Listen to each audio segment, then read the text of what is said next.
There we go. Hey, everybody in chat. How we doing? Oh, thank God, DD stream. Yes, I am here to deliver.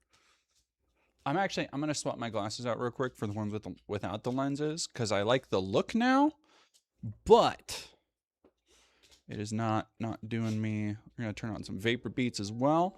I'm going to Koa's swapping the laundry. How's everybody doing? Hey, Juno dear. Oh, hello, dog. This dog wants to say hello. Yeah, you're moving stuff around. You're being such a booger. I just walked her. Maricat just made one. I keep missing the streams at work. I am sorry to hear that, but I'm glad you can make one. This is probably going to be... So I wanted to go to... spicy pasta marinara sounds good. I actually have had food on the brain because I wanted to start going live at 1. I think I'm going to move it to 2 or 3 as my Monday, Wednesday, Friday. Because for the rest of the year, I am going to be... I'm going to be really trying... So I want to go over a couple plans for the channel and stuff and like bigger projects I have as well. Hassan was going for like 3 hours straight now just talking about asthma mold and watching his stream. Yeah. Which like... That's one of the things where I look at Hassan, I look at Destiny, I've been studying a lot of like how streamers do. Because thus far, okay, I'm gonna go get my glasses first. I'm gonna get a drink and then I'm gonna talk because I'm already feeling a little bit cracked in the voice, but we have a lot to talk about today. I'm gonna start up front with some channel plans and project plans I have. And yeah. I will be, let me turn on multi-stream too.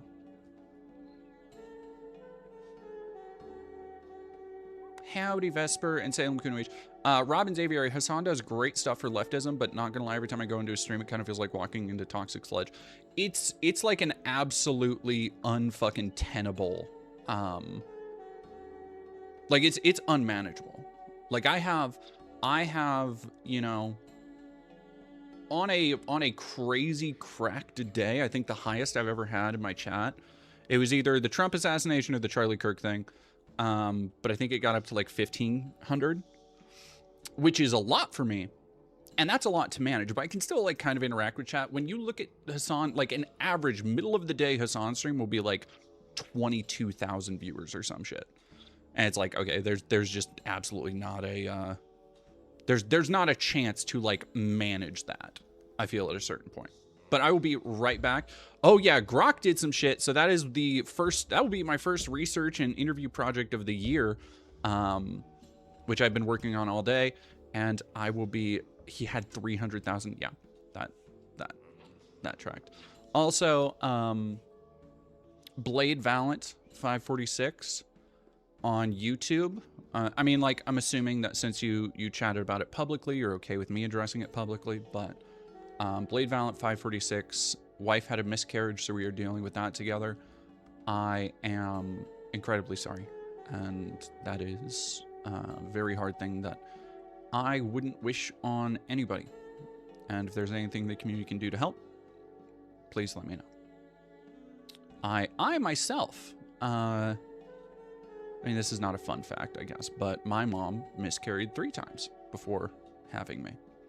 And that's not like oh, you'll get them next time, because there's really nothing that prepares you for that kind of shit.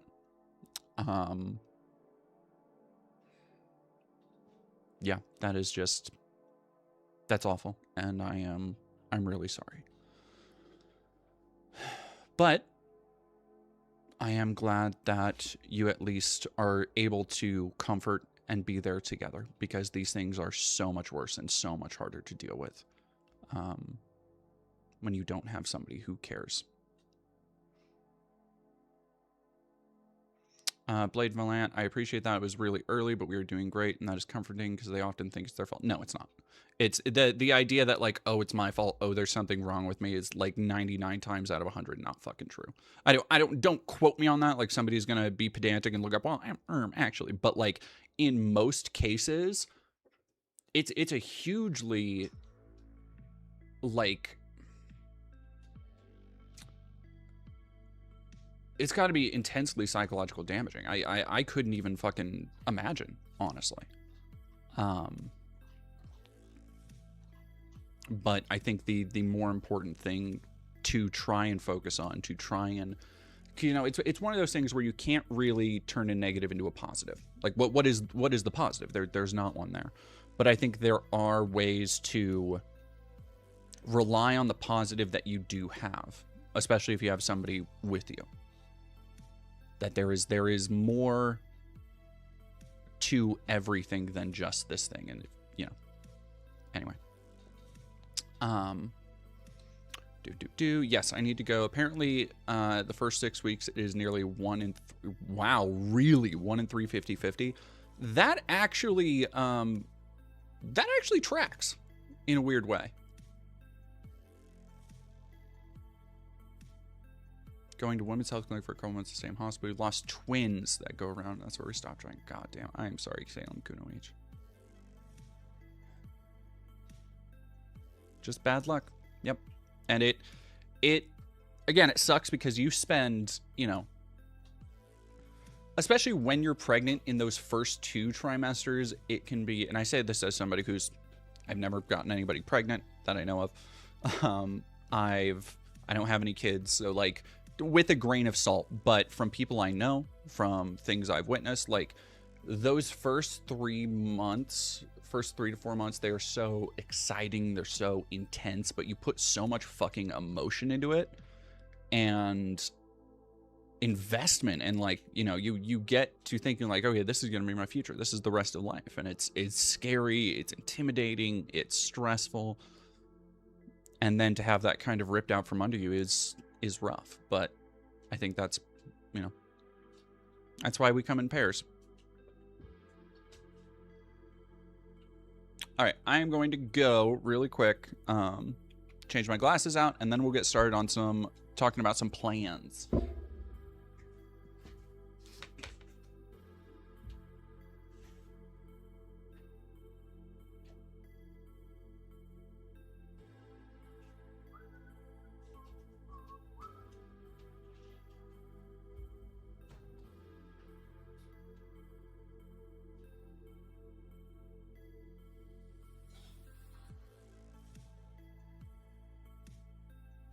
Biffy? Nicola? Yeah. Do you have a preference for which of these energy drinks you want? There's a cherry lime and a watermelon. Yeah. Okay. I'm just gonna have the watermelon. Okay. What? Me. Why? You're pretty cute. Yeah, come kiss me about it. Give me a little mwah. Okay. Have fun.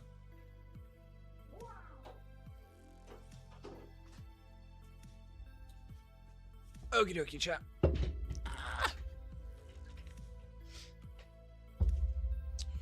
Grok the Nazi robot. So we had oh boy, yeah, Ring Banana. Hi DD, hi chat. Made the mistake of looking up the Grok thing, and yikes on bikes, Batman. Better news, using my new Insta hotspot or Instapot today. Insta hotspot. I was like, oh, Instapot. Hell yeah, Instapot. Let's fucking go.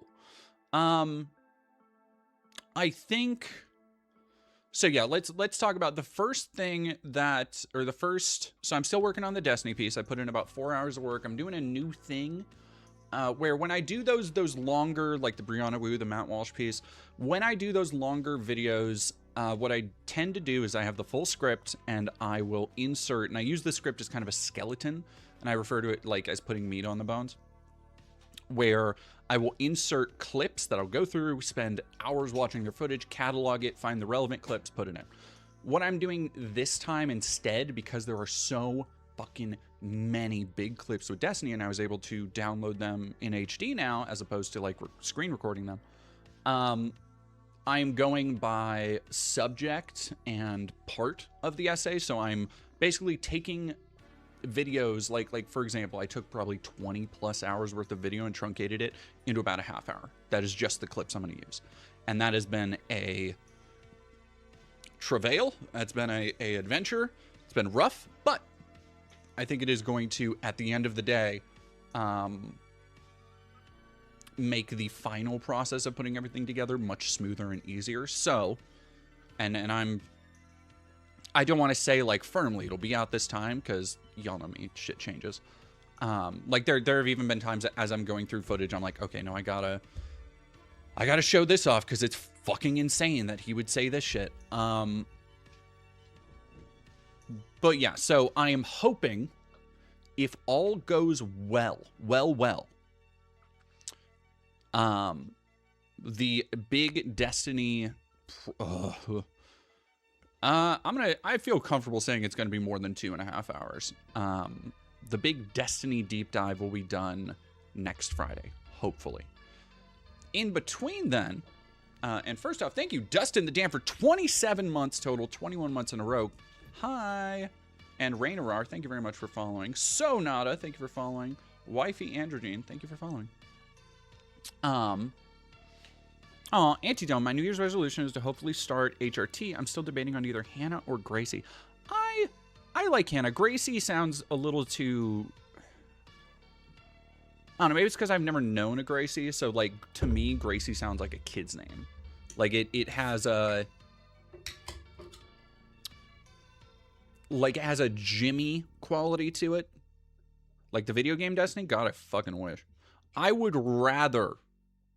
so much rather have spent hundreds of hours grinding through every piece of the video game Destiny's content that I've missed since I stopped playing it in 2018, 2019, whatever.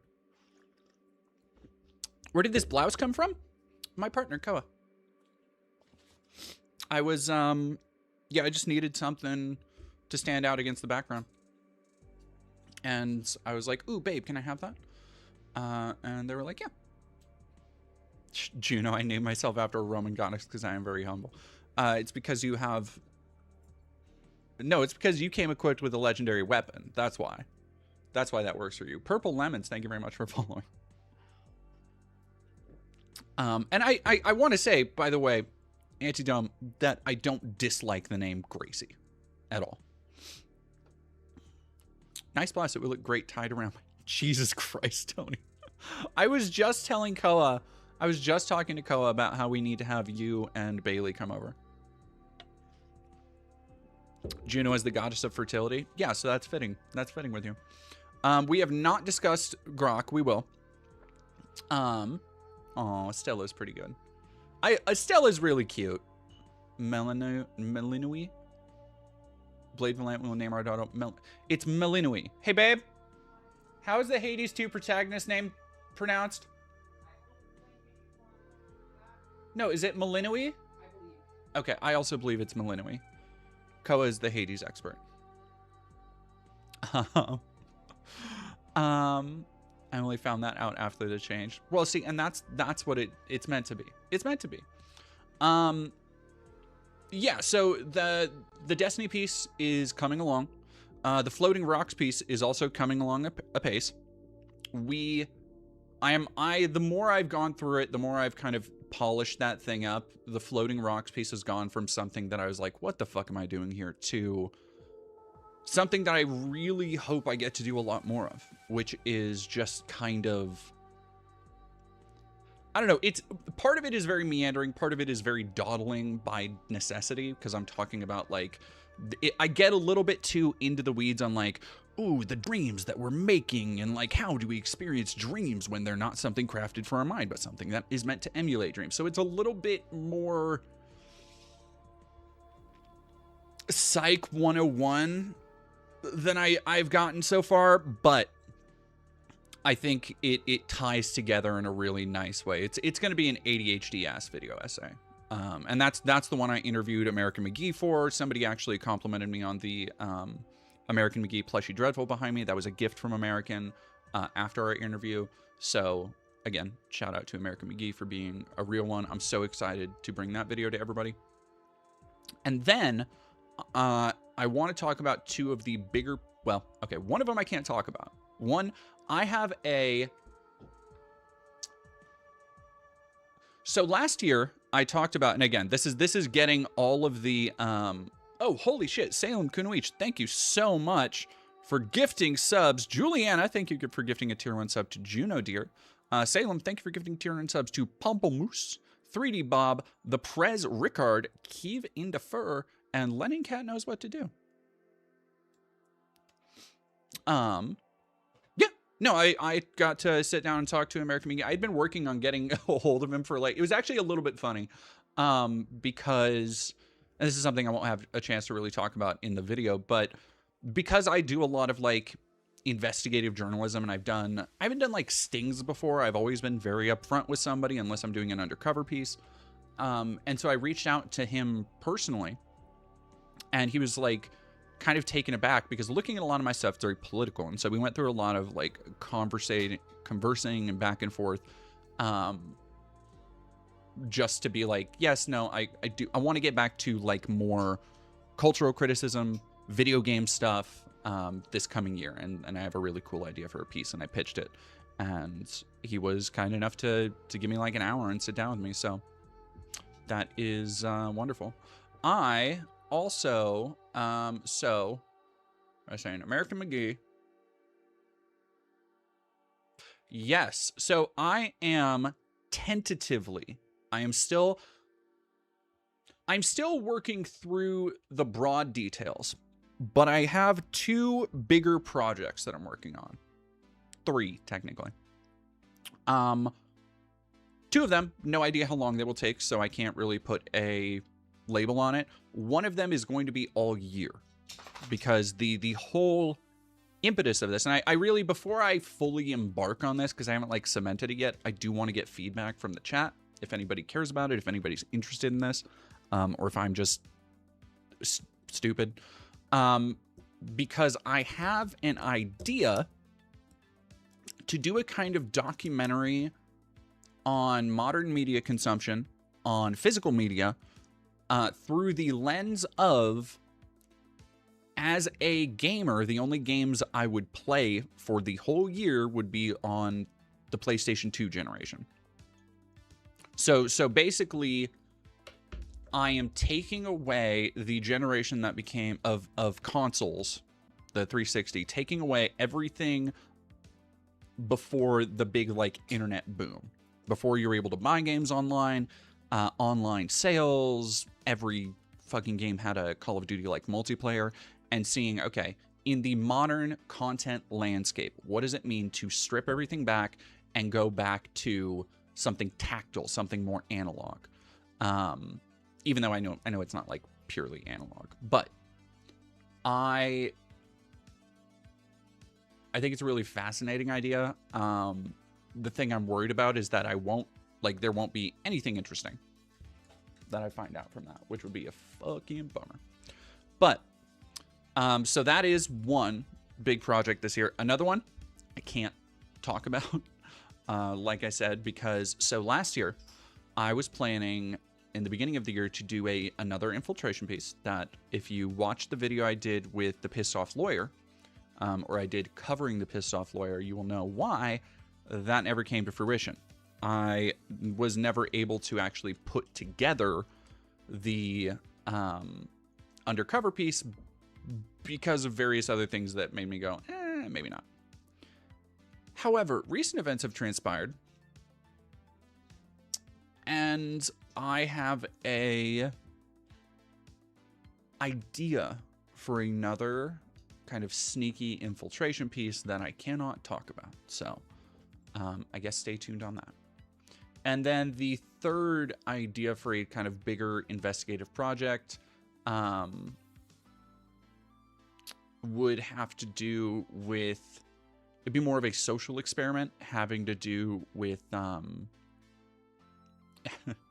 Magic the Gathering, but as it relates to the bracket system, bracket 2 and 3. And essentially, I haven't fully outlined. I've started jotting down some notes and doodling some stuff for these. The broad idea would be to try and examine just like the kind of the human nature, the idea of giving an inch, taking a mile, or of people being still unrelentingly competitive, and leaving no room for anybody else to have fun, even though bracket 2s are the things that is supposed to be just a goofy old fun. Well, Johnny Vowell, so that is one that I would have to, I want to set actual like research parameters. I want to do like, Like, I would want to set it up like an actual study, so there are like control variables and there's stuff I need to figure out, like the relationship of, and that would probably be a couple months. That might be a March, April video, because it's something that would have to take, like, I would be documenting my experiences going to Magic events as I regularly do. But I only get in like a game or two, maybe twice a week. So I would want to do like, you know, a bunch of those to have a really good sample size, and be gathering data. I would handle it very scientifically, is the thing I think that would make it interesting, because there is something fascinating to me about the bracket system and what it's exposed about, I think, people. Because for those who don't know, the bracket system is ranked 1 to 5, with 1 being your deck does like nothing and it's just purely fun, and 5 being like people winning by turn 2. Like insane fucking power level, like decks that are full of cards that are several $100s, just insane, like pro league shit. But most people play at a 2 or a 3, because those are in the middle. 4 is where it gets really intense. And the differences between 2 and 3, however, are they are more in intent. And the problem with that is that very few players, unless there's a lot of talking and understanding beforehand, very few players seem to agree on what that intent is. Where they have talked about how, you know, 2s are probably more, there might be a little bit more thematic, they don't have any game changers, and a lot of people narrow it down to the kind of word of the law, where it is like, oh, well, it doesn't have any game changers, it doesn't have this card or this card, so it's a 2. But the thing with the 2 is that it's less about the execution and more the intent. Because I've had 2s with game changers that played like a fucking 2. And then I've also sat down, this is inspired by a game I had last week that was fucking horrendous with a bunch of new players I had never played with before, where it's like, we're playing a bracket 2, and it's just, and again, this means nothing to people who don't play Magic. But we're playing a bracket 2 game, and so I'm like, okay, you know what, we're just chilling, we're vibing. And my commander repeatedly got removed. And I'm playing a bracket 2, so I'm packing the deck full of shit to do goofy stuff, not like removal and counter spells, because I'm not a sweaty tryhard. I just want to do my thing. I'm just sitting there. I want to take my turns. I want to take my game actions, and I wasn't able to for the entire game because I just kept getting the shit kicked out of me. Chilling INRI. Why are Magic players so hostile? I feel like I'm not welcome at my LCS. That's kind of what I'm trying to figure out. Like, fucking why? Why do people, you give them an inch and they take a mile? Yeah, I don't know. That is something I'm kind of working on. And then I have a couple ideas. I talked about, I think I've pretty much cemented the Yellowstone deep dive at some point in the next couple months. And maybe I would do a like Stranger Things. It wouldn't be soon. I would let it wait a little bit, but I think there is a fascinating cultural commentary to make. Yes, Juno dear, there is a Street Fighter secret lair. Have I ever thought of D&D with the community? I have. It's very Koa would probably actually love that. With the community, like having a community game night. That might be something to look into, because I have thought about it, but it's so time consuming for me. Yep, Concernicus Live, Yellowstone, the conservative power fantasy show. That's the one. The fascinating part about Yellowstone is more than it just being like a conservative worldview show. The proliferation of Ty Sheridan projects in its wake has been rough. Like, it is, I feel there have been at least 10 shows. Like, it's mostly Ty Sheridan shit on Paramount Plus. but it's turned into this like marketing and merchandising machine, and I am not familiar with it. And so when I saw like Yellowstone branded fucking frozen meals, I was like, why? For why? For what? For what? Minnesota childcare. Yeah, we're gonna talk about that. That's the Minnesota fraud thing. Is that should be in the stream title. So yeah, we have that's just a brief glimpse into my slate of upcoming projects. Additionally, and this is where we're going to talk about the Grok thing. I don't want to show too much on here because I genuinely think showing, even if it's not explicit stuff, it's too much for me. If I have not been able to vet it for my audience, I do not think it's not acceptable. So what is happening, for people who aren't aware, is there has been a major uproar to the point of international incident now, because it is getting investigated and action is being taken by countries like India. I want to say somewhere in Britain as well. I saw the Indian Parliament is talking about XAI and banning that shit. Because a couple days ago, about 5 or 6 days ago, Grok AI, the generative AI attachment that Elon Musk has been shilling to X, added a nifty little feature, sarcastic, where anybody can take any image and tell Grok to edit it. And it's like, I legitimately do not understand how anybody thought that would be a good idea in any way. Like, I realize Elon is probably on a constant K-hole by now. But the idea of, hey, we're going to take somebody's pictures and do whatever we want with it. You should have seen this coming. You should have fucking seen this coming. Because the first goddamn thing people did, and it isn't just OnlyFans creators, it isn't just sex workers. I've been interviewing and talking to people all day.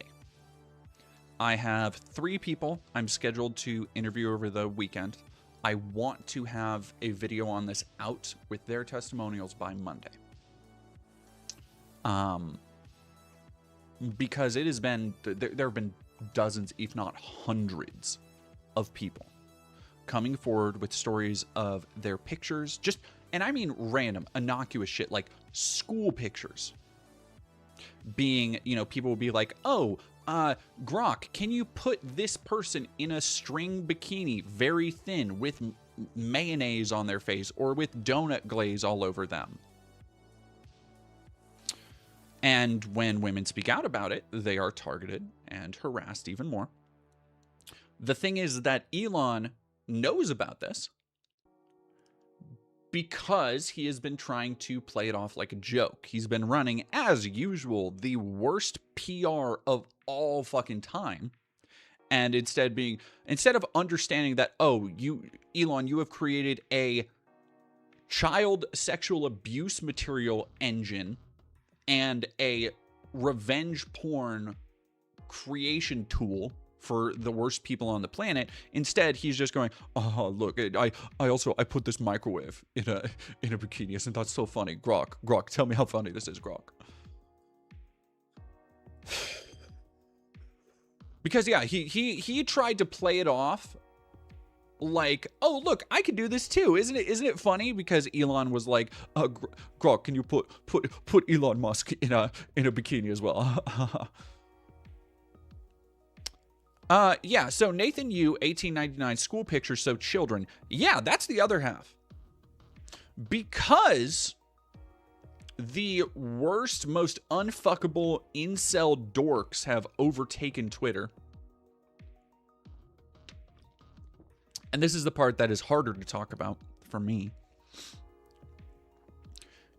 Grok has been caught several times, and several great info warriors out there doing God's work, collecting all the data and evidence and tricking Grok into admitting it. Where like Grok will, these fucking freaks will go to like a picture of a 15-year-old girl, just like posting a picture of hanging out with her friends after school or some shit. And then they'll just be like, Grok, can you put her in a string bikini? And like they'll do all the other shit that I just talked about that people are doing with OnlyFans models, but with these actual fucking children.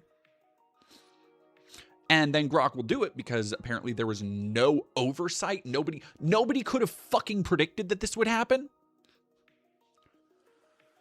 And then some people will go into the picture, or some people will go into the comments and be like, hey, Grok, could you tell me, based on your analysis, how old is this person and does it violate this act? And Grok will do the thing and be like, yes, actually, this violates this act, and I was wrong to have done this. And yes, this person, judging by the appearance, is probably between 14 and 16, and like all this fucking shit.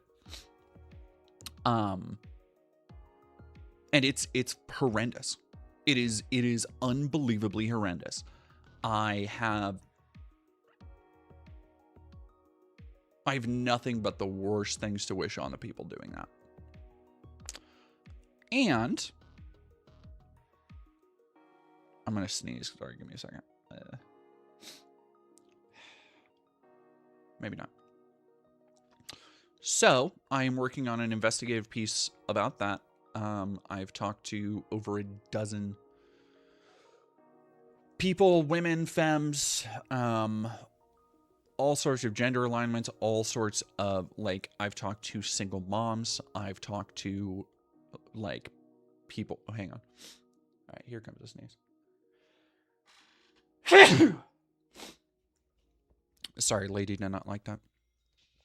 Hello,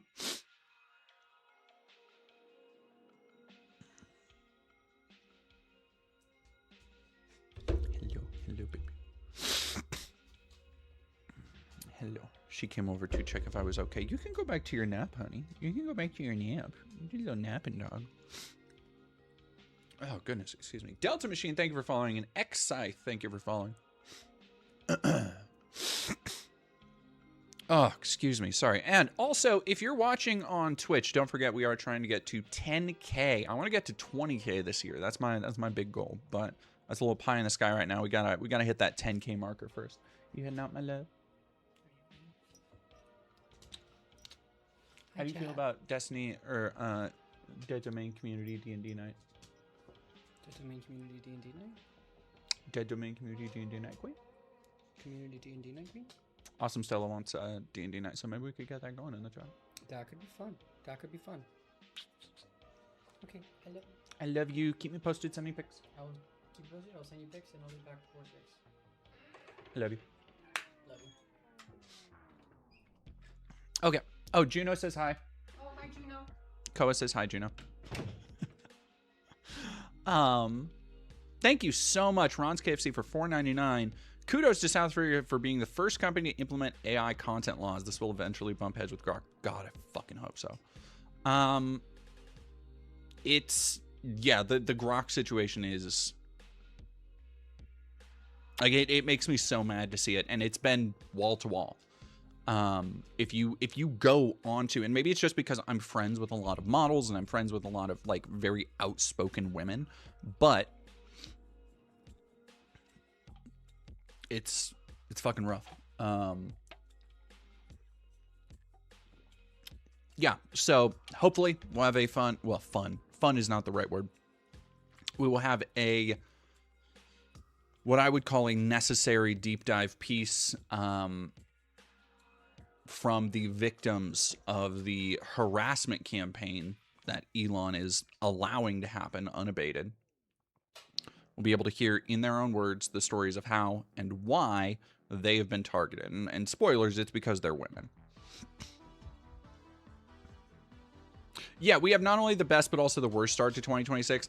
I think there's going to be some, I think 2026, look, we're on track for some rough shit up front, but we're also on track for some bangers. Wowet, thank you for 19 months of Prime. And then, yeah, so the Minnesota thing. Again, we're going to be talking about... Oh, and Translator Hell, I'm down with Indian Night. Hell yeah. They're watering down the Epstein files. Yeah, they've been... they did that almost immediately. They are trying to, among other things, run interference for the Epstein shit. And to do that, they do like they always do, and they have found a controversy to pretend to give a shit about. And I say that because I don't genuinely believe any of the motherfuckers sharing Nick fucking Shirley's research and journalism actually give a fuck about fraud or Somali daycares in Minnesota. It is, they're eating the dogs, they're eating the cats all over again, and they want people to take it so fucking seriously. Except the difference this time is that their primary resource, the primary source that they're going for, who is, you know, always boots on the ground and asking the tough questions, the dipshit that JD Vance said should get the Pulitzer Prize has been revealed to be maybe one of the dumbest dipshits in a crab bucket full of them. Like, he is, you know what? You'll see. Well, let's watch it. Let's get into this. Covert Narcissist, thank you very much for following. Not too covert if you're telling me about it, though. Oh, I do have Clavicular, too. Ooh, Clavicular is going to be fun. All right, so let's go. Oh, fuck, we got to talk about measles, too. All right, let me look up Nick Shirley really quick.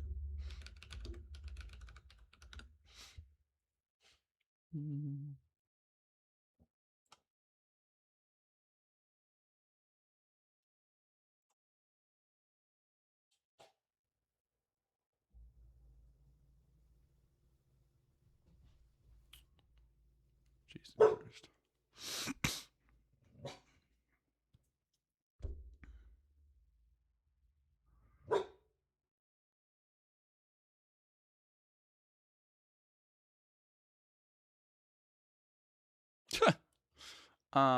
Yeah. Oh my gosh, Anti-War Machine, thank you for 2 months. Measles is scary. Measles is legitimately fucking horrifying.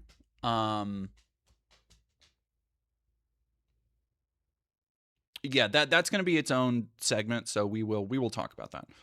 Yes, do fucking mask up. It is, look, dude, people can fucking do their whole song and dance about like, oh, I don't want a mask. I don't wear a mask. COVID, like, we're not talking COVID anymore.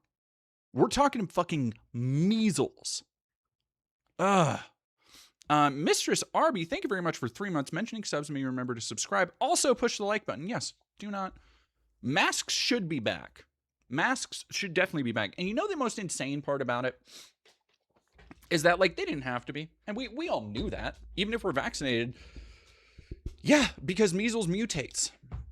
And we had two of the biggest over the holiday people with measles. Positive measles cases were found at two of the biggest airports in the fucking country. During the biggest travel days of the year. Which means you have to, essentially, if you are working in something like virology, you have to take it for granted that any infection vector led to more infection vectors. Right?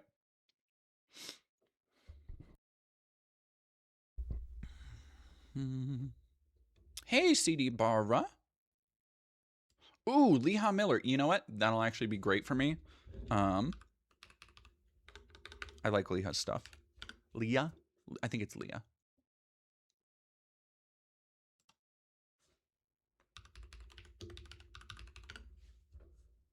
There we go. Hell yeah, Leah Miller. So we will watch Liam Miller's video really quick, and I want to do the... We're gonna start with the CNN Nick Shirley interview, because, oh boy. All right, so that's Clavicular, and that dipshit that we'll be talking about next.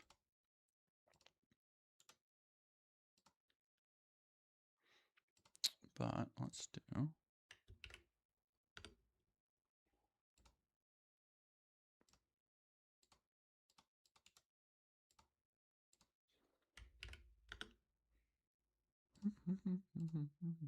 See,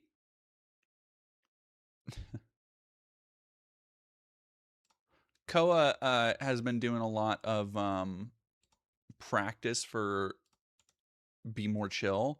And so I just have like songs. I get songs stuck in my head all the time because they're a little songbird and they sing all the time for me.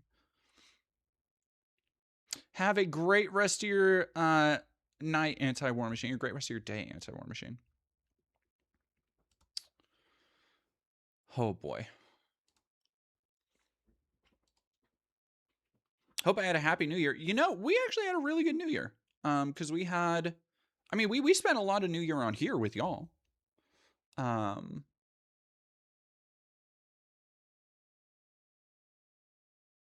Is this Nick guy just a Tyler O knockoff who is also hella racist? He is more like a God, I want to say James Somerton, but that's not the right name. Was James Lindsay the Project Veritas guy? I think he might be more like James Lindsay. No. Or am I thinking of Christopher Rufo? No, I'm thinking of James Lindsay. Lindsay was the Veritas guy. James O'Keefe, motherfucker.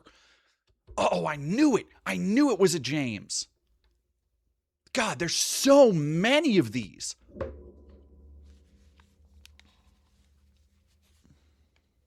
And like that's the thing is that I think a lot of people they see this as the current crop of like right-wing grifters. But no, it's been like this for a long fucking time. I remember back in the Tea Party era when James O'Keefe led a not look, say what you want about James O'Keefe. He actually put more work into it than fucking Nick does. Like the dude had cost. He was like, like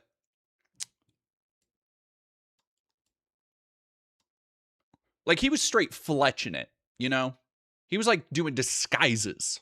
He had like a costume closet and shit. But his coverage of fraud, which was him propping bullshit up to make it look like people were trying to hide stuff with the organization Acorn, which primarily worked in small communities to try and get the vote out, essentially. It crippled the entire organization. Like Acorn never recovered because a bunch of people saw the lies and a bunch of conservatives opportunistically jumped on it, which is what looks like is kind of happening in Minnesota. But the fraud they've uncovered is something that A, was already being investigated, and B, is based almost entirely in both racism and Trump's vindictive attitude towards Minnesota for Tim Walz and I'm sure some other shit. You have to respect him. Wasn't Nick and Mr. Beast clone back in 2020? So we're going to talk about that too. But first, I want to go into this interview he did. Now, if you haven't seen this interview, I'm just going to, I'm going to let it speak for itself. This was a day or two after getting on some of the biggest channels in the country.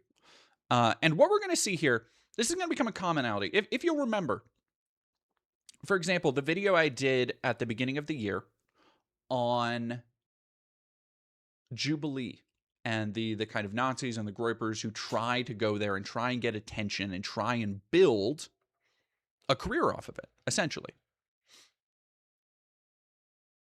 Haven't gotten into any of the stories yet.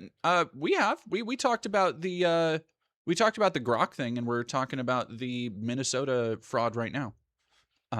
Cheeky bast.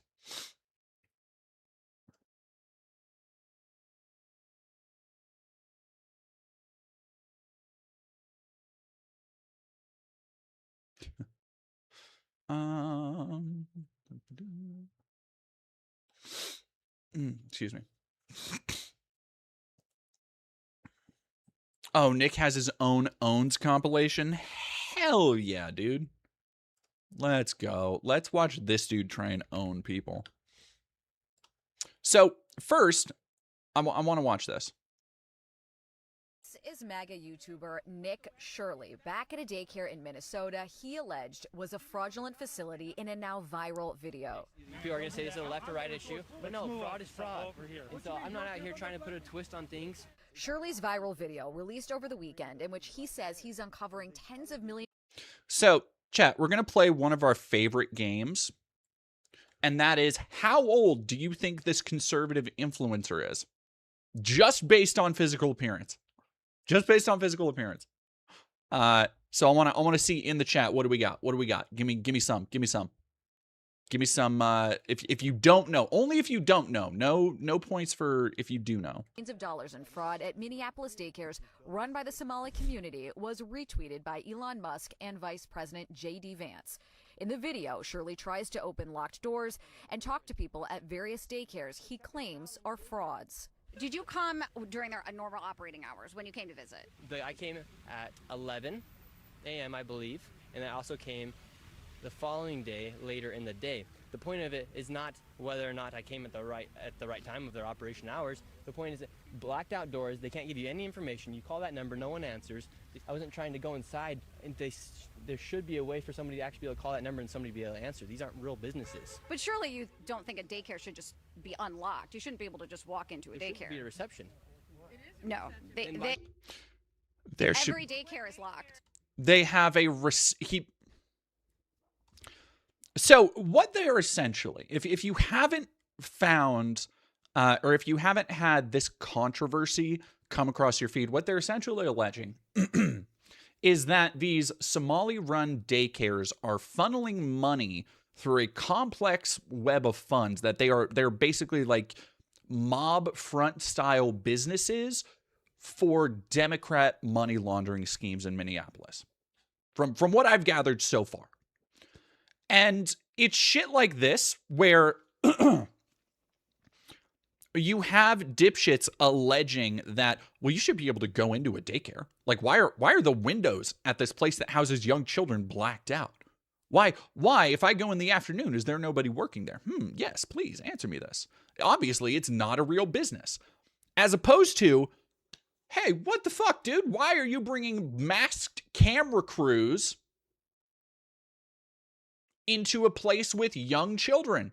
Why are you trying to gain entry into childcare facilities during their business hours and have a bunch of dudes with you without their faces revealed? Which is what he did. He tried to go into these places with like camera crews and people in masks. And they told him, hey, no. And he was like, so apparently there must be a conspiracy afoot. Oh boy, because he thinks apparently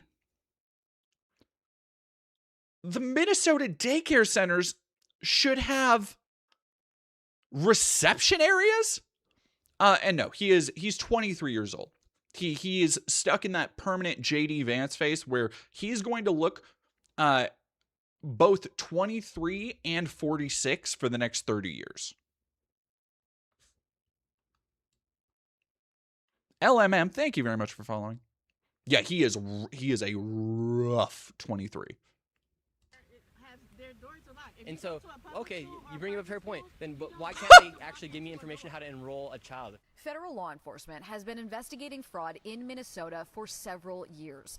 Both Attorney General Pam Bondi and FBI Director Kash Patel said on social media they've indicted dozens of defendants. DHS has posted multiple videos of agents they say are conducting a massive fraud investigation.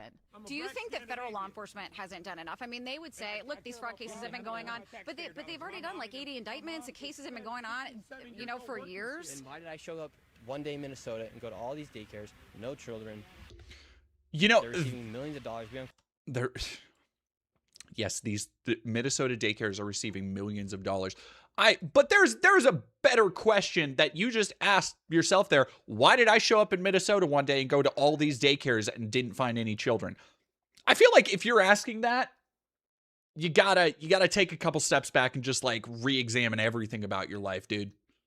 What the fuck are you doing? What the fuck are you doing, dude? Oh, come on. This isn't like YouTube where pressing space will play it. $100 million $110 million in fraud. Bean Shernia, thank you for How do you following. know that all the allegations that you're making are true? How do I know that they're true? Well, we showed you guys what was happening, and then you guys can go ahead and make your own analysis. That's not how journalism works, dude. We showed you what was happening, didn't show anything. You can go by your own analysis. There's nothing to analyze, buddy. What are you fucking... This is what happens when young Republicans eat so after we can make midnight. our own analysis. Are you 100% sure you're true? Yeah, I am 100% sure I'm true. CNN is looking into Shirley's claims. Hi, my name's Whitney Wild. I'm a correspondent for CNN. We reached out to... So this segment is so good. And I know... I can just tell when a journalist is having a good time on a piece. Because this isn't like a fun thing to investigate. Surely not. Nick Shirley should not. Nick Shirley not.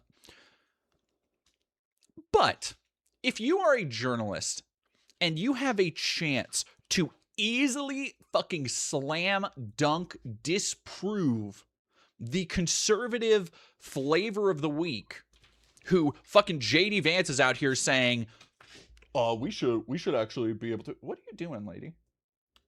What are you doing? She's just pawing at my bag. What do you want? You want to play Magic? You want to play Magic? You can't play Magic. Have a reception, make your own Anna. This is a free fucking lunch. Exactly. She is like just there's a hint you can't... Maybe if you're not attuned to the ways of the journalist like I am, you might not be able to detect it. But this is fun. This is a fun assignment.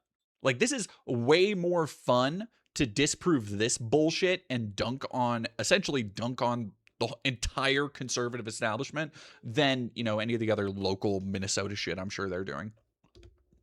Oh, come on. You hate me. Several of the daycares featured in the now viral video. Only one daycare facility answered and said they are a legitimate business. Have you seen the videos, purporting that some of these daycares don't have kids inside? Minnesota Republicans say despite the new focus from the Trump administration, they have been sounding the alarm on fraud for years. We have talked about fraud. We have gotten stories. We've tried to push this forward every way that we can. At the daycare where Shirley showed back up, a stream of children walk inside. You're saying that this word? is a fraudulent daycare. There's kids being dropped off right now. Yes, the Commissioner of Children literally said a week ago this place was closed. Did you know They're that? showing face right now. A viral video, disputed claims, and their full fallout remains to be seen. So, Nick Shirley core. So Nick Shirley, this is a really great write-up by NPR, which it does the due diligence of showing exactly what kind of person he is and how he's operated. Somebody earlier mentioned that, didn't he used to be like a wannabe Mr. Beast? And yes, he is yet another unprincipled grifter who has just been seeking attention and doesn't really care how he gets it. And now he's at a point where he has like 1 million followers on Twitter, by the way. Like, he is somehow managed to get so Twitch isn't showing the title YouTube has? What the fuck? Surely you jest. Hello, baby. Hello, baby. All right, I'm gonna go get my phone really quick so I can change the Twitch title.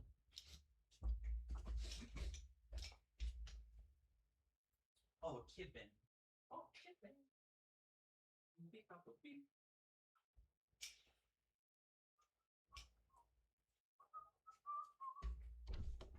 Okay.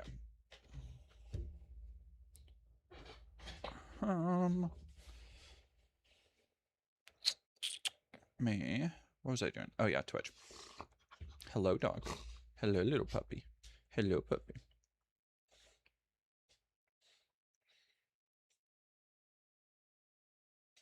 Damn, we're at 9,300 followers, chat. We can so make it.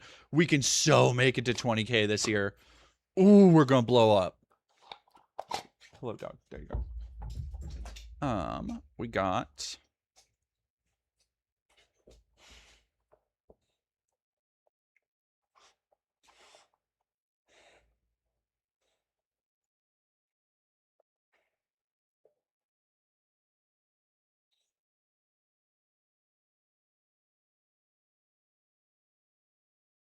Just gonna do that.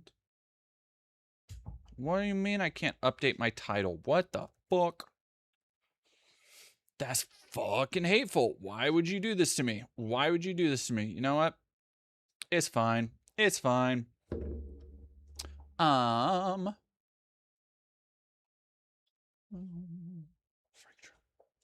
Doggy. Oh, thank you very much, Kirajan Mystic.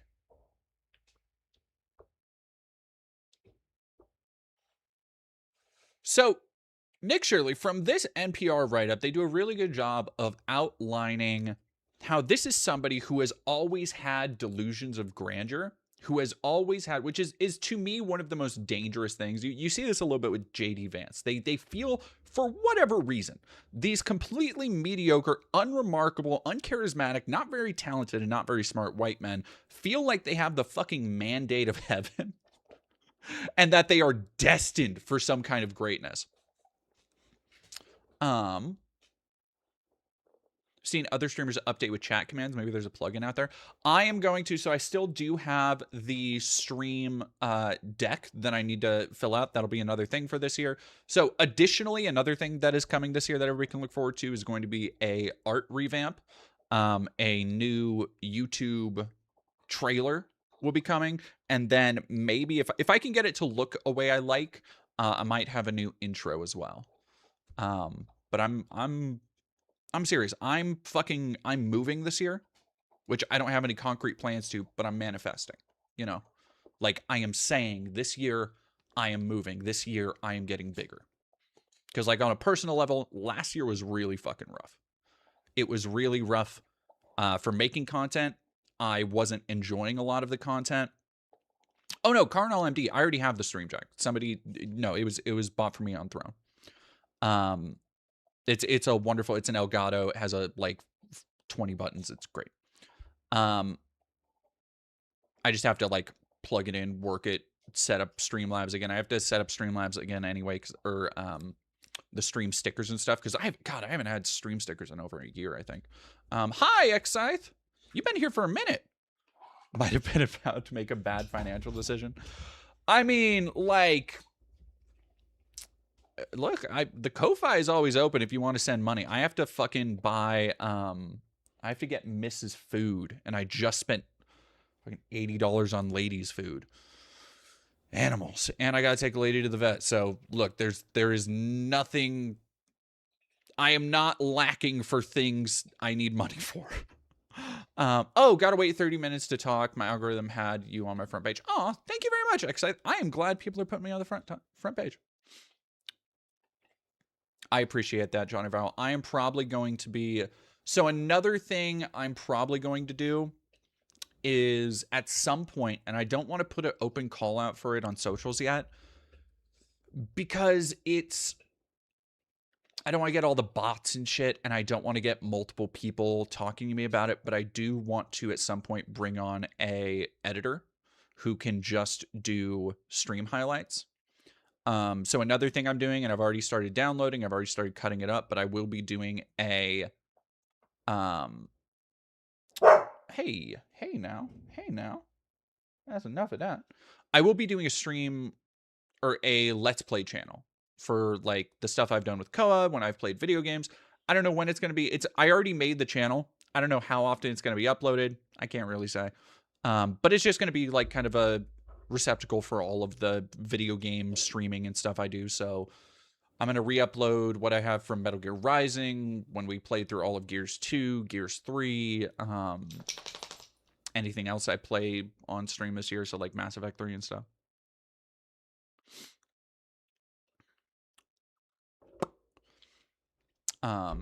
But yeah, I do kind of want to try bringing on somebody to chop up these stream highlights. That way, if I stick with, so, because here's in a perfect world, here's how this would work. I would be able to stream consistently Monday, Wednesday, Friday, maybe expand that to 4 or 5 days a week, depending on how good streaming does. And then I would be able to hire somebody so that on those middle in-between days, like tomorrow, for example, I'm hoping to get 2 stream highlight videos out of this. But that is going to be probably 4 hours of editing. And that is, that's 4 hours of editing I am not doing for Destiny or the Floating Rocks video or any of the other shit I'm working on.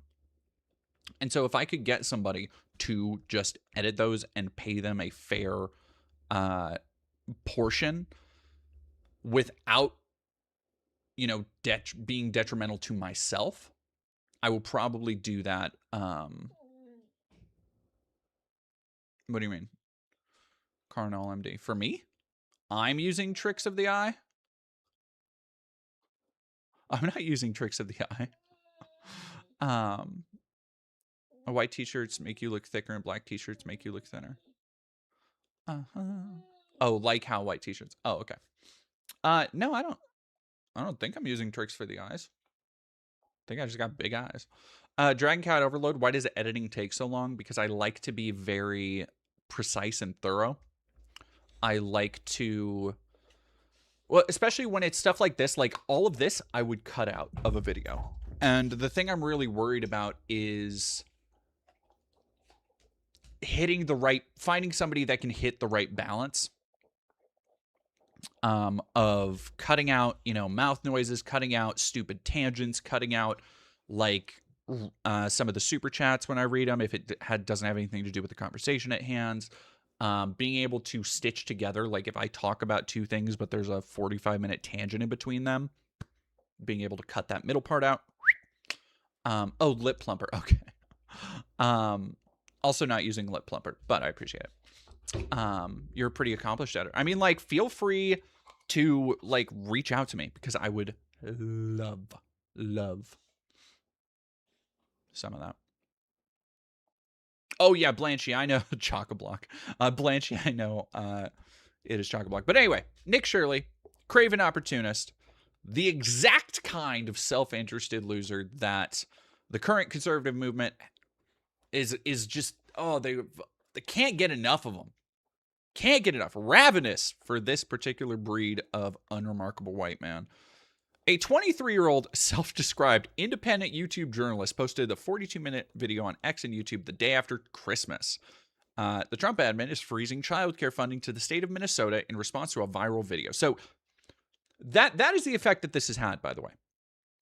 When people talk about like misinformation and how it's used to push an agenda, shit like this is a perfect example where a complete lie, a total fabrication of reality is being asserted as genuine reality and is now causing a federal freeze on childcare funding to an entire fucking state. Have a good rest of your night, Grinner. Leave the mouth noises in. I cannot. Yeah, the translator. I can assure you that DD just looks like that in person. I do. I just actually saw a translator. So 42-minute video. In it, he and an older man visit various seemingly empty daycare centers, bombarding Somali employees with questions, accusing them of not providing services to any children despite receiving public funds.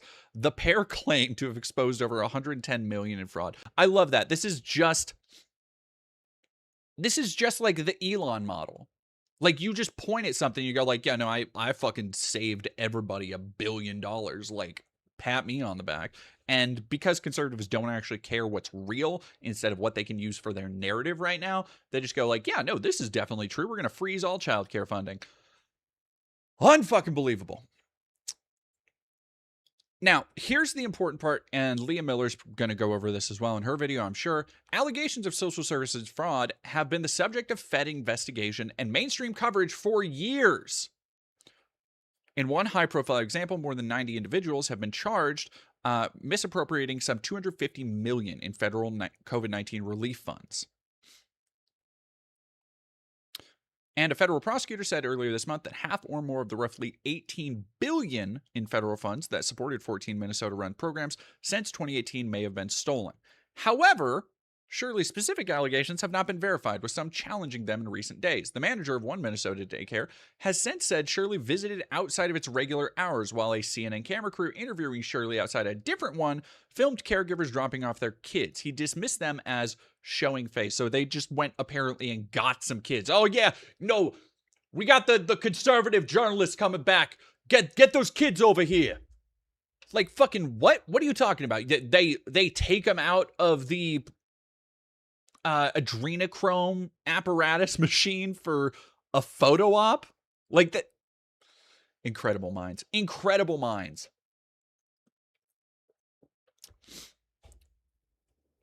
Doop-a-doo.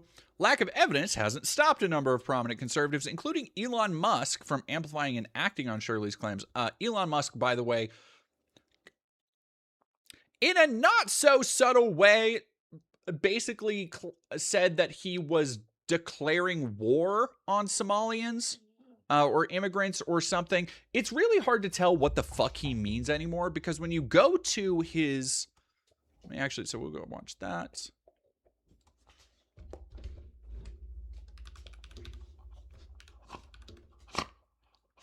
Hey, dog. Hey, dog.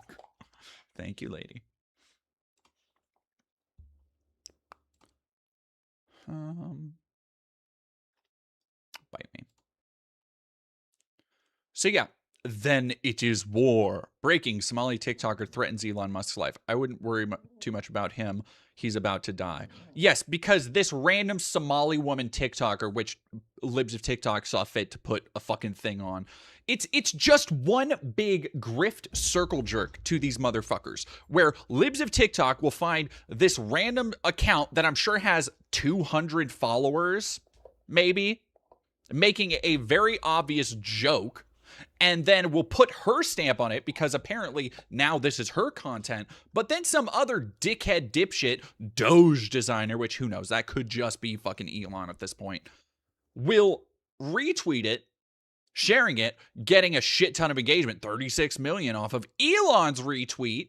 It's one fucking Ouroboros eating its tail of a bunch of people making shit up to be mad at, and then when it gets to the apex, when it gets to the full fruition of the plant that they've seeded, their harvest is just violence. Their harvest is to just go, well, I guess we have to declare war on all of these people. Fucking moron. And then when you go into it's, so there is a little bit of comedy on Elon's Twitter page right now, because Doge designer is suspected to be Elon. Wouldn't be surprised at all. Because he is ping-ponging between denying Nazism and then will retweet just Nazi shit like this. White guilt is the engine of demographic replacement. A people that doubts its right to exist will never resist being replaced. Survival begins where guilt ends. No more white guilt. And it's just a fucking fort. Did I just see fucking Ingmar Bergman's motherfucking seventh seal in there? With what's his fuck? The Max von Sydow?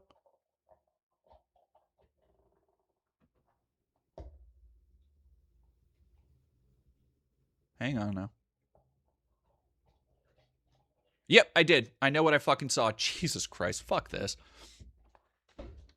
Thank you, Centaur7425. I gotta leave, but saying how much of an impact you've had on my deconstruction. Oh, and coming out story, DD. We love you. Thank you so much. That means a lot.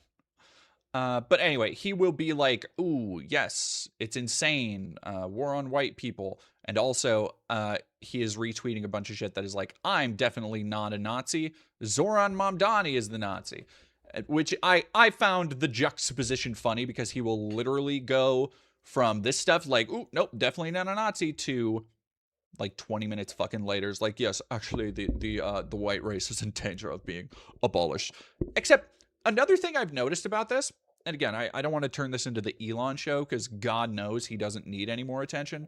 Another thing I've noticed, he's started doing the Asman thing. When we watch Asman, the rare time we do, it's usually just a compilation of him going, yeah, absolutely, yeah, totally. Which is the thing that Elon is just doing when he's tweeting. Exactly. Yeah. 100%. Yeah, they lie. True. Yeah, no, that's actually true. Hey, chat, that's actually true. Anyway. So that's what Elon's been doing. with Nick Shirley's great journalist content declaring war unilaterally on, I don't know, the idea of immigrants, or I have no idea what the fuck his K-hole is leading him to do. Vice President Vance reposted Shirley's video the day after it went live, writing, "This dude has done far more useful journalism than any of the winners of the 2024 Pulitzer Prizes." Those prizes, parenthetical, those prizes went to journalists who covered a range of wide topics, Princess. Those prizes went to journalists who covered a range of topics from billionaires' influence over the Supreme Court to catastrophic flooding in California and missing black girls and women in Chicago.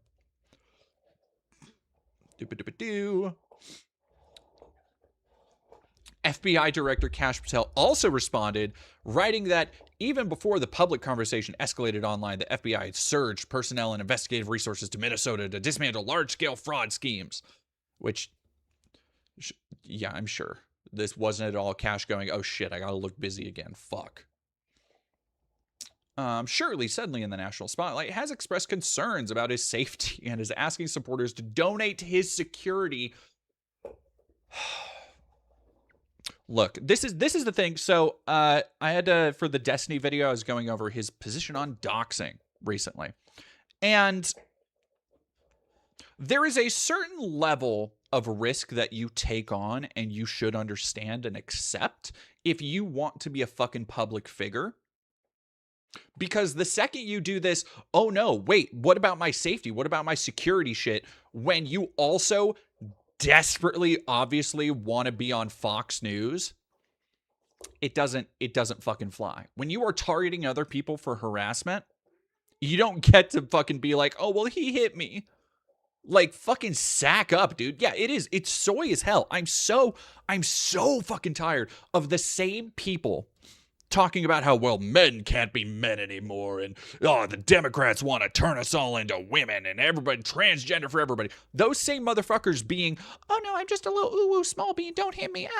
Hey, donate to my GoFundMe, and send go immediately so that I can say slurs and whatever other bullshit they're fucking crowdfunding about now. Ugh. Anyway. Oh, that's crazy. Asking supporters to donate to his security, including by selling $50 sweatshirts on his website.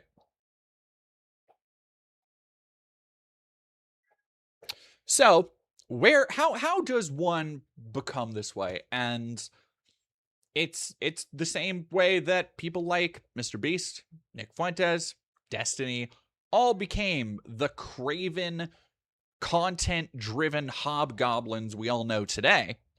And that's just because they didn't know when to stop. They felt in their bones that they were owed some kind of platform. And so they found the thing that gave them attention and they just kept fucking doing it. For example, the Utah native vlogged consistently through high school, amassing some 7,000 followers before graduating in 2020. He graduated high school 3 years ago. Wait a fucking minute. If he's 23... No, that had to have been... according to a profile that year from local NBC affiliate. That's gotta be... that can't be when he turned 18. Like, did he go to college for 2 years or something?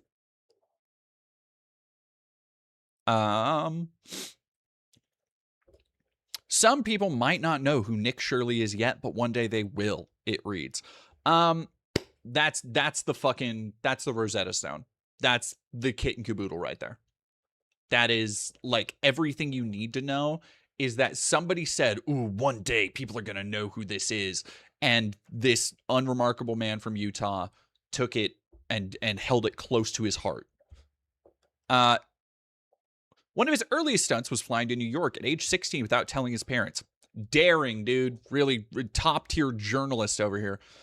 Sneaking into influencer Jake Paul's wedding, tricking TikTokers into auditioning for a fake Justin Bieber music video, riding a bike over a ramp lit on fire. He also filmed himself in the crowd outside the U.S. Capitol on Jan 6. So, if you can You could tell. And I say this as somebody who has a pretty wide variety of content out there. He doesn't really have a lot of consistency. It's kind of just a grab bag of attention. And that's it. That's all. He found that you can do conservative grift so easy and has been fucking going with it hard since then. Returned to the platform with a video. Oh, yeah, because he's also Mormon. Returned to the platform in 2020. Wait. So, yeah, no, he did take a 2-year break from YouTube. Okay, so he graduated on time, but he has no college education. This also doesn't surprise me. I need to make it clear.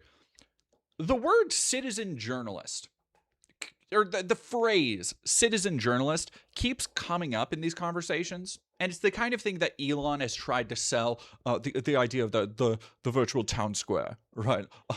the where everybody can have their voices heard, and that's X, all that shit. Did we get rated? Oh shit, Mayanaka Midnighter, thank you for becoming a member. Holy shit, the Surfs TV, thank you so much for rating with a party of 115. Tay the Big Gay, thank you for following. T0, thank you for following. And Soapy Strange, thank you for following. Hi, hello, I am Dead Domain. Dead Domain. I am Vesper. That is my name. I was in the middle of a role, so I'm a little bit discombobulated at the moment. But I am a YouTuber, political commentator, documentarian, streamer, filmmaker. I do a little bit of everything, actually. Like, for example, I've been putting together a very deep dive expose on the mind of Destiny recently, while also doing a more esoteric's a strong word, but a more psychological examination of things like how floating rocks and platforms are often used to signify dreams in video games and why. And for that piece, that's also coming up, I interviewed classic game developer American McGee. So I kind of have fingers in a lot of different stuff. If you haven't checked out my YouTube channel, I have plenty of documentaries and full feature films and all sorts of stuff I put on there, including me going undercover into hate churches and me going undercover to CPAC and documenting my whole experience. Yeah. And Junko Hill, don't forget comedian. I am occasionally funny too, on occasion. But yeah, thank you very much. And welcome in, Raiders. Awesome Stella noting that, yeah, we are trying to get to 10K followers. And yeah, if anybody would like to help that, we are currently at, I think we just crossed 9,300, and I want to hit 20K this year. But first comes 10K. So I appreciate anybody who wants to follow. Plutus, thank you for following. And Jackal OP, thank you for following.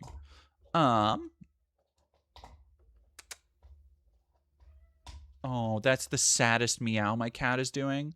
I'm gonna go get her something.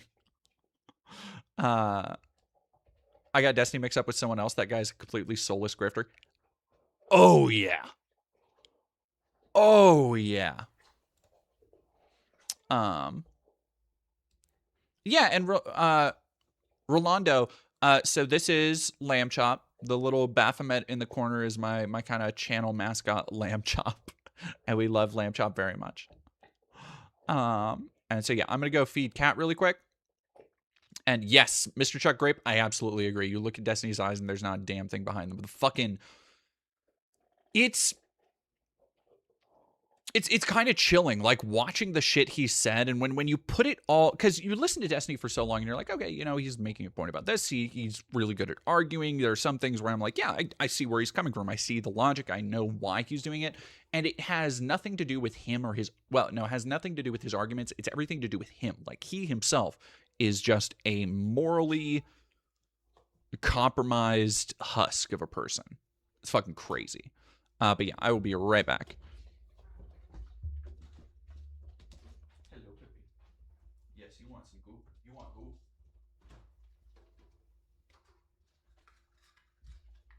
Have some goop. Here, goop for you. Goop.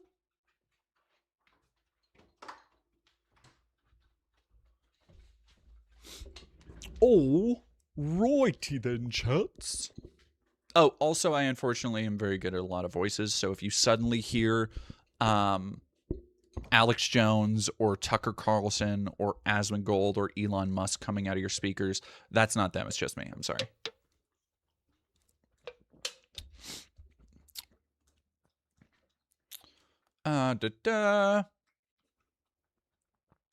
He returned to the platform, so 2 years later, he decides to become a conservative grifter, interviewing undocumented immigrants at the U.S.-Mexico border in Arizona. From that point on, his work took a decidedly political bent, with man-on-the-street-style interviews focused on topics including illegal immigration. Blah, blah, blah. His 2 most viewed videos are filmed from the El Salvadoran mega prison housing deportees, and another in Rio titled, "I Infiltrated Brazil's Most Dangerous Gang." Motherfuckers like this give citizen journalists a bad name. Because here's the difference between what Nick Shirley does and what, for example, I do. Is that I am not a journalist in the way that, Taylor Lorenz is a journalist, but I am an independent journalist. When I approach people for a story, when I approach people for an interview, for example, I start with, "Hello, I'm an independent journalist. I'm doing a story on this. Do you want to sit down and talk about it?" Or, something to that effect. What Nick Shirley calls journalism is just barging in with a camera and filming people's reactions and then chalking that up to whatever narrative he already had going, which is not how good documentary works. Good documentary is not about having a preconceived notion. It is not about trying to control a narrative. It is about capturing what is happening as it happens. This is why when I do my kind of documentaries like I did, so for example, when I went boots on the ground and I went and did independent journalism in LA last year, when I was fired at, when I had this fucking rubber bullet, I still keep it on my desk, this rubber bullet almost hit me in the fucking head, captured it all on video, when I helped drag bloody bodies away from the front line because they got hit in the head by LAPD, I was not trying to insert myself as the main character, as some kind of hero. I was just there. And I was giving everybody a POV of what it was like being on the ground. That was my job. Like that is what a journalist does in that position, right? And I go into all of these situations having a predetermined notion of why I'm there and what I am there to document, how I am distancing myself from a situation, and what opportunities I'm looking out for. Because there are a lot of times, and I showed these all in a feature-length documentary of when I was in LA for the No Kings protest and the 5 days leading up to it. I interviewed a bunch of people, and it's not just shoving microphones in somebody's face. You go up, you say, "Hey, I'm putting together a piece. I'm doing this. Can I interview you? I want to know, for example, the one thing I was super curious about was where people got the thing that people like Nick Shirley and everybody else says, oh, they're George Soros funded. And I was walking up to everybody who were handing out snacks, water bottles, food, all that stuff, medical supplies, and going, "Hey, where'd you get this?" And universally, again, show all this in the video, universally, they just were confused because most of these people, unlike the narrative, just brought it themselves. They just like bought a fucking pallet of Costco water and brought it. Right? So that's documentary. What Nick Shirley does and what people like him do is not journalism, it's not documentary, it's content. That is purely what it is. What Nick does is no different than what Kai Cenat or even, well, maybe not I Show Speed, because there's a lot more good faith, I feel, Speed shows. But people like, Aiden Ross or even Sneeko, or people who would just do these outrageous things and document them, but it's just for attention. It is the outrage of you doing the thing that will cause the ripples. There's no genuine intent to make things better, to document what's actually happening. Hey now.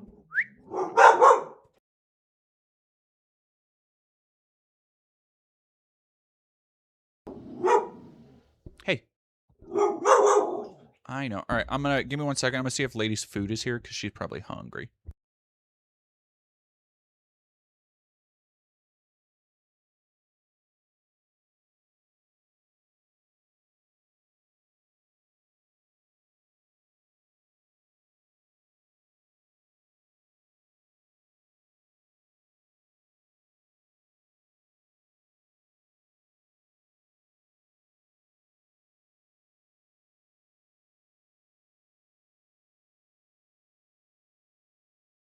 Yeah, she's okay. So yes. The description of his YouTube channel, which has 1.29 million subscribers, reads, "Here to entertain and bring truth to all."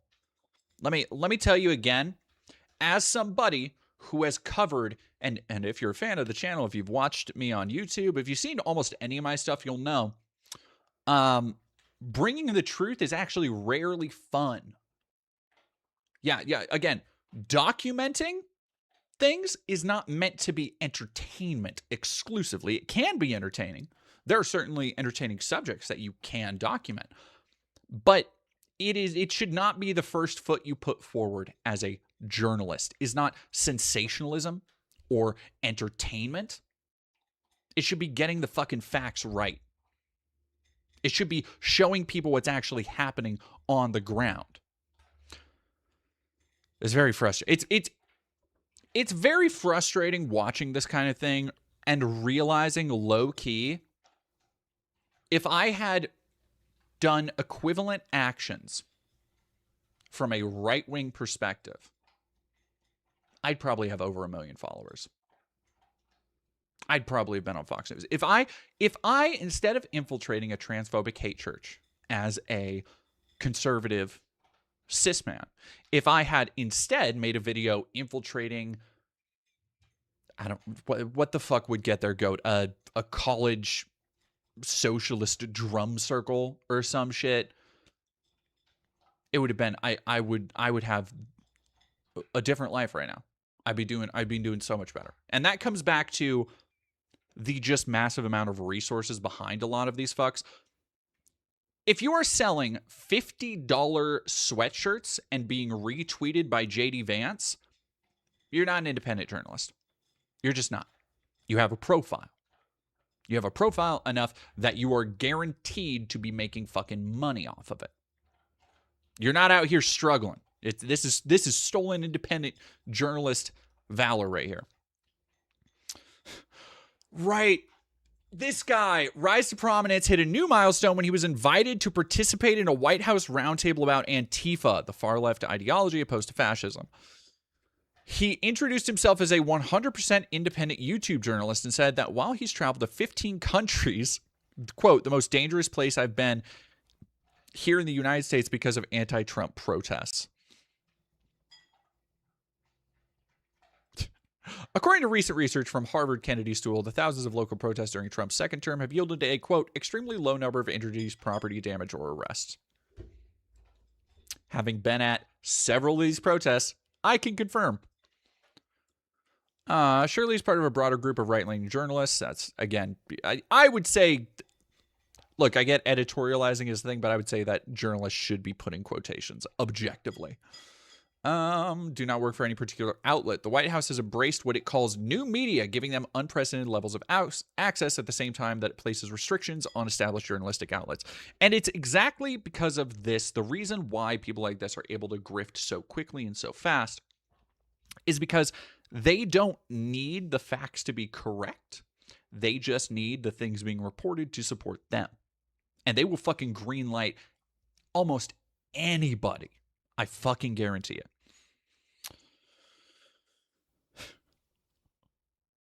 Many of today's influencers prioritize fear-mongering over fact-checking, something she says she observes in Shirley's reporting. Quote, "They have a narrative. They do everything they can to advance that." Yeah. So let's watch Leah Miller's Hi, it's December 29th, 2025. You're breakdown tuned of this. into Why America. I'm Legia Miller. Over the Christmas holiday week, among posts about Hello, the first-time 2020 chatter. election, Jeffrey Epstein, and Nigeria. Hi, it's December 20th. So here's the other thing that I forgot to mention, because as soon as this broke, a bunch of people started poking holes in Nick Shirley's story. A bunch of people went, "Oh yeah, I remember this dipshit." And then people came out and were like, "Oh, no, you actually didn't find any fraud, and all of this shit has been previously investigated." And a lot of people are rubbing two and two together, especially when you look at how the entire media class, the conservative media class, has galvanized around this shit. It sure does seem like there's a concentrated effort to push this instead of, say, the Epstein files.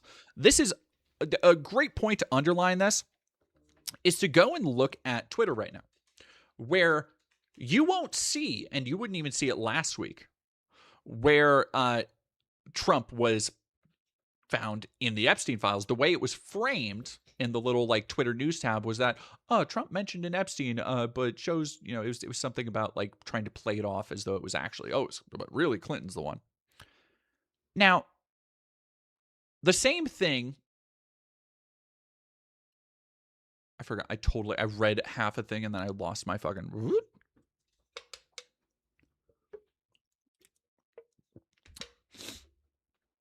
that's actually my pickup line. Yeah. Oh no, Kitsune Cavalier, you're absolutely right. Kitty Socialist, thank you for following. Sia Zerkly and Ananda, thank you also for following. If I didn't get those in. Oh, right. Similarly, the Minnesota thing is being massively pushed.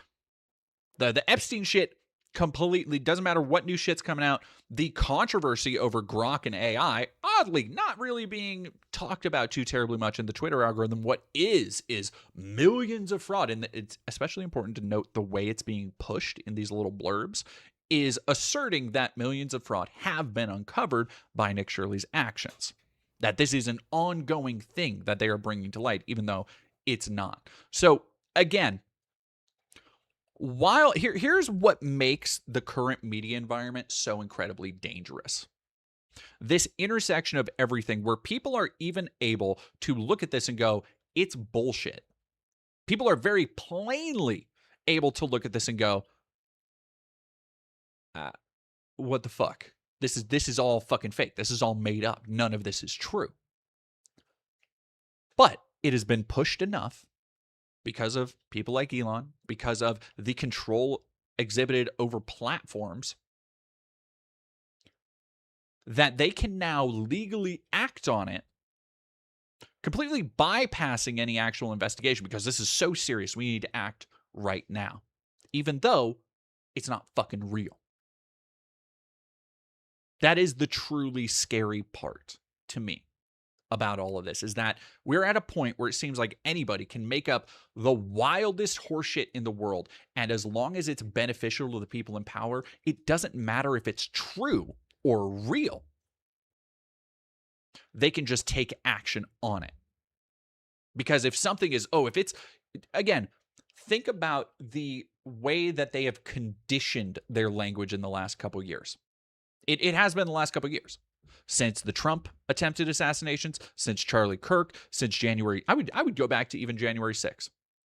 And the kind of indictments and the processes that happened over that, where they use all of this language. You see it a lot with Alex Jones, where everything is this grand existential struggle for, and you see it, we just looked at Elon Musk's tweets, where it's this struggle for the soul of the West and white culture and all this shit. The reason that language has grown more and more catastrophic and intense is so that they can justify taking these actions. Because if something is a massive, if you tell somebody, hey, there's a gun pointed at your head right now, and we can take action right away, you're going to think, yes, please take fucking action. Because you are told something that is so absolutely catastrophic that you stop caring if it's true or not. You just want to feel safe. And that's what they're taking advantage of. For what goodwill they may have left, what scant goodwill. Which is all to say that we're going to talk about this. We're going to talk about Leah Miller and her summary of this case and probably how it ties into that. I just wanted to go over the Epstein connection here. 29th, 2025, you're tuned into Why America? I'm Leah Miller. Over the Christmas holiday week, among posts about the rigged 2020 election, Jeffrey Epstein, and Nigerian strikes, Trump posted numerous times about fraud in Minnesota under the leadership of Democratic Governor Tim Walz, perpetrated by Somali immigrants who stole taxpayer money from the state and sent it to the terrorist group Al-Shabaab. Nick Shirley, a 23-year-old YouTuber from Utah who calls himself an independent journalist and was a guest at Trump's Antifa roundtable.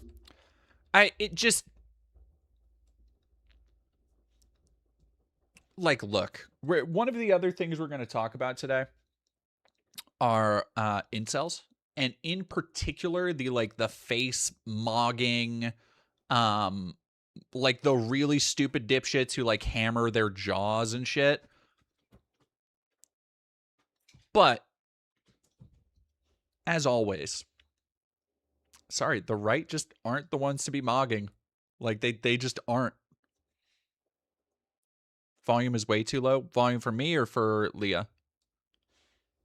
But Grackled, you might have to boost your audio a little bit. Remember when you had to go to school to be a journalist? And you know what? Here's the thing. I didn't even finish. Well, no, I did. I have a 2-year degree. I took 4 journalism classes.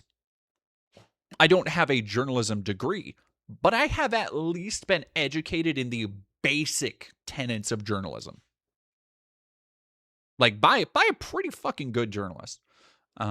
Very good teacher I had.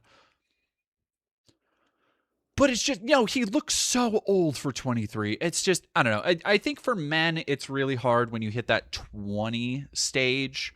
And so many men take so little care of skin, of their just general health. Cannonball 34, what does it mean to hammer your jaw? That's literally what we're going to talk about the fucking, God, what's it called? It's face sculpting. Yeah. No, here's the thing, Ethan Price. The looks maxing BS that's just eugenics, it's so much fucking stupider than eugenics. When we listen to and watch this dude talk, we're going to talk about Clavicular. Not only is he like legitimately, I don't think that dude is he's not all there. But I don't want to spoil it yet. I want to spoil it yet.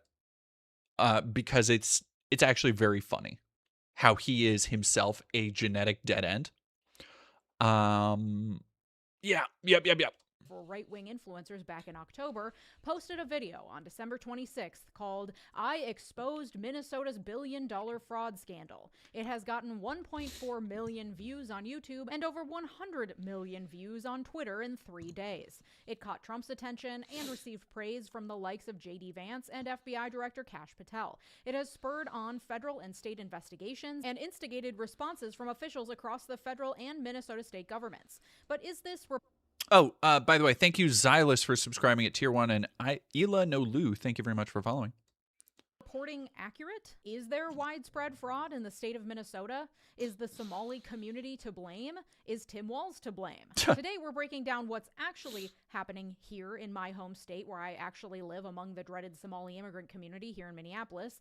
We'll look at Nick Shirley's video, as well as the actual investigative reporting. Video sound is too low? Really? Okay. And we'll discover that many things can be true at the same time, and that nuance okay, there we go. Yeah. are once again proving difficult for Trump and his MAGA base, who are eating this shit up hook, line, and sinker. This headline from Reuters about this story caught my eye. FBI investigating Minnesota fraud scheme, director says. Using the Ground News browser extension, I can get helpful background information on this public. Owns the publication covered on one side of the political. Hey, Ground News, hit me up for a sponsorship, because I'll be trying to do more video sponsorships this year too, because my life goal right now.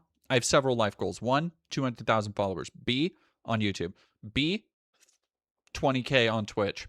C, top 5% OnlyFans. And D, I forgot. Oh yeah, paying off my debt and moving to the Seattle side. Spectrum and not the other. Ground News is transparent about its methodology, how it assesses each story and publication, including how it uses 3 independent monitoring. Comrade Naz, bet you do, Jew. You think I'm Jewish, dog? I get Comrade Naz, I guarantee I'm whiter. I'm more Aryan than you, dude. Organizations to assess the bias rating for each publication. I genuinely think that the world would be a better place if everyone had this much context about the news they read. Because depending on where you or your family members get the news. ATW absurd. Are we supposed to hate poor Somalians again? Why? Yeah, we are supposed to hate them because they're invaders or some dumb bullshit. One of my good buddies is Somali and loves a lot of the same stuff. We grew up on like Adult Swim and SpongeBob. Yeah, I have my like the regular bodega I go to, and Slappy Meats, Tony in the chat can talk to Bailey, their partner, about this because I took them there. My regular bodega is run by Somalis who are just chill. They're just rad. Like they like me. Partially because I'm one of the only people that doesn't like fuck with them and try and steal all their shit. Jew, nope, W, 8 gender from the Talmud, you Jew. Huh.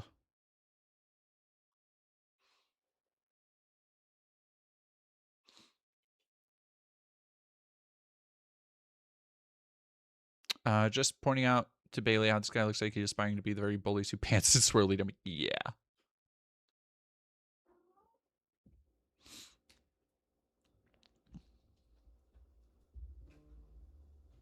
Is that the dude from the DC hotel lobby? Oh, God, I hope not.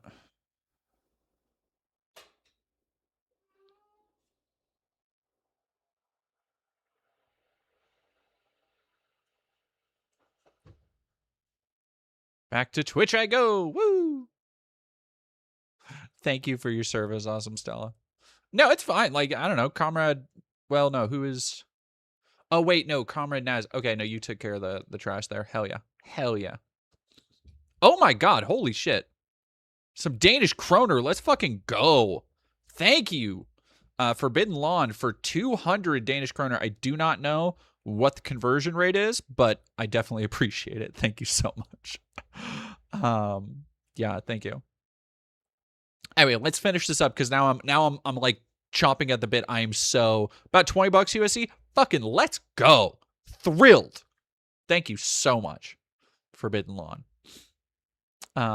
Yeah, Somalis just want to make a living in this country. Like every day I go to that fucking bodega. Like, first off, the Somalians who work there work harder than almost anybody else I know downtown. Because they're like pulling 12, 16-hour shifts. You know, up working in that fucking place because it's right by the bus plaza at like $6. $6. 6 a.m. Sorry, I saw a dollar. At 6 a.m. And, you know, sitting there, standing there all day, restocking, like doing fucking convenience stores are not fun or easy work. But they're there every fucking day. Like, it frustrates the shit out of me. Not that they are hard workers, it's that all the Somalis I know are hard workers.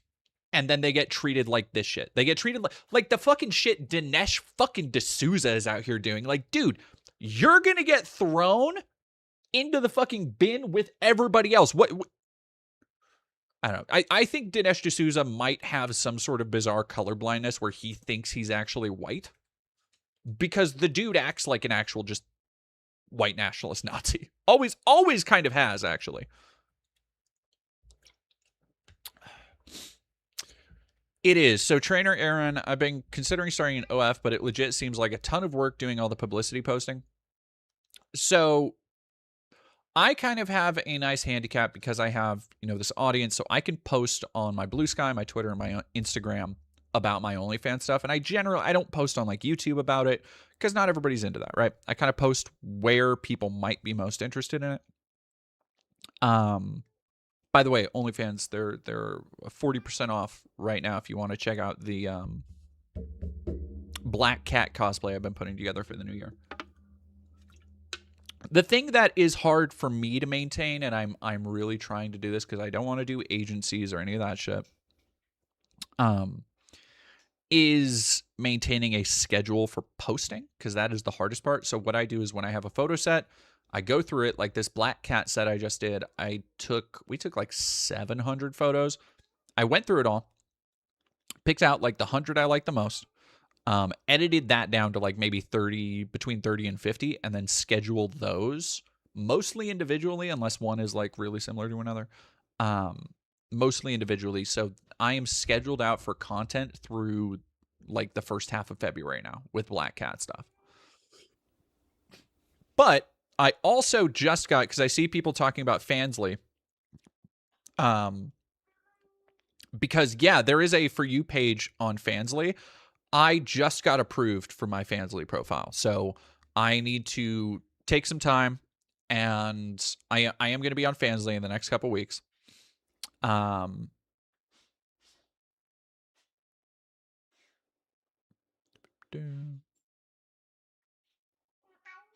And I will be just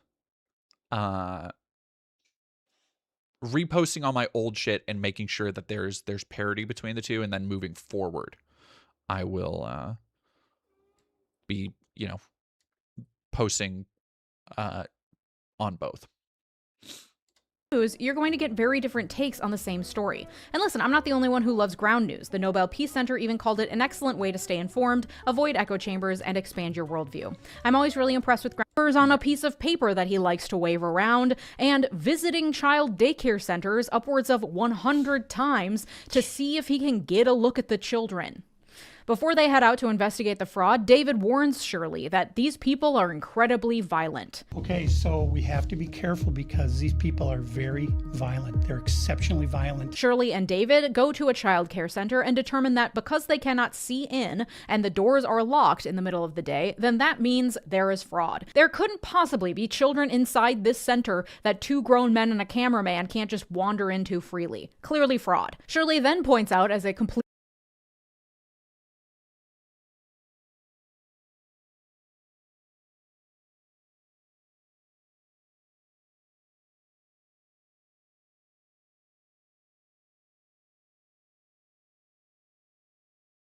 Damn it. Thank you so much, Ethan Price. Not gonna lie, the stream is helping me out of a stint of depression. Thanks, Vesper. Thank you. Thank you for being here. And Trainer Aaron, thanks for the perspective. I think for now I'll stick to slut posting for free. Hey, nothing wrong with slut posting for free. That's what I do. If people want to, Dr. Gamble, thank you very much for following. If people want to see a picture of my Black Cat cosplay, because we talked about cosplay, I did put up a end of year post over on Insta. If you don't follow me, go follow me there. That has this is my Angel Dust cosplay I did.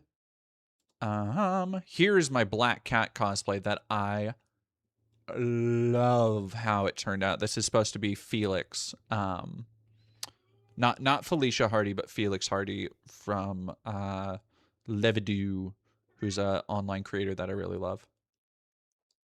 And the snow was so good for me. I love how this edit turned out. There's the Rogue one I did. It seems like bit crushed. I wonder if Instagram fucked this one up somehow. That's just a picture I took. Another picture I took. More Rogue. Oh, these are just all my pictures. What the fuck? Oh, okay, because it's duh. All right, here we go. So this picture was taken by my friend Mia Moore. This was me. That's not me, but I am on the front lines of the ICE protests there. This is one of my favorites that Mia took of me when we were in LA. As we were watching. So it's actually the picture that my profile photo is from. Mia took, because Mia has a projector, and we were watching Hardware because we had never seen it. And so we stopped to like take pictures in front of it because the lighting was so cool. That one, this is me and my other partner, and then that. So yeah, if you want to see what my Black Cat looks like, here you go. Although the pictures I've been posting are much more, well, I could probably show that. Nah, y'all don't want to see that, right? Y'all don't want to actually see that. Come on.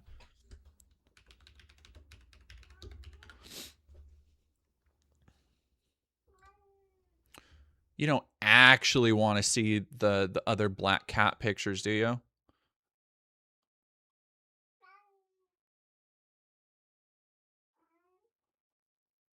No, come on. I know you don't. I know you don't.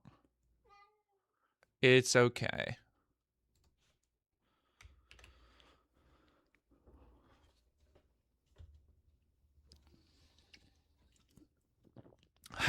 Honestly, so Scapegoat 2520.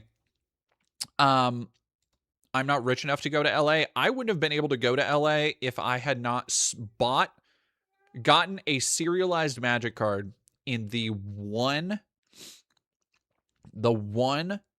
collector pack of Innistrad remastered I bought. And I was able to sell it for like $1,600. And that paid for that. That was the reason I was able to go to LA and cover everything on the ground happening there and get tear gassed. Oh my goodness. All right, I'm going to put Kat over on the chair really quick so she stops meowing.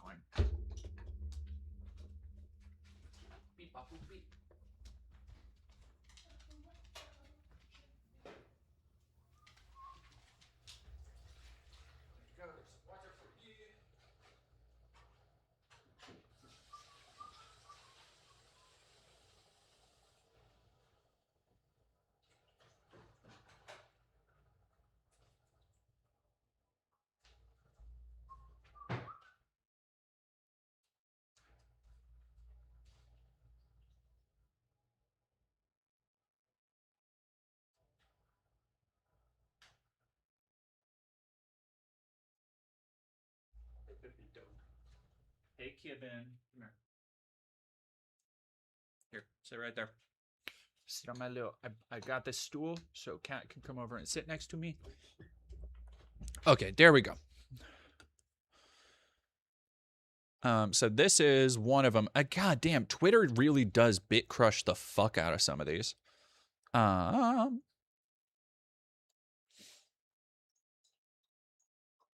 We're looking at offers for the gold chocobo. So I'm actually pissed because, yeah,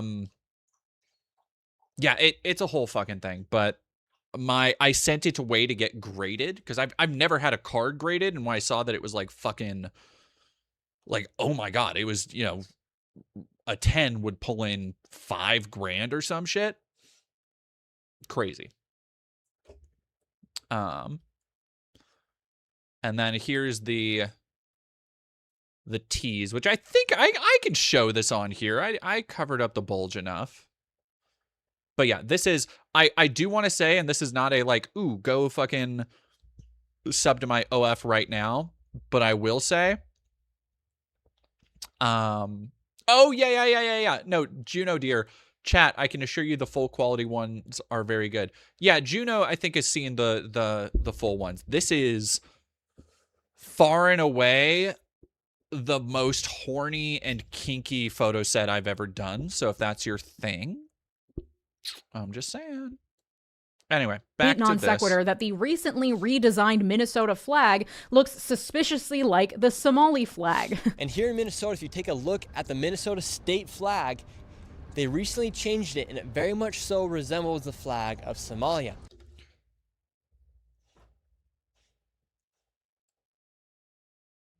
What was the old Minnesota state flag?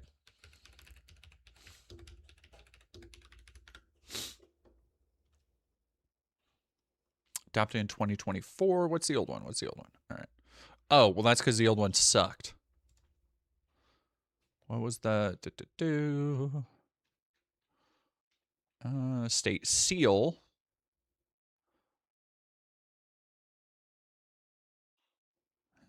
2010. Part of a broader trend among U.S. states modernizing their flags. What the fuck? Why? Why did you do that?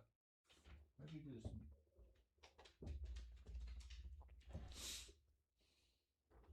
Yeah, it doesn't even closely resemble it. More precisely designated flags, color, and appearance. Okay. They got that flag autism working on these. Like, damn. Okay. Blah, blah, blah, blah, blah, blah. History. All right, reverse. Oh, yeah, because those suck shit. Those are just poop from a butt. That was through 1983. This was the one. This is what y'all defending. Yeah, dude, I would look at that too and be like, fuck, man, we got to update that shit. Come on now. because both are blue and have a star. Stars in the color blue are very unique for flags, as we all know. The clearest answer is that there was a conspiracy to make the Minnesota flag look like the Somali flag. Not that we had a whole-ass contest to pick a new flag, which included a statewide open submission of flag ideas, which received over 2,000 submissions, including drawings from children and also just a photo of Duke, the dog mayor of Cormorant Village. Of those submissions, one was chosen by the Flag Selection Commission, and then together with the designer, they finalized a flag with a geometric shape on the left that looks like the state of Minnesota, the North Star, because we are the stars of the North, obviously, and then the color blue because we have over 10,000 lakes. But yeah, no, it's a Somali conspiracy. Then they visited another daycare center. Again, couldn't want. That's so funny. Jesse the Body Ventura flexing and smoking as the new flag. Oh yeah, I posted. Got extra ripped again. Got in good fighting shape to pose for the Minnesota state flag. Fuck yeah, Duke the dog. It's just a disgrace what's happening in our cities. Nick Shirley coming to town. I'm going, god damn. It's so hard to not do Mike Lindell if I'm trying to do Jesse Ventura. I end up falling into it's the Minnesota of it all. Wander in freely, and when a woman answered the door and acted suspicious of them, again, 3 grown men with a camera trying to get into a daycare center, obviously that means fraud. Ignore the fact that this entire community has been fucking terrorized for weeks at this point by masked, unidentified ICE agents targeting them in the streets and in their places of work and in their churches and schools. No, the only conclusion to be drawn here is fraud. They then wave David's papers in front of a few Somali people's faces, demanding them to explain what's going on here. Additional reminder that English is likely not the first language for a lot of these people that they are interrogating. But yes, their confusion is conclusive proof of fraud. Nick Shirley did peek inside this one, little peeping Tom, and at this one he did confirm he could see a child inside, but then later pronounced that there were no children inside. After they were done harassing child care centers, they went to a building with 14 different healthcare centers inside of it. Ignore the fact that it's a large office building with many offices. Again, most offices turned them away because there were at least 3 men wandering around with a camera, though at one point it looked like there were an additional 2 masked men behind them. Yeah, look, he is literally going, first off, doing the same bullshit we've talked about where it's the sunglasses at night. Like, there are little points that I put together as evidence for my theories, and one of them is that these people have not been bullied nearly enough. And I would like to posit to you, Exhibit A, all of these dorks keep wearing sunglasses indoors, which is useless. It is a pointless thing to do. The only reason you would wear sunglasses indoors is for 2 reasons. One, you still think it looks cool like you did when you were 10. And B, you have not properly been bullied.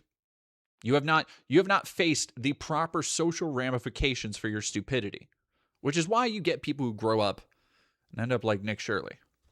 Let your kids get bullied a little bit. A little bit. And then later in the video, Shirley says that he knew filming this video would be very dangerous, so he hired security, and then he invites viewers to help him fund his security in the future through a company called Blackline. He tells viewers, God damn, dude, the fucking grit. Like, look, I have, and I get the idea of being like, yo, hey, if you want it, because I've done it all the fucking time. I've done it where I'm like, hey, I can't make this, or if you could help me out with some food. And people, my audience, everybody has fucking come through for me. And I can never thank everybody enough for believing in me and supporting me and helping me with all that stuff.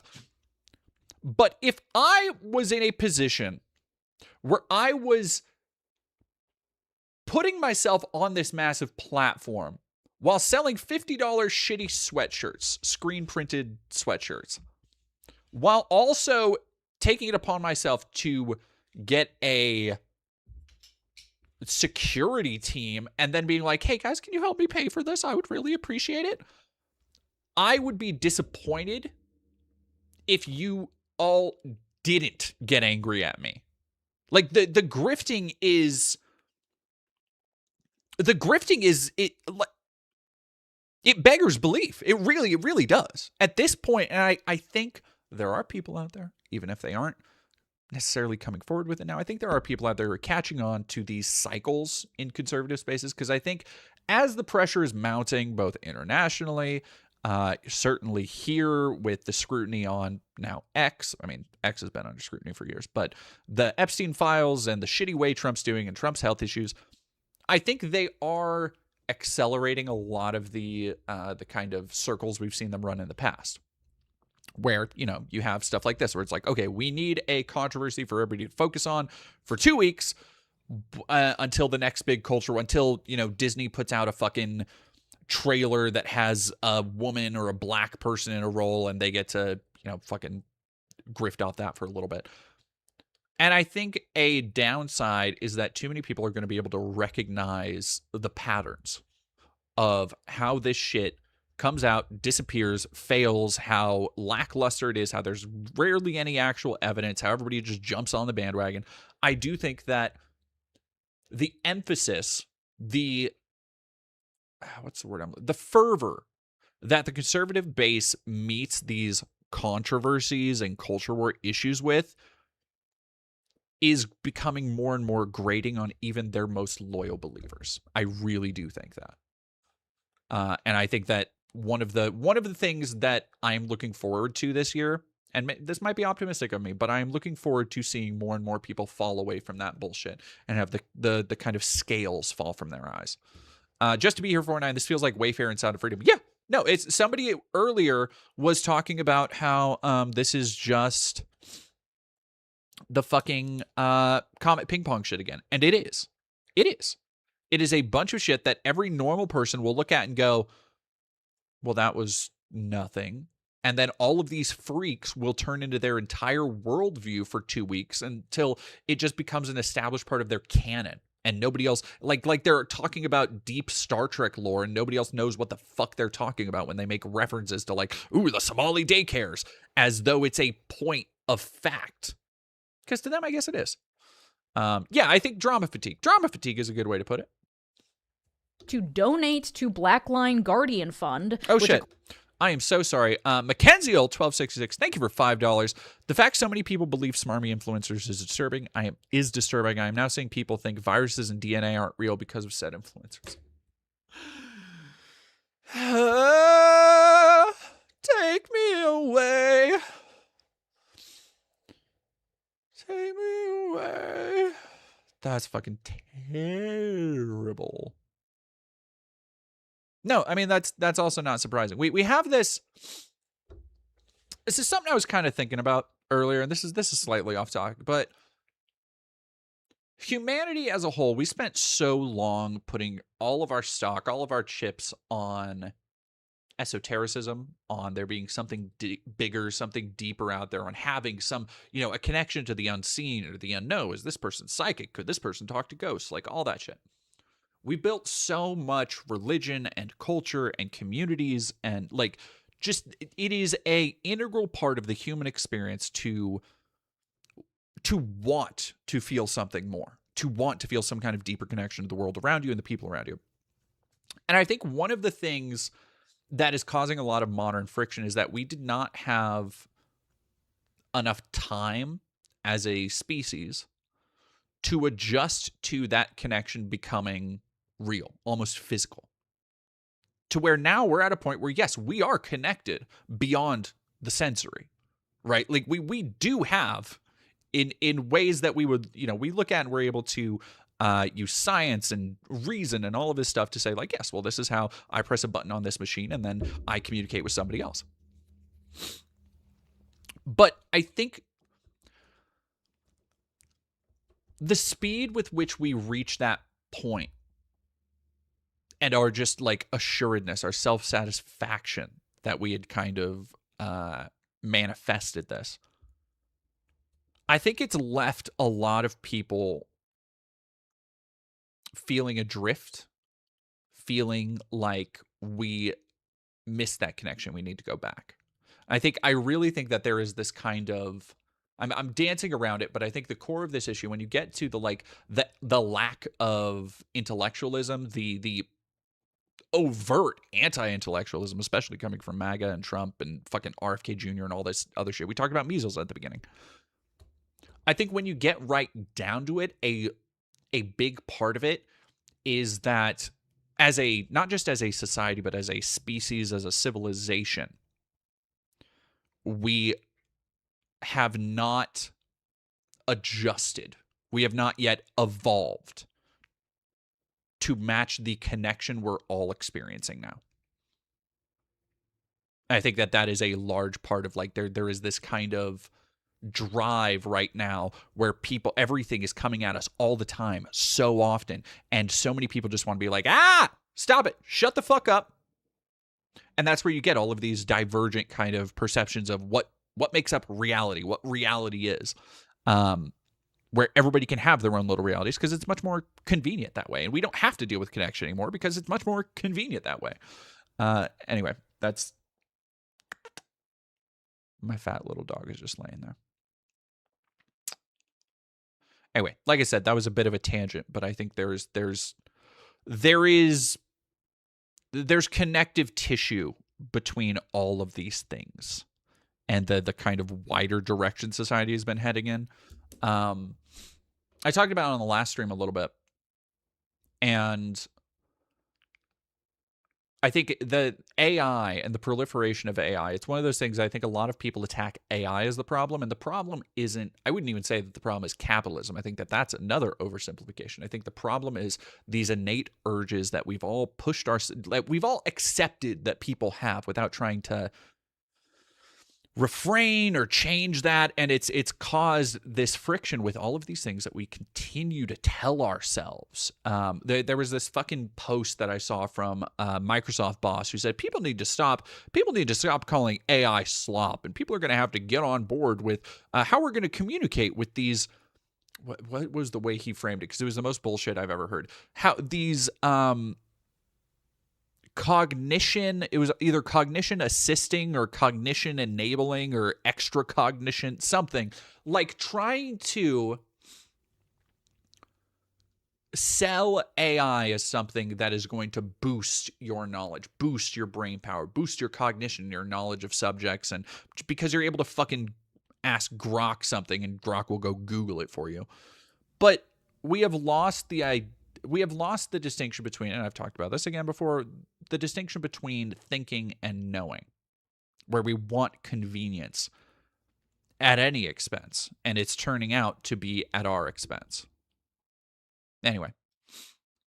According to their website, exists to extend protection to individuals and institutions facing credible threats but lacking the financial means to secure professional protective services. So poor Nick Shirley over here can't afford his own security detail, despite having over 1 million YouTube subscribers and a brand sponsor on this very video that probably paid him thousands.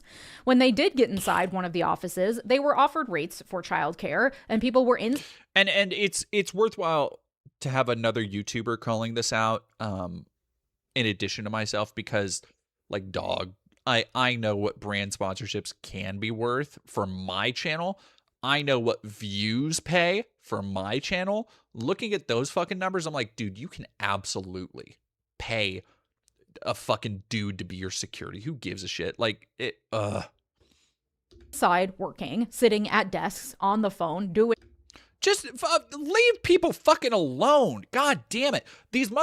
By the way, the same people, it should not be lost on anybody that the same people who are trying to use this as interference for Trump actually probably murdering and I don't want to use the fucking stupid TikTok speech like graping, but doing assault and probably killing girls and sex trafficking them to Jeffrey Epstein, that this is the party of protect children, and the way that they are covering up those crimes for Trump or attempting to divert attention away from it is to send a unqualified dipshit goon and a bunch of masked weirdos to childcare facilities to cause a controversy about how these fuckos wouldn't get let in to see the children. This is it. What are we doing here? XY0009, thank you for following. work, of course, must be fraud, but then someone called the cops, and Shirley and everyone he was with were escorted out. Only explanation? Fraud. Shirley then explains that they just care about the fraud. It doesn't make them Islamophobic or racist. If it was a bunch of white people out here, we would be having the same conversation. But the reality is, no, you would not. You wouldn't. Because multiple times throughout this video, Shirley and his good pal David, no last name, make sweeping claims about Somalians. When one guy in a Man on the Street interview asks Shirley who owns one of these daycare centers he's standing outside of, Shirley says, Somalians. Who supposedly runs it? Somalians. Oh my God. David says these people are violent. The entire video ends with the declaration, it is time to reclaim our cities from corruption and...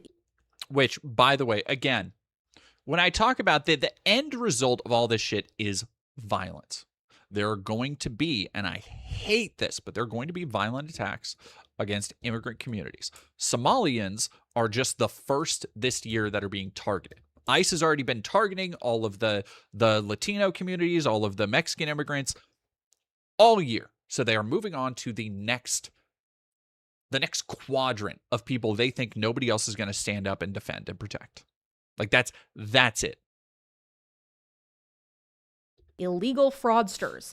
If that daycare center was owned by white people, Shirley would not have responded whites when asked who owns this place. They would not be taking the alleged fraud of a group of white people and making sweeping statements about all white people. They would not be insinuating or outright stating that this is a problem within the white people community, that white people are really insular and secretive, that any white person in the vicinity must know something, and if they pretend they don't, then that's suspicious.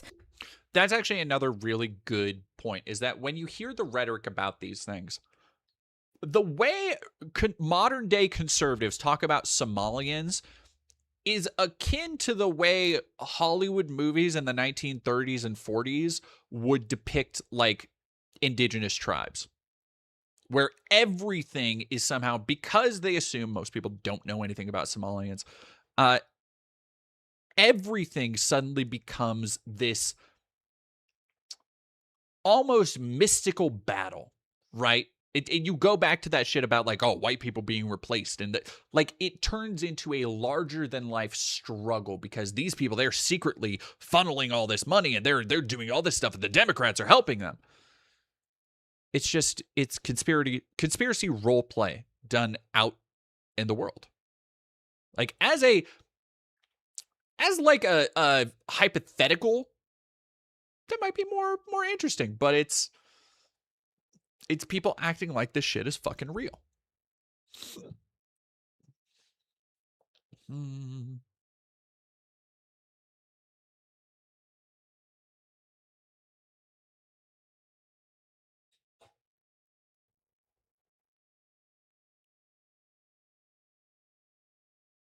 Yeah, not as individuals, but a hive.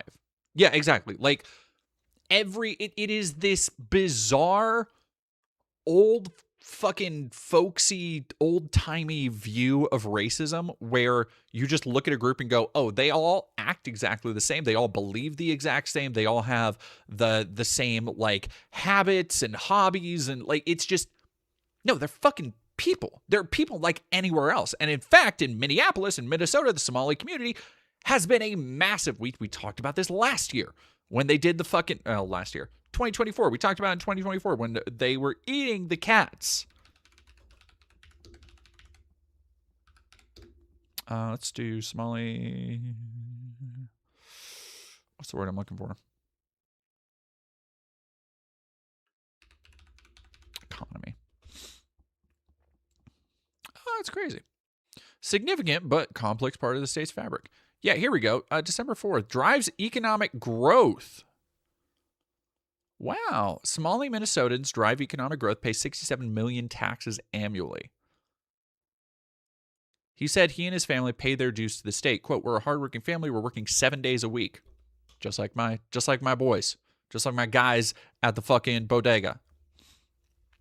Quote, from Trump, these aren't people that work, Trump said. They contribute nothing. I don't want them in our country.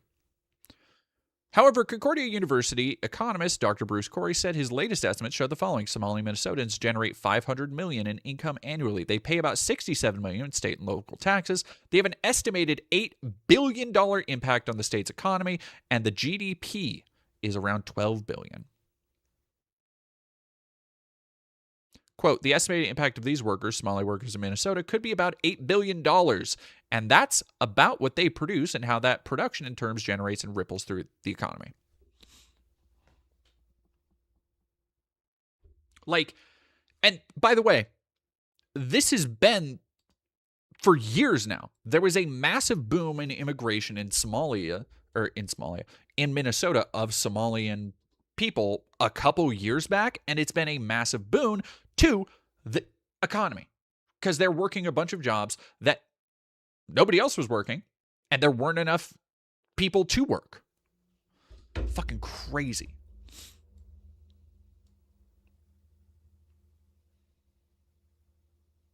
Yeah, like, and people will look at that shit and be like, oh, liberals want to replace all of us. It's like, no. They just want you to fucking buy shit, dude. Like, they are spurring economic growth. They are maintaining the economy.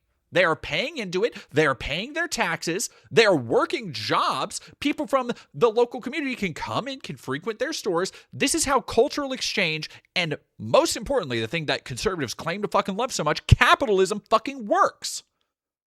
Like,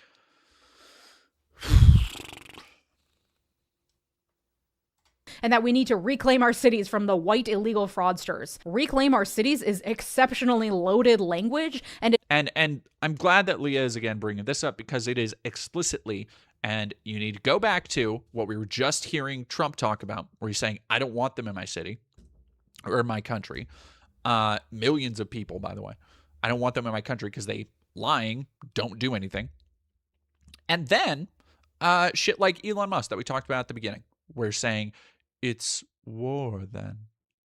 To somebody making a joke about him on social media that got fucking called out by libs of TikTok. It is incendiary and violent language that is being purposefully used in the hopes that violence will probably happen. And guess what? Probably fucking will. And I hate that. I really hate that. Sadaka plays the whole thing is also partly to target Tim Walz. Yeah, who runs for re-election again this year, I assume, at least. I fully think so, yeah. To Trump, he hears Minnesota, he hears Tim Walz, he hears Biden, and he's like, oh yeah, no, fuck that guy. All right, I'm going to watch a little bit more of Leah. You pronounce the J, Leah? Leah? Leisha? it is meant to play to conservative and MAGA fears. Right. I'm going to go heat up some food really quick because I do need to eat. I've barely ate today. What did I eat today? I guess it's almost 5 where I'm at, and I just realized I hadn't eaten today. So I'm going to go do that. But I will be right back. I'm going to eat. I'll eat on stream. We're good. Of immigrants invading our cities without saying the quiet part out loud, with just enough plausible deniability to say, no, we're not racist. We just want our cities back. We just care about fraud.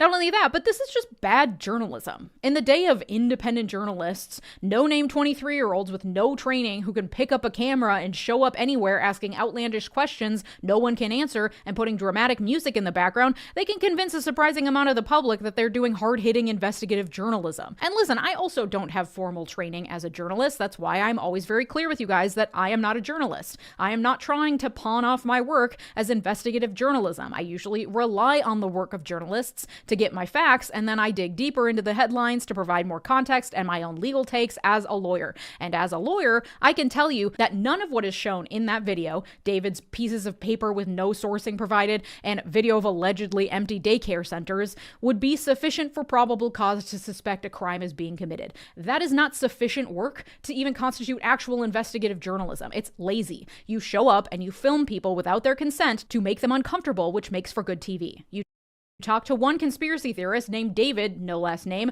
while providing no sources or credentials, and pawn that off as proof. So I wanted to turn. It's the exact same thing that you see in, or you saw it in, if you remember when Tim Pool went to the fucking no-go zone in Sweden, and it turned out to be total bullshit, and that when it was revealed who they were talking to and who they were meeting with, it was like a bunch of Nazis, and like, it's that same shit. These going to drastic lengths to simulate the reality that they want to be true, is what's happening. To actual journalists and investigative reporters to find out what's actually happening, because there is fraud happening in Minnesota, allegedly hundreds of millions of dollars of it, and that's a problem. It's a waste of my taxpayer dollars, and it would be great to get that money back and to prevent it from happening in the future. The problem for Nick Shirley and the type of people who fall for this investigative journalism is that two things can be true at the same time, and they really struggle with the cognitive reasoning required for that level of critical thinking. There can be fraud happening. Some of the fraud could be committed by people of Somali origin, and also the Somali community as a whole can be mostly made up of good, law-abiding, tax-paying people. Just like the white person community or the black community, the crimes of individuals do not equate to proclivity for crime in a whole community of people. And when you make sweeping statements to the contrary, these people are dangerous, they're insular and secretive, all fraud is being committed by Somali immigrants. That is, in fact, racism. You are equating an individual or group of individuals to the entire group based on their ethnicity. You are bunching them all together and slapping them with negative labels. That is racism. And it is people like Nick Shirley who are exploiting the racism and increased fear of immigrants to get views and sensationalize real news stories. So here's the facts as reported on by actual journalists who did actual investigations and actual lawyers leading these prosecutions.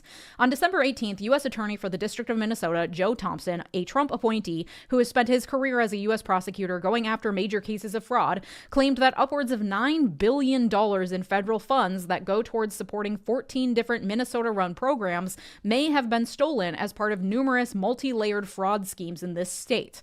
This investigation grew out of his previous investigation into the Feeding Our Future fraud that was discovered during COVID. 57 defendants in that case have been convicted of stealing $300 million in COVID relief funds, the largest COVID-related fraud scam in the country. The founder of that nonprofit, who was convicted on multiple federal charges, was a white woman named Amy Bach. And we all know white women are really prone to fraud. Our brains can't really handle business too good. So oops, sometimes we steal. It's in our nature.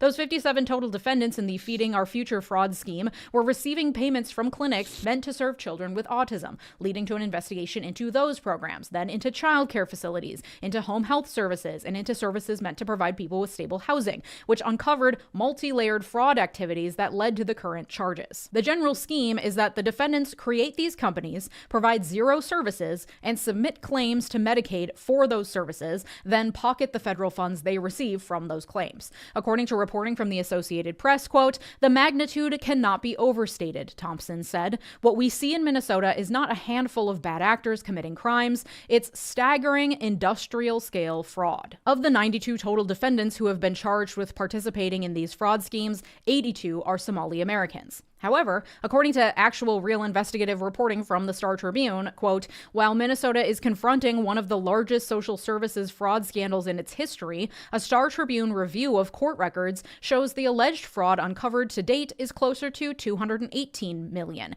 including $24 million in the recent indictments involving housing and autism services. Programs across the country meant to help Americans weather the COVID-19 pandemic, from the meals program implicated in the Feeding Our Future crisis to the Paycheck Protection Program, were rife with fraud. Those numbers are widely expected to grow as ongoing state and federal investigations into the state programs continue. In December, Assistant U.S. Attorney Joe Thompson predicted that prosecutors will ultimately find evidence showing that $9 billion or more has been misappropriated from what he called 14 high-risk state programs. He declined to say how long it would take to prosecute at least $1 billion in fraud or provide other details to back up his assertion. But ever in pursuit of a pretext for furthering his racist mission to deport the brown immigrants and militarize the blue cities, Trump has latched onto the race of the defendants in these fraud schemes as proof that Minnesota is riddled with Somali fraud and money laundering under the watch of our Democratic governor, Tim Walz, and the only way to fix it is send in ICE and root out the Somali community and send them back to their garbage country.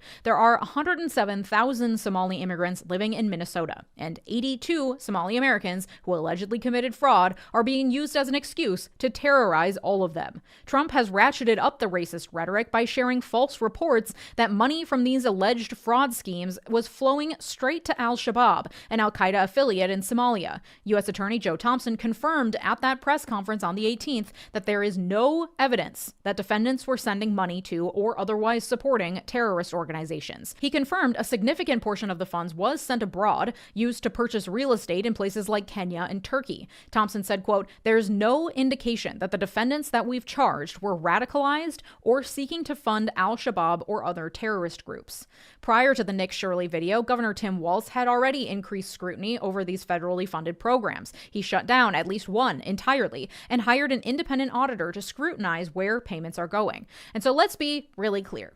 Fraud is happening in Minnesota related to the misappropriation of federal funds through schemes that make claims for services they are not providing. According to actual investigative reporting from the Minnesota Star Tribune, which has been covering these stories for the last 15 years, as far back as 2009, an auditor report found that the state... Poyapan. Oh, I haven't seen you in a minute, Poyapan. How you been?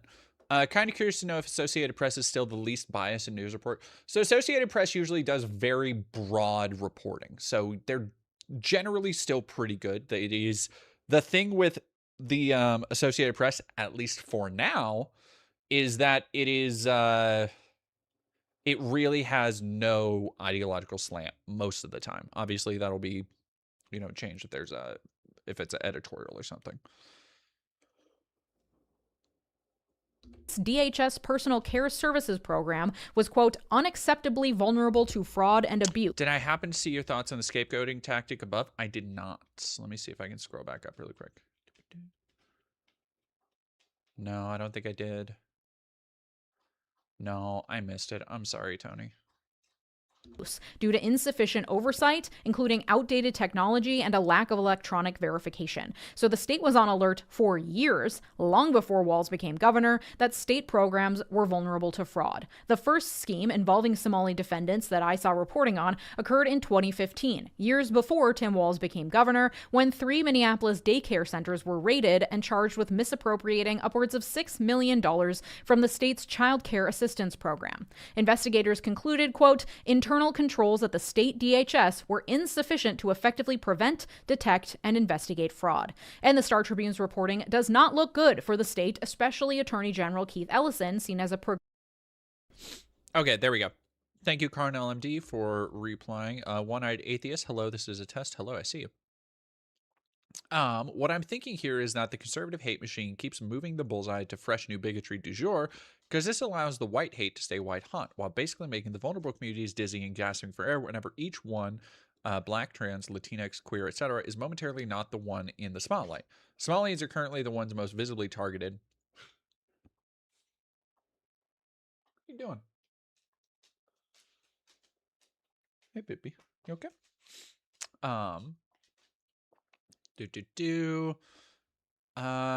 Latest of the barrage of efforts for them to fatigue and separate us. I think that's pretty accurate. I think it's a pretty good summation, honestly. Like, it is, I don't know how much of it is intentional. I don't know how much of it is going, like, somebody going, "Ooh, yes, we're gonna strike them next," because it seems a little bit too scattershot and desperate, honestly, for that. But I think it effectively has the same result, Aggressive AG. Quote, yes, we're still watching the Nick Shirley compilation. We'll watch that right before we go to Clavicular. Fucking dumbass incel. Can't even have kids anymore. Star Tribune reporters uncovered documents showing that the Education Department and the State Attorney General's office failed to act when a whistleblower accused the leader of Feeding Our Future of breaking the law in 2018 and 2019 before more than $200 million was paid to the nonprofit. Instead of opening an investigation, Attorney General Keith Ellison's office referred the whistleblower to other state and federal agencies. In late 2022, 2 months after the first indictments were issued, the Star Tribune revealed that daycares owned by several defendants in the Feeding Our Future fraud scheme were still receiving payments from the state. A Star Tribune review of state and federal records shows that Minnesota officials provided federal authorities with little or no evidence that Feeding Our Future was misappropriating government funds. That being said, Walz has been aware of the fraud and has taken some action to improve oversight over state programs, including signing legislation in 2023 to establish an inspector general at the Education Department and increased funding for fraud detection efforts. And in October of this year, according to the Star Tribune, quote, Walz ordered an outside audit of payments to providers in 14 state programs and announced a new system to review reimbursement claims. And this summer, the state's DHS began cutting off payments to companies that have a single credible allegation of fraud, which is a major change from past practices of continuing payments while investigators build a case. According to DHS, that has led to provider payment cutoffs 485 times this year, though it's unclear how much of a change that is from previous years. And the DHS Inspector General has 1,300 open cases, according to the Star Tribune. And of course, while there are many Somali people getting indicted in these crimes, there are also many non-Somali people taking advantage of the state's shoddy oversight. For example, there is widespread Medicaid fraud among addiction treatment providers in Minnesota, which is actively being investigated and does not involve the Somali community. But of course, all of these legitimate investigations and prosecutions of fraudulent activity in Minnesota, which is also happening across the country, along with the fact that we are home to the largest population of Somalis in the country, and we have a governor who was on the ticket that ran against Trump in 2024, has made us, and more specifically our Somali community, a target of Trump's midnight truth social rants and the right-wing misinformation machine that's been spitting out propaganda left and right, tying the fraudsters to al-Shabaab despite no evidence, making outlandish claims about the size of the fraud despite no evidence, and generally capitalizing on their base's growing fear of violent brown immigrants, of growing violent crime that doesn't exist, a reminder that immigrants are less likely than citizens to commit crimes, and of Islamophobia that goes back decades. It's the perfect storm, and Trump is capitalizing on it, as is Nick Shirley in his investigative reporting. But the reality, it turns out, requires nuance, which isn't as compelling. It doesn't get the views and the clicks. No matter how creatively and clickbaity I title this video, it simply won't get the 1.4 million views that Nick Shirley's dramatic investigative reporting does. Honestly, that's a perfect way to end it. I still have a couple bites of burrito left, but it goes back to, it wraps right back around to what I was talking about at the beginning with this kind of attention economy and the resources that the conservatives have versus the actual independent journalists. Because it is exciting. Sorry, now I have hiccups. What is on the menu tonight is whatever they had at the local community shelter pantry. I got, recently I've been turned on to our local Spokane Pride, like food pantry where, you know, food is constantly donated and, you know, you can go, I think it's usually on Fridays. Excuse me. It's usually on Fridays, and I go, or I've started to go. This is the second time I've done it because, you know, it's usually stuff that has been donated. It's really close to expiration, but it's just fucking free food. Yeah, no, Drax's, keep in mind, Spokane Pride Food Pantry. It's free food. I got a bunch of like microwavable sandwiches. It's a lot of food that you have to make, but that's fine. I got a bunch of like rice, basmati rice. I fucking love. Right now we're having a microwave burrito that is just rice and beans with some picante, so very simple. But they have some other stuff too. I got some apples and stuff before. I'm looking forward to a lot more like fresh produce and stuff. Oh, I think my baby is here. Where is it? It is out on, so if you look up the SAN, hey, whoa, give me a second.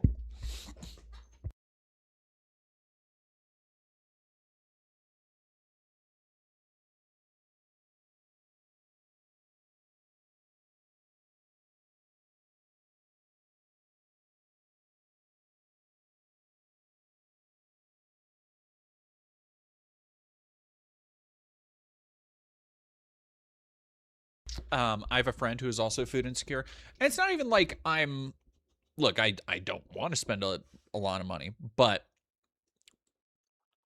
it is more for, Translator works there actually at the Spokane AIDS network. Well, so it's like it's Spokane AIDS Network, which runs the pantry, and then it's Spokane Pride is the organization, and they share a building. But yeah, it's been. Oh fuck! I completely forgot about the clothes. You're good. Okay, thank you, baby. You look so pretty. Thank you. No, you. Good night, homeopathic fossil. And I am very happy. Does dog want your food? No, she's relatively good about not begging. Relatively. For me, she knows I don't give her food unless it's carrots or blueberries. Those are her favorite. Her favorite little treats are all natural. But no, she like I said, I ordered her food from Amazon. So we just got that at the door. Yeah, no, I have so much chicken that, well, and the thing is that it's food that's gonna go bad, so I don't feel bad about like taking it, because I don't want the, yeah, so it's SAN, Spokane AIDS Network, and then it's in the same building with Spokane Pride. Yeah, Trans Raider in the chat just threw up the address. If anybody in Spokane wants to come to the pantry, 715 East Sprague. This is it's on Fridays. You can go in, they'll hook you up with some food.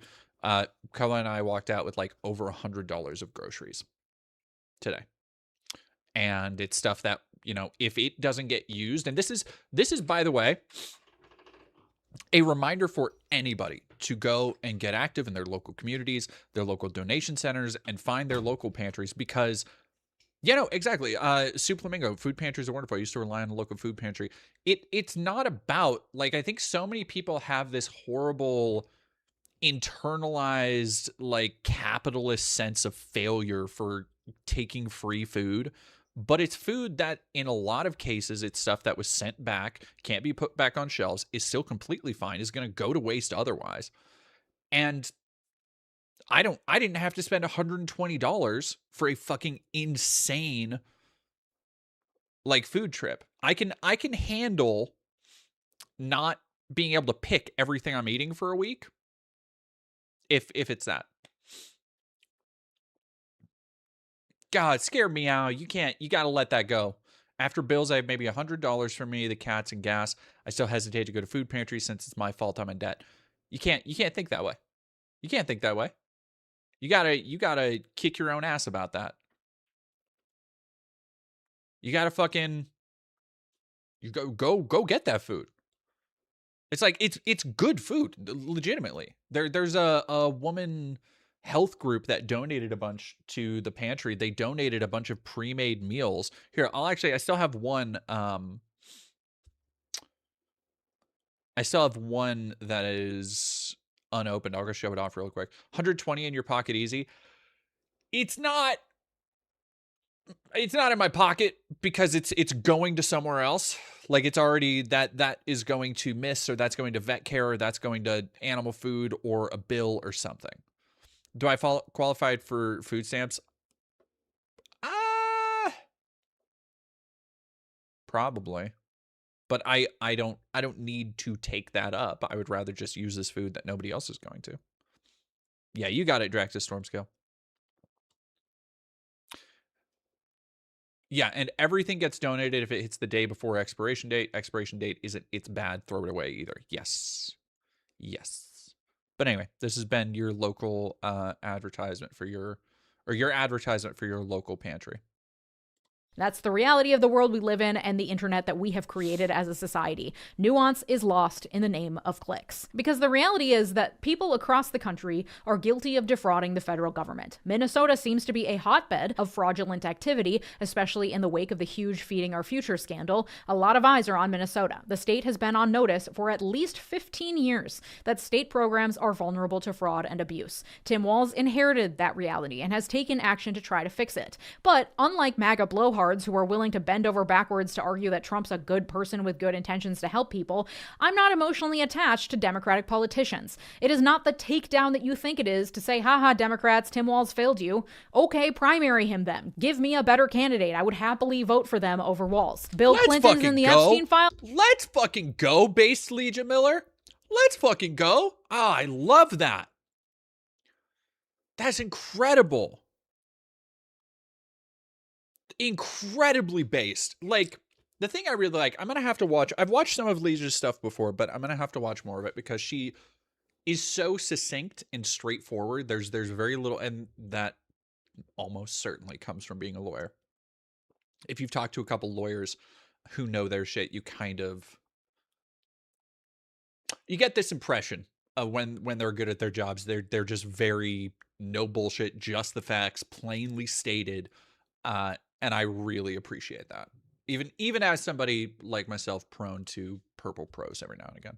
So yeah, let's watch, as we say goodbye to Nick Shirley, let's watch a compilation of him, quote unquote, owning people. We want to talk about how small your penis is today? I really didn't want to talk about the size of how tiny your dick is. I mean, you'd never see it. Where your family come from? Mine's was kidnapped. Where's yours? My parents were born here.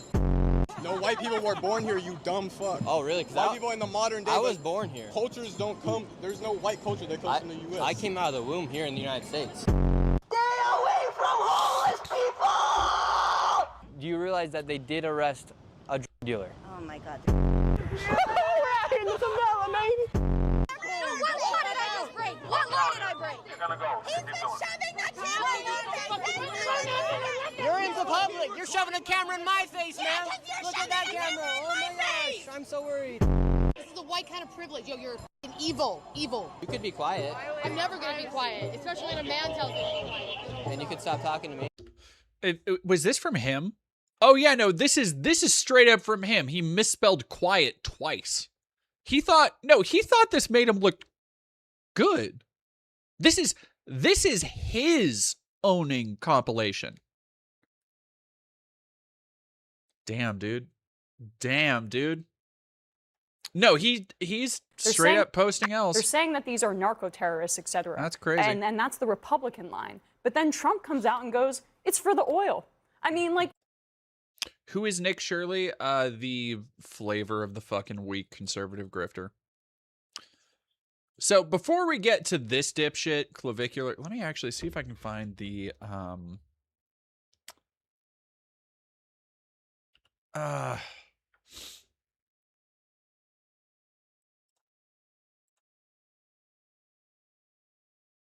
No, he really thought he was like owning there. Like he really fucking thought so. So before we go on to Clavicular, I do want to call some attention to our dashing president. Oh, do we have a shout out to Majority Report? Who's minority? Emma Vigeland is going to swear she's going to say this one. I want to look smacks. Yes, Sadako plays. Clavicular is the incel psycho who tried to run somebody over, who I believe did run somebody over.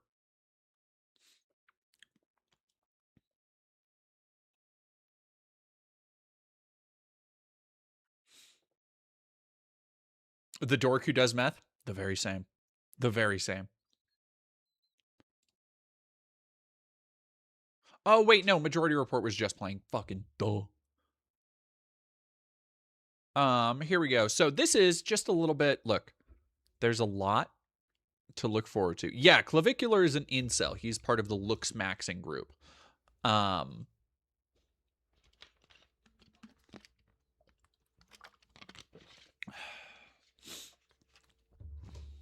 And yeah, we'll talk about the Clavicular thing because I want to see if anybody can find the interview he did recently where he talked about how he's infertile because of all the like testosterone and hormones that he takes and all the shit he did. If you could find that, I would appreciate it. But excuse me. No. It's not about excuse me, sorry. Oh my gosh, so sorry.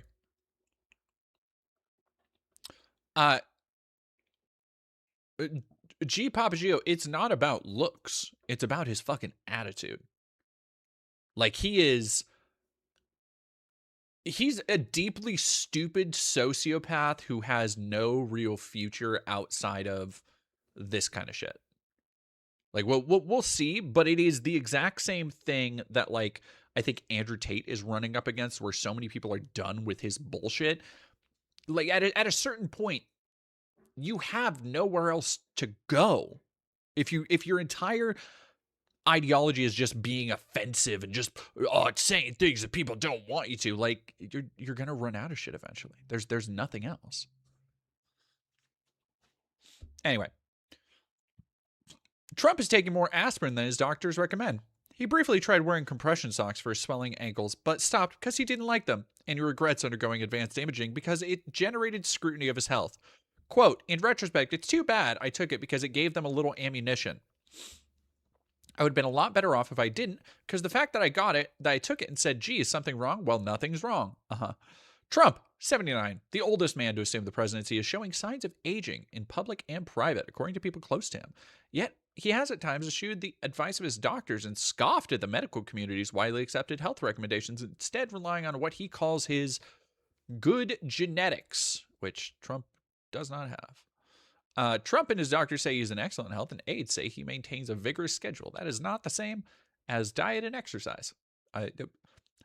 Saying he maintains a vigorous schedule is just a way of saying that we keep him on so much fucking amphetamine that he never stops moving until he falls asleep for 3 hours every night to Fox News.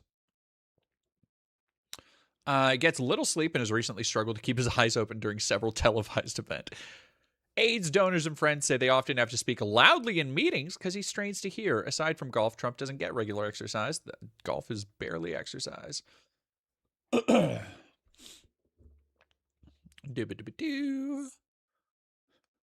Large dose of aspirin he chooses to take. God damn, his feet are swelling.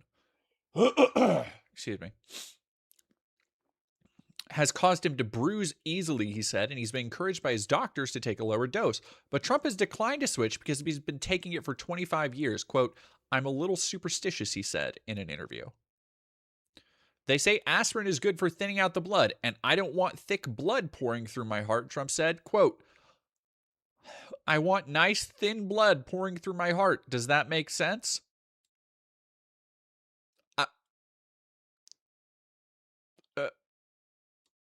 It's so fucking...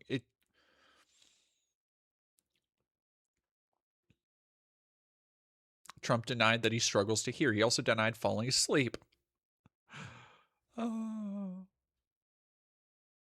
Quote, it wasn't an MRI. It was less than that. It was a scan. Trump's doctor confirmed in a statement to the Journal that Trump had received a CT scan. Blah, blah, blah, blah, blah, blah, blah, blah, blah, blah. Now, this part, what is this timeline? Oh, it's so good.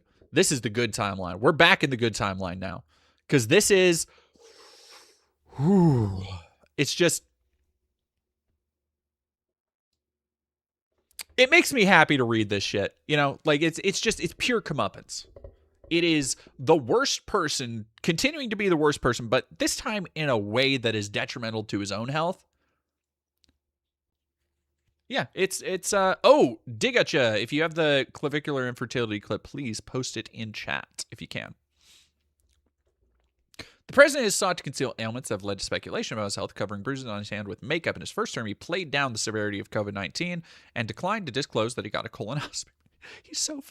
He's just so, like, insecure. Like, it's wild, dude. Yeah, no, damn Sputnik. The image of his cankles muffin topping out of his shoes will give me nightmares forever. It's fucking rough. It's fucking rough. Can't send links in chat. Fuck.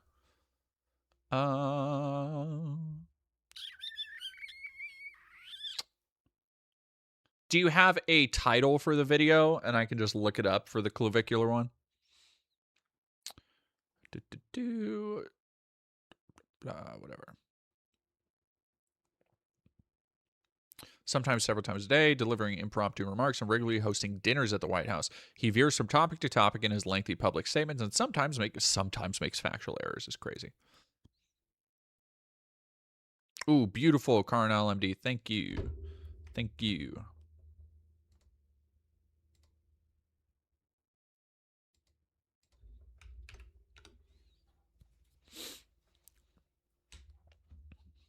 Let's fucking go. Barbabella. Blah, blah, blah.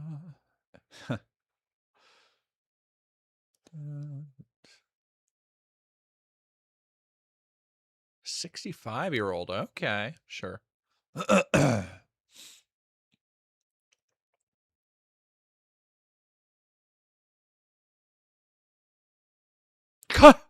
God, I was like, what fucking doctor? Oh, barely a doctor, Mehmet Oz. As a clinician, you look for clues in people, even if they're not your patient, and he is just with it on some fairly complex topics. Mehmet Oz, a physician who serves as administrator of the Centers for Medicare and Medicaid Services, said in an interview with the Journal. Oz hasn't provided Medicare to Trump. Fucking great.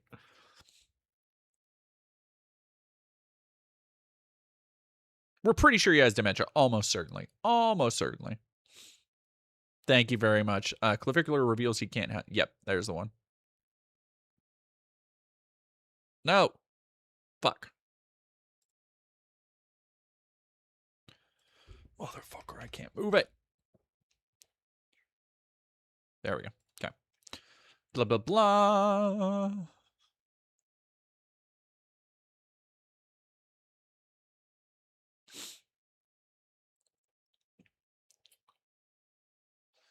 Begin his day early at the White House at an office before coming downstairs at 10 a.m. and working until 7 p.m. or 8 p.m. Yeah, right. First 19 days, which included hundreds of meetings and phone calls with staff, CEO, lawmakers, and cabinet secretaries, said he has asked his staff to modify his schedule so he can have fewer, more important meetings that he can devote more attention to, a change he doesn't attribute to age, but using his time more efficiently.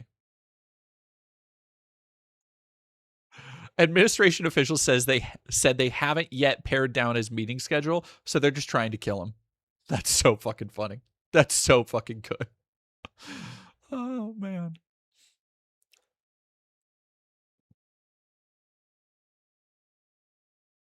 Mid-July, Trump went to see doctors at Walter Reed, owing to what his physicians described as mild swelling in his lower legs.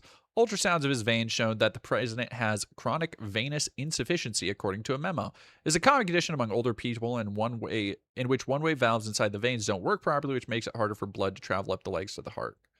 That's what he probably looks at that and is like, okay, blood thinner, got it. If my blood is thin, no problem. Just goes right through.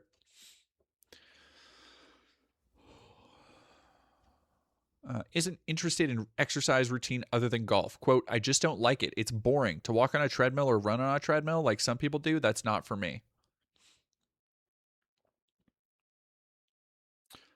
Trump's physician said the president uses aspirin for, quote, cardiac prevention.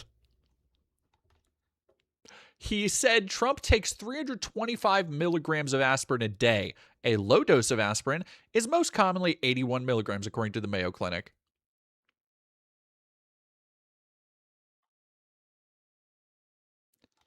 Of the incident in which Bondi caused his hand to bleed, Trump said, the ring hit the back of my hand. And yes, there was a slight cut, Trump said. The cut alarmed some who witnessed the exchange, according to a person with knowledge of the episode. It was one of several instances in which his hand has been cut.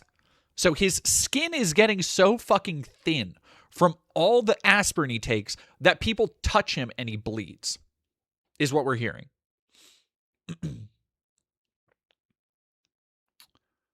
Difficulty sleeping at night. By his own account, is often texting and calling aides at 2 a.m. or later.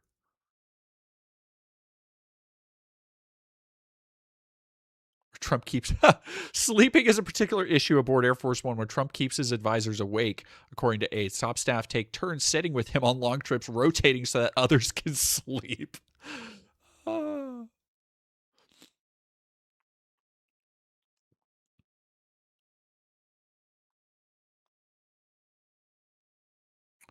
Great.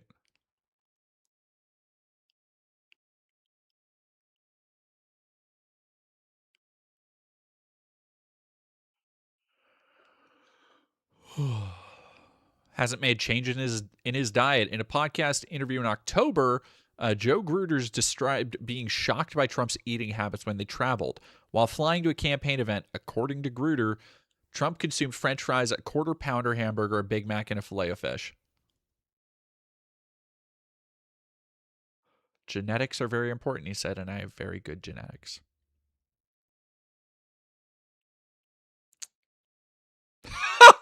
Camington Bear. Oh, that's so funny.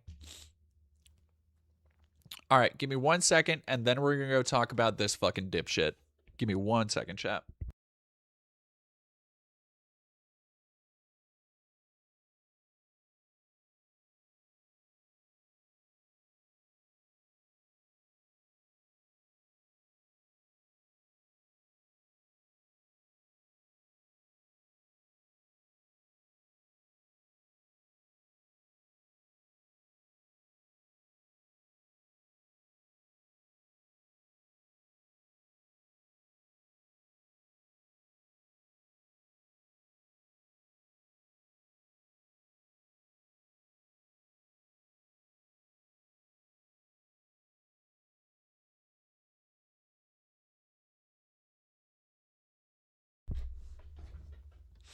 Alrighty. So, now that we've got some good news flowing in our systems, now that we're all, ooh, yeah,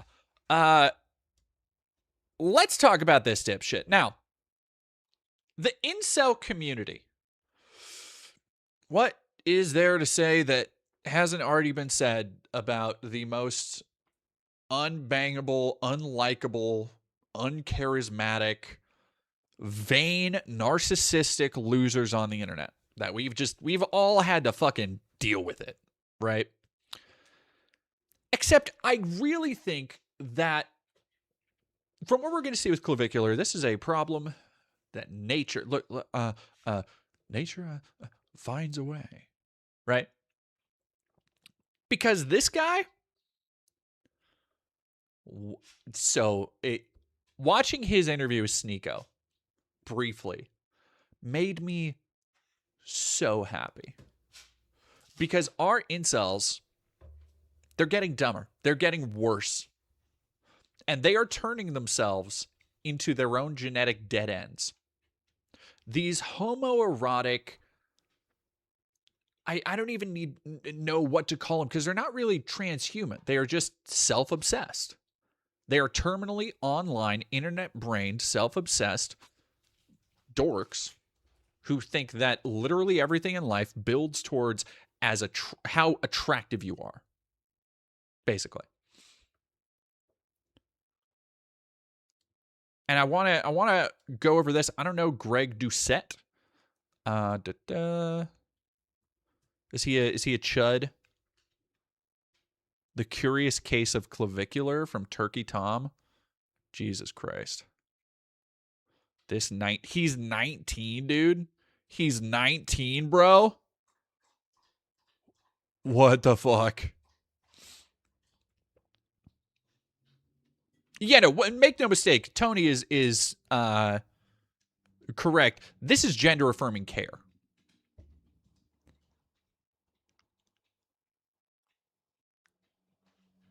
I mean, aren't they kind of right though? Being attractive makes lots of doors open for you. Okay.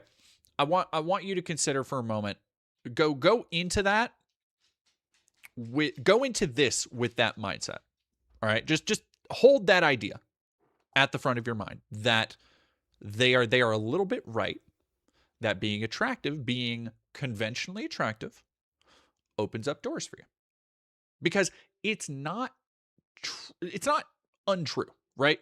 It's a very broad assertion. But I want you to ask yourself, in the pursuit of that attractiveness, because that is what the looks maxing community is. The people who do like mewing and like crush their own crush their own skull bones and face bones and try and like reform it and all that shit. All right, let me see if I can find, do we have any videos of looks maxing? Let me see if I can find a dipshit like punching themselves in the face.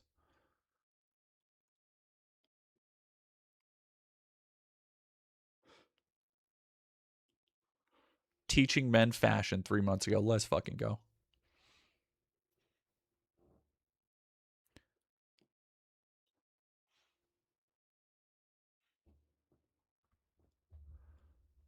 Best looks maxing products.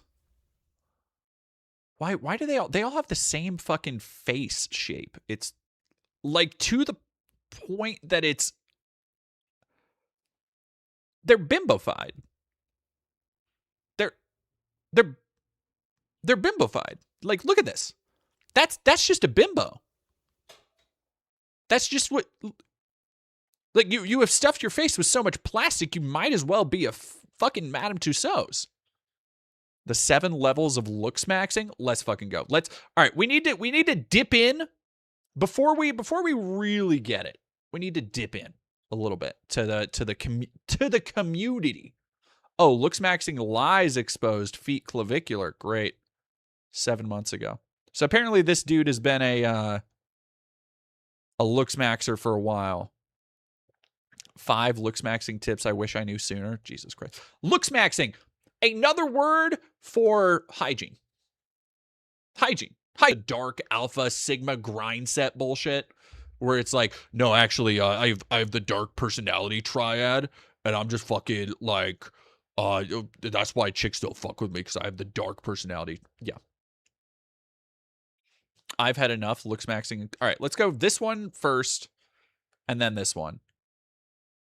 So I guarantee if you guys watch to the end of this video, you're going to learn to avoid these mistakes I made when I was first optimizing my looks and health. As you guys can see, I was super ugly, and now I don't look half bad, and I also grew a lot taller, through some things that I'll cover in this video. So the first thing is, avoid putting trust in faulty methods. And all this really means is don't depend on scams or shills to actually make a big change in your looks, okay? So things like thumb pulling, mewing, gua sha, posture, or a haircut. Now these things can be helpful. Things like a haircut, even though he kind of looks better here than here. You know, maybe gua sha, you get some lymphatic drainage a little bit. You know, posture, that's definitely an important thing you want to do. Mewing is just proper tongue posture. Thumb pulling, again, I don't see any evidence for. Okay, what the fuck is mewing again? Mewing face. Mewing is a viral trend promoting flattening the whole tongue against the roof of the mouth. Oh, this is why. So much of this is based around the jaw. Because, lady, what the fuck?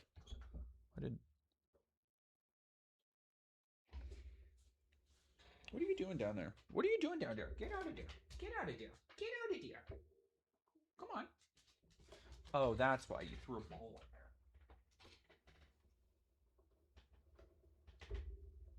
in there. Ah! Dog causing trouble. No, it is just jaw fetishistic bullshit. Like it is all the idea that how masculine you are and how much people are going to take you seriously is based on your, like, how fucking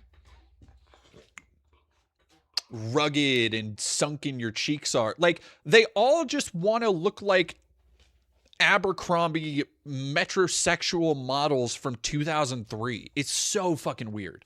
It's so weird. But yeah, let's go to this. 5 looks maxing tips. Specifically because it's like, let's say your Snowset, my pronouns are they, them. Thank you. Is the idea that the bone of your mandible is gonna like separate and grow forward in perfect alignment. You know, it's just so many logistical issues with thumb pulling. So, I guess that is thumb pulling is the idea of pushing your mandible forward somehow.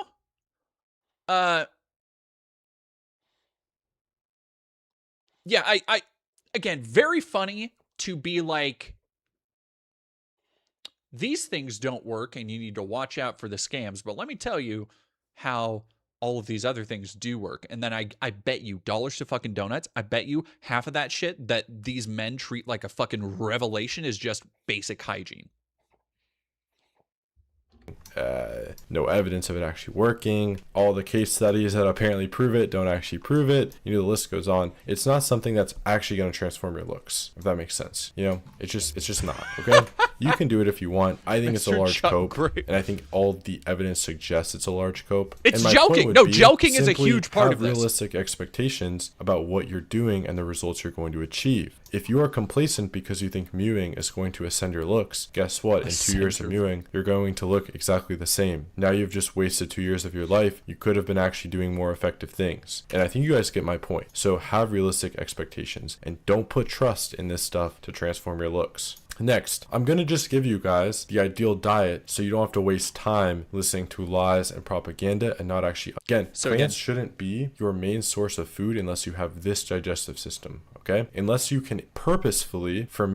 70% is fat and 30% is protein. So a cow is getting the same 90 to 80% depending on the, okay? It's going to give you acne and it's just a lousy temporary fix, okay? So every doctor and dermatologist lied to me. They said my diet had nothing to do with my acne. They told me to avoid the sun.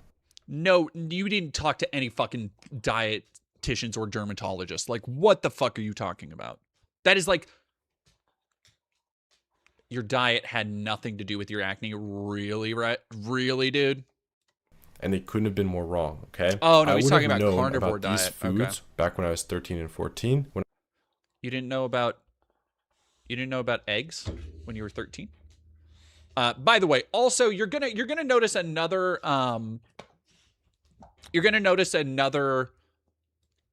consistent trend between all of these people, and that's going to be the fact that they are basically children and thus very fucking stupid.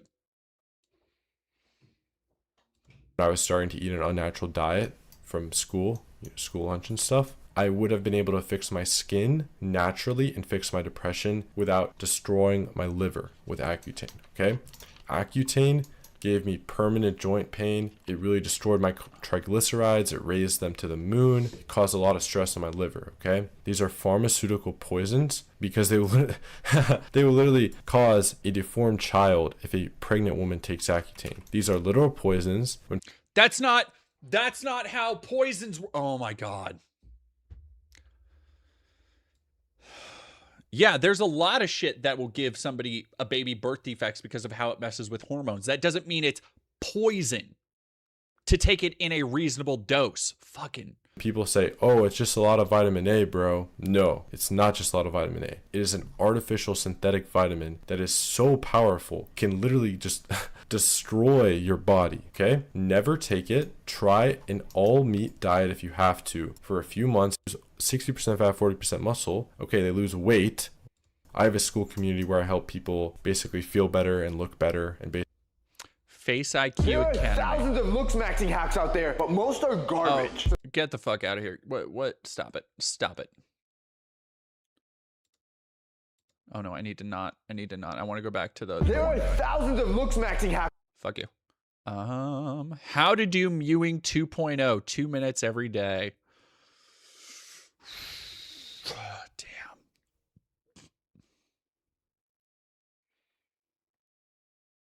Every known, yeah. So the hammer thing is another looks maxing bit.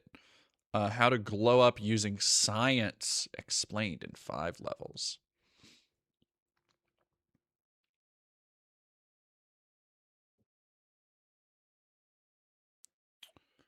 Lethal face card.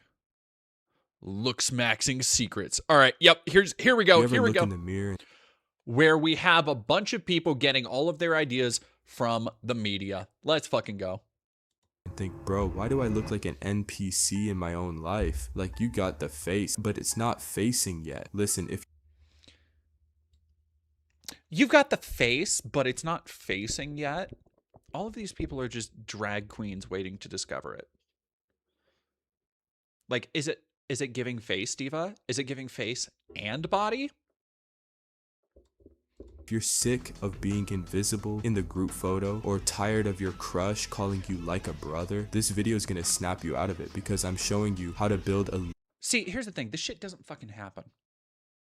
Like, these are much like... I think one of the big reasons that the incel community, that these kind of incredibly shallow look-smacking dipshits are so ideologically, like, just neck and neck, right next to the far right, is because they rely on these things that didn't actually happen to them, but they've heard about happening at some point. Whether it actually happened or not, completely immaterial to the point that it could happen to them as well, so they're going to treat it as though it already has.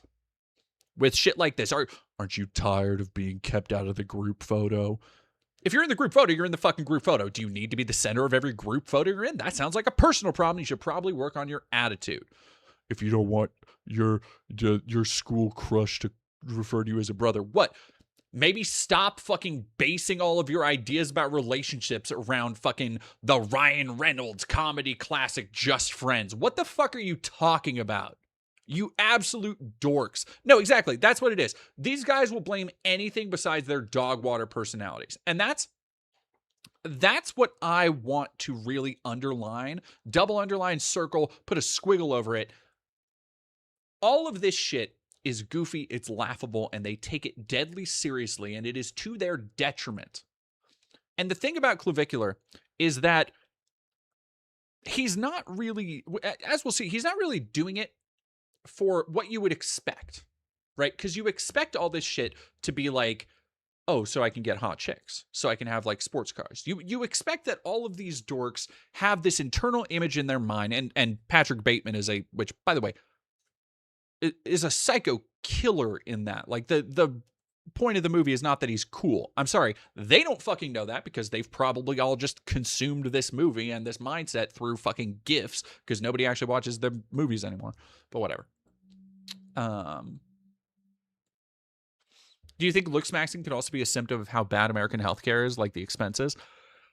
No, because a lot of the shit is like it's pointless. The reason why there are so many looks maxing videos that are saying shit like, don't try this, is because it doesn't have to do with healthcare. It has everything to do with self-image. Like that's what it is. These are just men who are going through a self-imposed dysphoria because they have convinced themselves that unless they do these things that are in some cases incredibly harmful and have lasting repercussions, then nobody wants to be with them. But the reality is that they go through all this effort to do all this shit and nobody wants to be with them because they have formed their entire worldview around just making themselves attractive for nobody else but themselves, by the way. Like, this is just a process where you are going through years-long trials and tribulations to make yourself more attractive by the standards of other men who are also probably infertile asexuals by this point, as we'll see in Clavicular. Lethal face card. And I'm not talking filters. Now, again, I want you to keep an eye on all the videos and all of the fucking footage that you see here because so many ideas about masculinity, about dark sigmas and sigma triads and fucking all that bullshit is because these people watch movies or they see clips of dudes aura farming in movies and they're like, oh, that looks so cool. Why don't I have? It's because you're not a fucking movie star. The reason why you don't have Cillian Murphy's tailored fucking Peaky Blinders suit and shit and you can't mog like Cillian motherfucking Murphy is because you're not Cillian Murphy. Snap you out of it because I'm showing you how to like you have managed to live your life through the internet to such an extent that you don't even take movies and shit as reality now. Just GIFs of movies as indicative of a reality.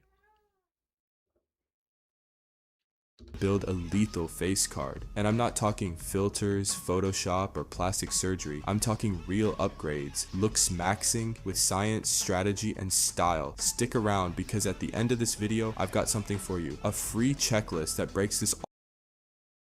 And I think the funniest part here is that all these guys listed don't even share all of the looks maxing, like the super fucking square jawed, like, look, this is not a perfectly rounded, perfectly chiseled square jaw. In fact, a lot of the people they're showing, I wonder if they're going to show Mads Mikkelsen, because that's a kind of an extenuating circumstance. Because you have Mads Mikkelsen, who else we got? We got Keanu. Miss, could you shut up, please?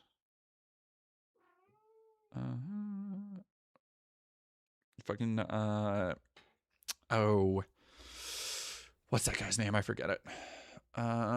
It's not Pacino. It's the other guy. It's the Ocean's 11 guy. All down into simple steps you can follow every day to level up. Not just your looks, but your mindset and momentum. What? George Clooney. Nope, not George Clooney, babe. You said Ocean's 11 guy. Oh, Brad Pitt. Babe, how many people were in the crew on Ocean's 11? 11. Uh-huh. Do you want to run them all down? I only know the two. Okay. I love you. I love you. momentum. All right, let's lock in. First off, let's talk about the foundation of all face cards, your mindset. Yeah, I know everyone wants to skip to the jawline hacks and haircuts, but if your brain still thinks you're mid, your results will stay mid. If your brain still thinks you're mid, your results will stay mid.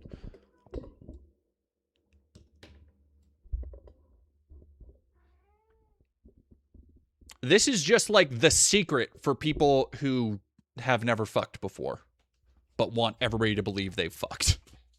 like this is, again, it's this incredible, it's almost this Arrested Development, like the mindset of a 12 or 13-year-old became frozen, like amber. And it never changed from that point of what a fucking cool bad dude looks like. Like all of their shit is based off of, you know what they're based on? Looksmaxers just get all of their ideas about the male form from early 1990s video games. Hey, cat. I'm gonna go get you. I'm gonna get you. I'm getting you.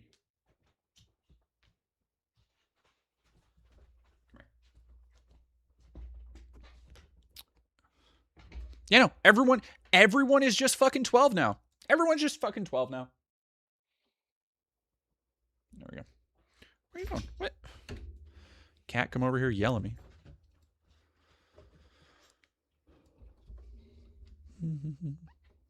But yeah, anyway. Gotta start acting like the glow up already happened. Visualize it. Every morning, look at your reflection and say, that guy? Yeah, he's dangerous. He's unignorable. Muhammad Ali didn't... Dog, you don't... That guy, he's dangerous. He's I can't... It's just, it's so embarrassing. This is where we do need more male-to-male, peer-to-peer social stigma. Because if you are a cis straight man, if you are a masculine cis straight man, if you see somebody even jokingly advocating for this, you need to look at them and go, that's fucking lame, dude. That's fucking stupid. That's fucking lame. Fuck that. You need to use that negative reinforcement to get them to have a more positive outlook than this shit. Because this mindset is a trap to anybody who walks into it. It doesn't let you out. And it is detrimental to your mental health, your physical well-being, and everybody around you.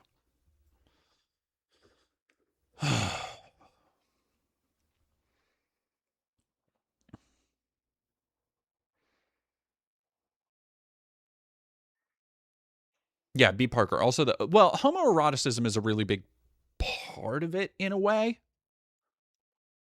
I think. Yeah, Denim Chicken. Oh my God, they should write your name in the stars because you are a prophet. The 4 most impactful words a cishet man can say is "That's fucking weird, bro." Amen. Amen.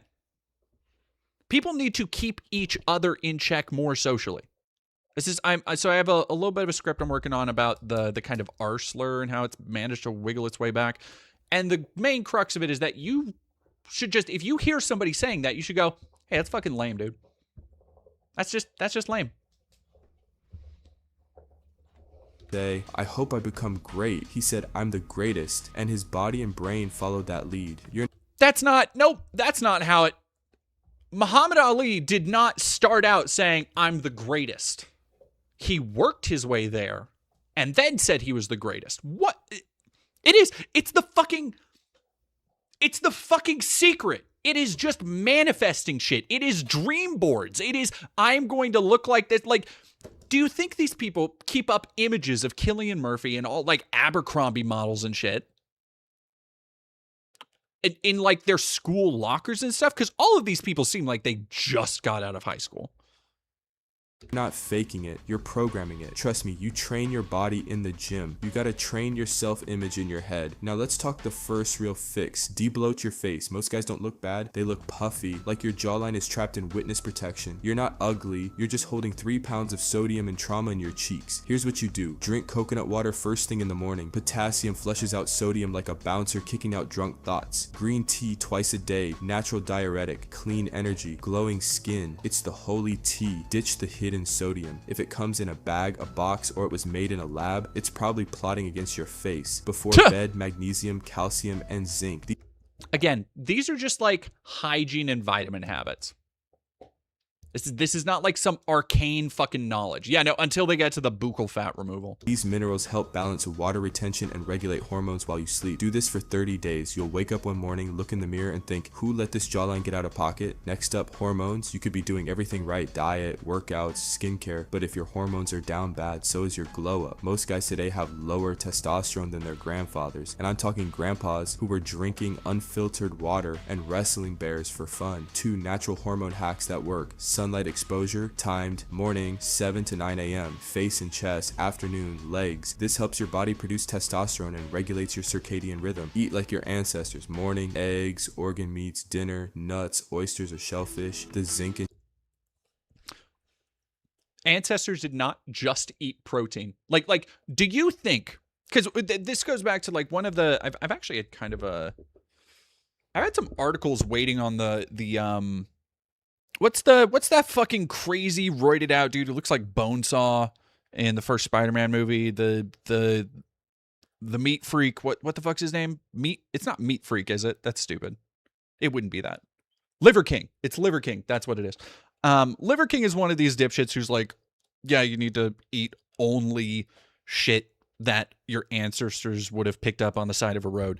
And it's like, do you think that all people ate was all heavy protein for every meal? How many fucking rabbits did you think medieval peasants were able to hunt down in a day, dude? shellfish, elite. It's like steroids from... Yeah, no, what do you think the gatherer part of hunter-gatherer is? The ocean, no pills, no shady websites, just nature, timing, and strategy. Alright, now we're getting into the core of the face card, facial structure. Your bone structure is not fixed, it adapts based on habits. You heard of mewing? Yeah, it's real, but let's not get weird with it. Just do the basics right. Tongue posture, entire tongue pressed to the roof of your mouth, right behind your front teeth. Not just the tip, the whole thing. Keep your lips sealed and teeth slightly apart. Chewing tough gum like mastic gum. 30 minutes each side, 3 times a week. You'll feel that jaw working harder than your ex trying to get back in your life. Supplements for bone support. Vitamin K, 2 plus D3 combo with your... See, because I think here's the thing that really bugs me about this is that, like, you can look at a lot of those movie stars and stuff and you can be like, damn, yeah, I'm willing to bet, yeah, Christian Bale, fucking Chris Pratt, whoever else, have a health food regimen. They probably have their own personal trainers. They probably monitor all their intake, especially when they're bulking up for movies and shit. But they don't look so excessive. There was this is a really weird memory I just had. Do you remember the M. Night Shyamalan movie?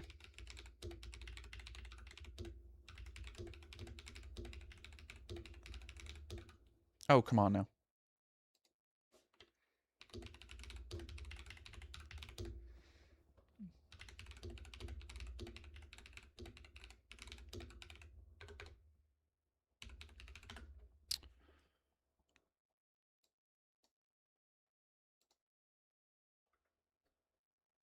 Oh, that was Freddie Rodriguez. That's so fucking funny. So, in the M. Night Shyamalan film, Lady in the Water, terrible fucking film. Not good at all. However, there is a character who, for whatever reason, only works out one arm. And so he has one arm that's completely normal and one arm that is fucking juiced. That is fucking jacked. And the end result is that when you have that comparison, one side just looks so much more unnatural and therefore kind of freakish than the other. That's what I see looks maxers whenever they are held side by side with like the celebrities that they'll idolize. It's that they've gone so far into their obsession with appearance that they look abnormal. And I think to a lot of people, therefore, undesirable. They become caricatures. Wait. Oh, I did. Oh, my beautiful liar. Thank you for $2, DD. How long do you think the Stone Age lasted? Is this a joke or a serious question? Because I do not know off the top of my head. I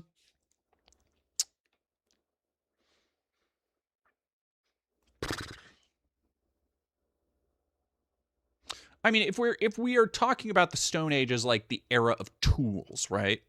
Like before the Bronze Age. I don't know. A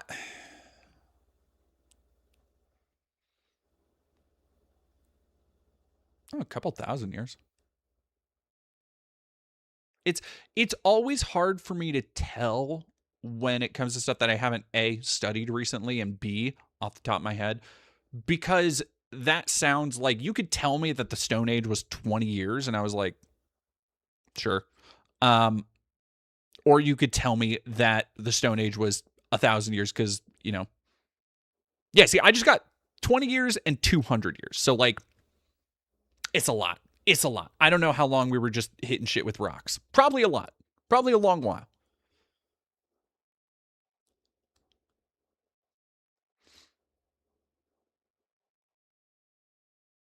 I don't want him on my beautiful liar because I'm going to look dumb.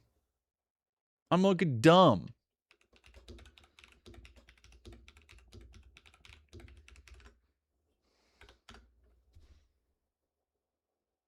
Hell yeah. I look actually smarter than I thought I did. Spanning roughly 2.5 to 3.4 million years. Let's fucking go. See? That's what I'm fucking talking about. That's what I'm talking about. If you think about it, a couple million is a couple thousand. It's just more thousand. What's I doing? Yeah.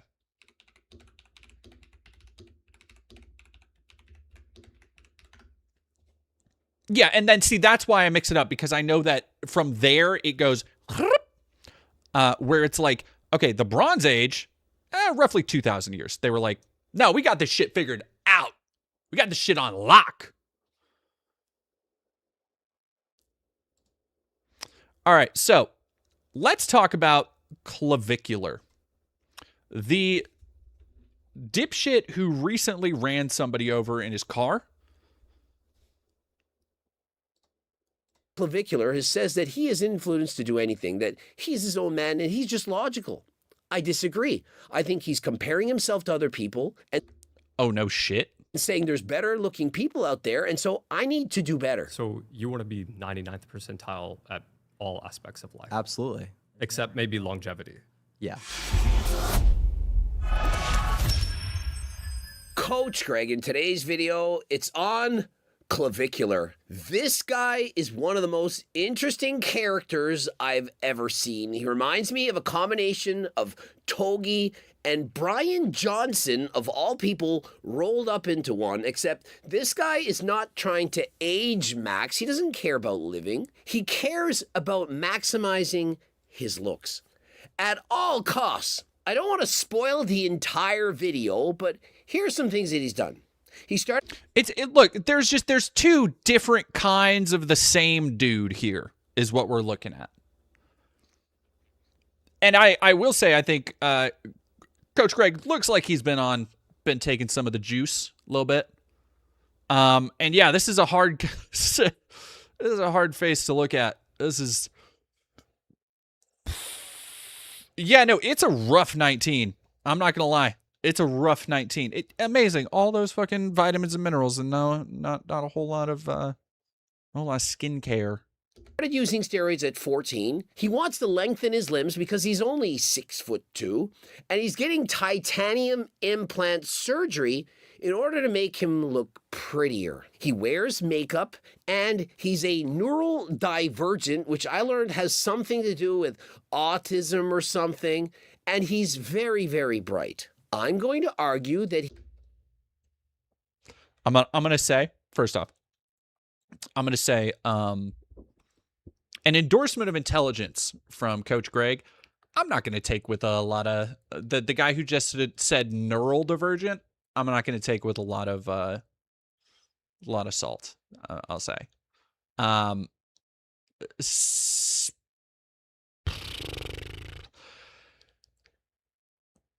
He just doesn't look bright. He literally looks like he has nothing going on behind his eyes. He has body dysmorphia, and that he somehow messed things up during his childhood, and that this is not the kind of guy that we should emulate. Now, he does in fact make exceptional points. I'm not gonna lie, I went into this a little bit biased, but he expresses himself very well. It's hard to believe he's only 19 years of age. If you have a kid... Yeah, I'm sorry. If you're fucking 19, you have 35 grand to spend, you are fucking stupid. If you spend it on your face. Like, just straight up. No, autism doesn't do this to people. Narcissism does this to people. Kid watching this guy's videos, I'm warning you, be careful. Take me back to 14-year-old Braden. What was the exact moment you decided that natural puberty wasn't enough? I thought, why? His name is Braden. Fucking of course it is. Why would I work out as a natural, take years to make the progress that I can make in months? This already could be an entire video. He started injecting 300 milligrams of testosterone a week at 14.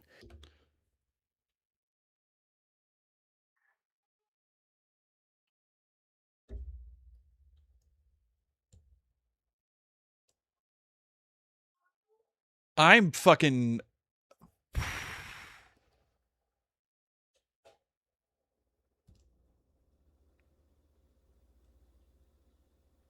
Yeah, so when you have... first off, that's a lot of testosterone, obviously. And... That is so horrible for somebody growing up that is going to wreak havoc on your endocrine system. It's going to make you break out. So when I saw that clip of, or that video of him earlier where he's like before, after, and it's him at 14 with a zitty face because you're a fucking teenager taking hundreds of milligrams of extra testosterone when your body is already trying to start building it. Unfucking believable. He asked, where did you get this information? And I was praying he wouldn't have said from Coach Greg. And thankfully he said, Derek, why should you wait when you can get your gains sooner than last time? For being an intelligent 19-year-old, I'm surprised he couldn't answer these questions himself. At 14... I've got a crazy reason why he couldn't answer it himself. You haven't even gone through puberty yet. Why are you rushing?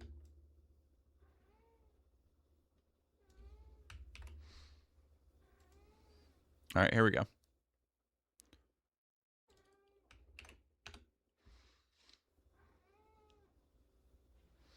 All right.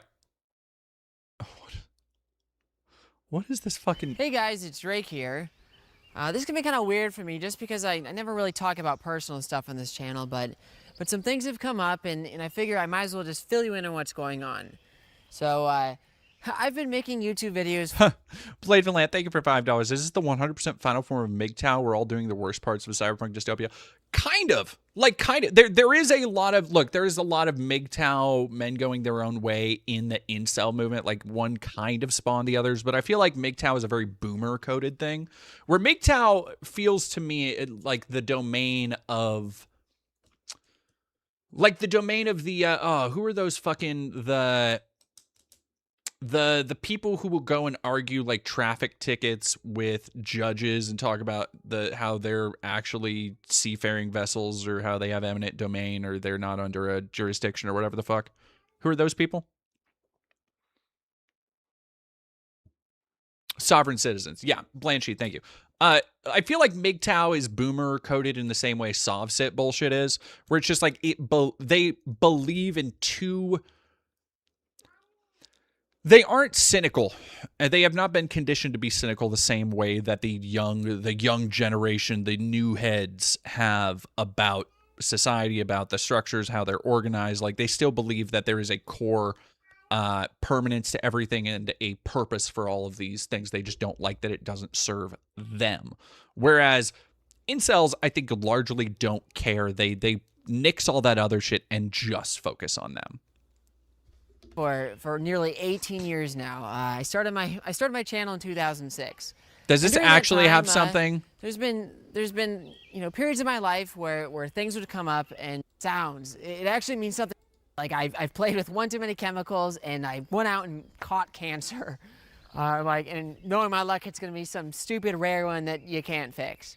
But they got me in pretty fast though, just because they considered my case urgent. And so I go and get the ultrasound, and then as I'm driving home, I got a notification that the results were in. So of course I hurry home, get in, and read them, and it says they didn't find anything. So I'm like, oh, maybe I'm okay then. Maybe I'm just like super manly, even though I can't grow a beard.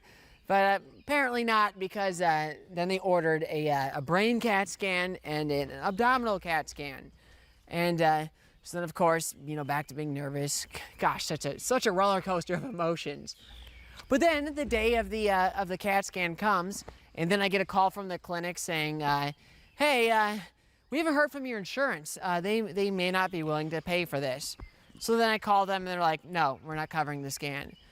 So I'm like, oh, are you serious? I pay nearly $10,000 a year for this health insurance, and you'd think the least they could do is cover their part of a CAT scan, but apparently not. So then, of course, I have to fight these guys. But in the meantime, I asked my nurse, I'm like, okay, can I just see an endocrinologist? Maybe they'll have some input for me.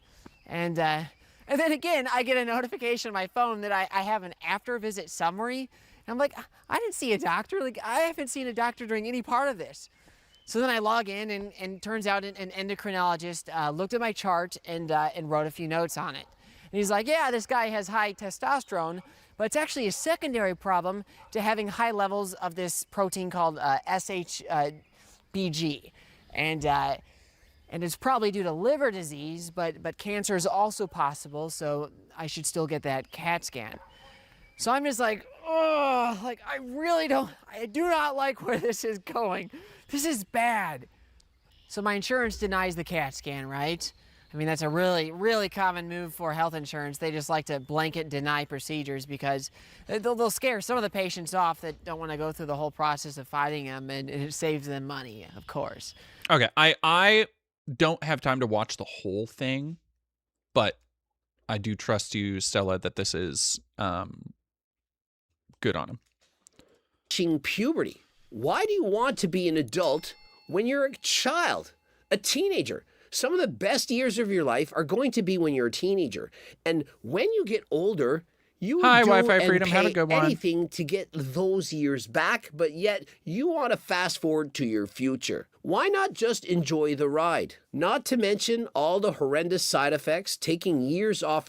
The Master 4863, we are talking about Clavicular, who is this dipshit who apparently is a looks maxer. Any implications of oh, this guy's using drugs, none of that shit really fazed me. My opinion is this is what happens when your parents don't say no.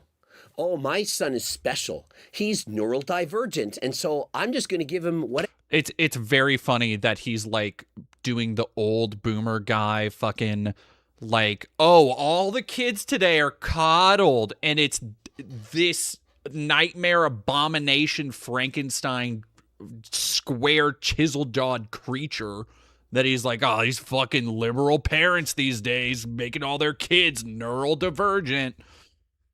Man, yeah, I think I've had enough of this dude. One Who Reads, thank you very much for tier 1 for 6 months. Sovereign Citizens. All right, yeah, I'm just gonna go. So this is the thing. If you want to know,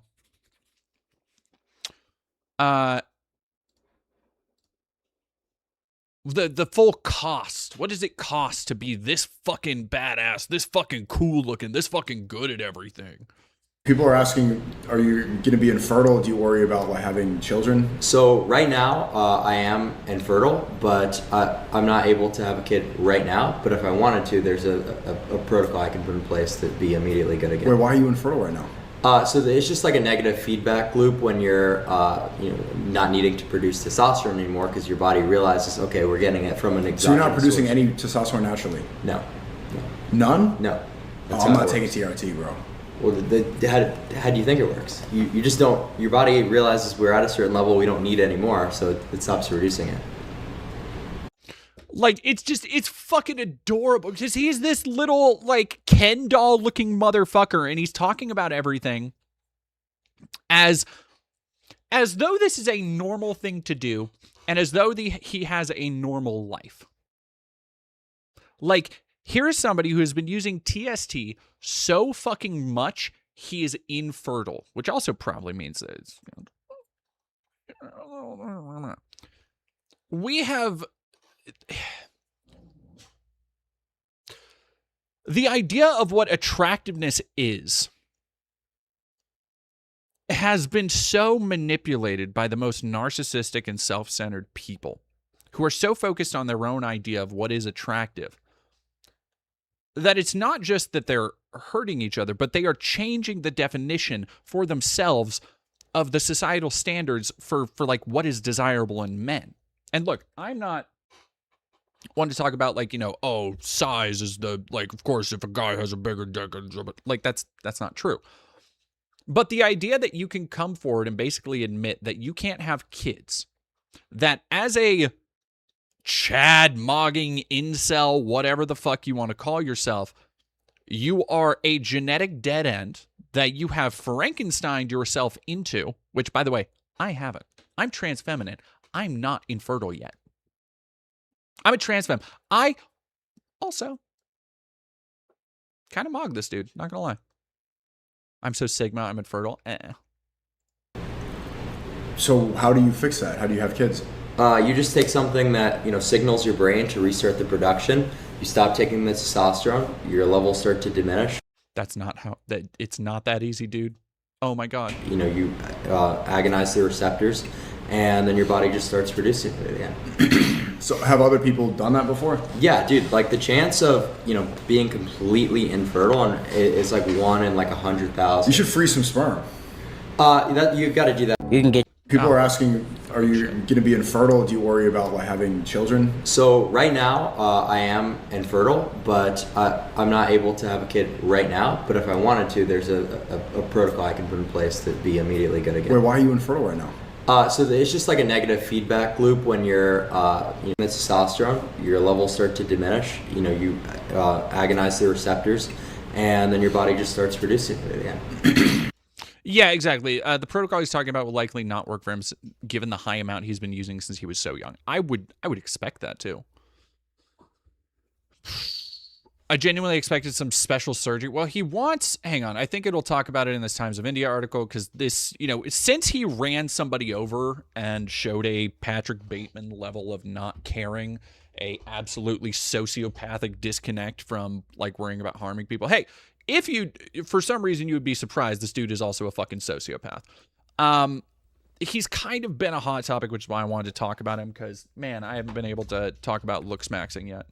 But let me, actually, we're going to keep watching this for a second. So have other people done that before? Yeah, dude, like the chance of, you know, being completely infertile is like 1 in like 100,000. You should freeze some sperm. You've got to do that before you make the commitment. Right, but next time, like, unless you, you know. Yeah, you could do that. Next reset. But dude, like the odds of, you know, going permanently infertile are so egregiously low that it's not really not really necessary. People are asking, are you going to be infertile? Do you worry about like having children? So right now, I am infertile, but I'm not able to have a kid right now. Let's have enough of that. Where did that bullshit go? No, trans femme, no, generally you do. Like, generally you do if you are on a full regimen of hormones. But I am not. I am only on estrogen and raloxifene. All right, give me 1 second. I'm trying to look something else.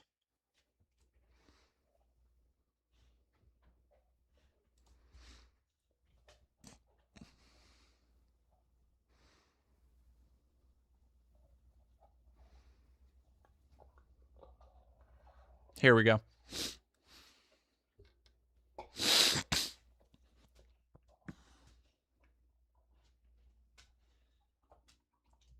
Subhuman? Yeah. What makes you...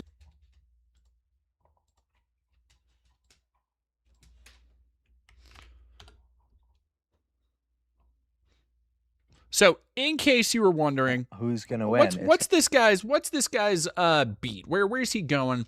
Where does he side and stuff? Excuse me. He's a fucking dipshit, groiper, online Nazi asswipe. If you could be so sure. I thought it was estrogen. Oh yeah, no, it's way more. Yeah, no, like a full hormone regimen would be raloxifene, or not raloxifene. Sorry, don't take raloxifene if you are trans femme, or if you are a trans woman. If you want tits. Raloxifene. What the fuck are the other ones? Estradiol. Hey, babe.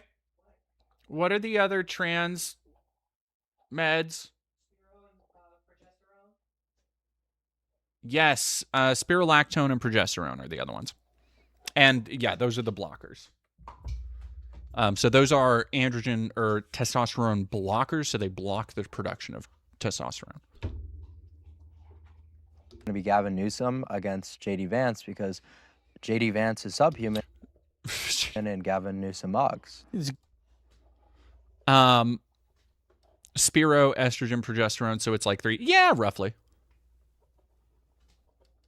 J.D. Vance is subhuman? Yeah. What makes you say that? He's got a very short total facial width to height ratio.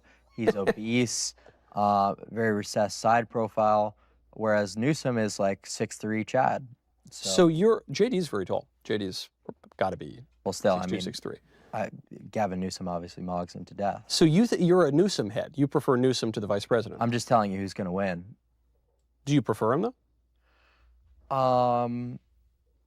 Honestly, it's hard to say, but Newsom being that much more of a mogger, and like having a president who's like fat and especially that young. You think he's? I don't think he's fat. I would say he's a bigger guy for sure. He's just like it's just embarrassing. Like, how are you fat and you expect to like lead a country? You can't even be in shape, you know? So let's say you got a vote. It's 2028. I'm voting for Gavin Newsom. You're voting for Gavin Newsom. You can't be that subhuman. So hold on. You got all right. Well, this actually is of a thread with the whole conversation because you look at these two candidates. You have Gavin Newsom, worst governor in the country. I think we would all agree, destroyed his state, let its main city burn to the ground because of his incompetence, is a personal, complete derelict, liar, degenerate. But he is good looking. I'll agree. There's a lot going on here. We don't have all the time in the world to dig into. There's just a lot there between these two. Grant you that he's good looking. Yep. And it kind of looks like Patrick Bateman, American Psycho. Hey. And then you have this vice president to President Trump, the transformative right. How do people say this without thinking they're out of their minds? That's what I'm fucking saying. That's what I'm fucking saying. What even are politics anymore? That's what I'm fucking saying. I've been trying to lean into that this entire time.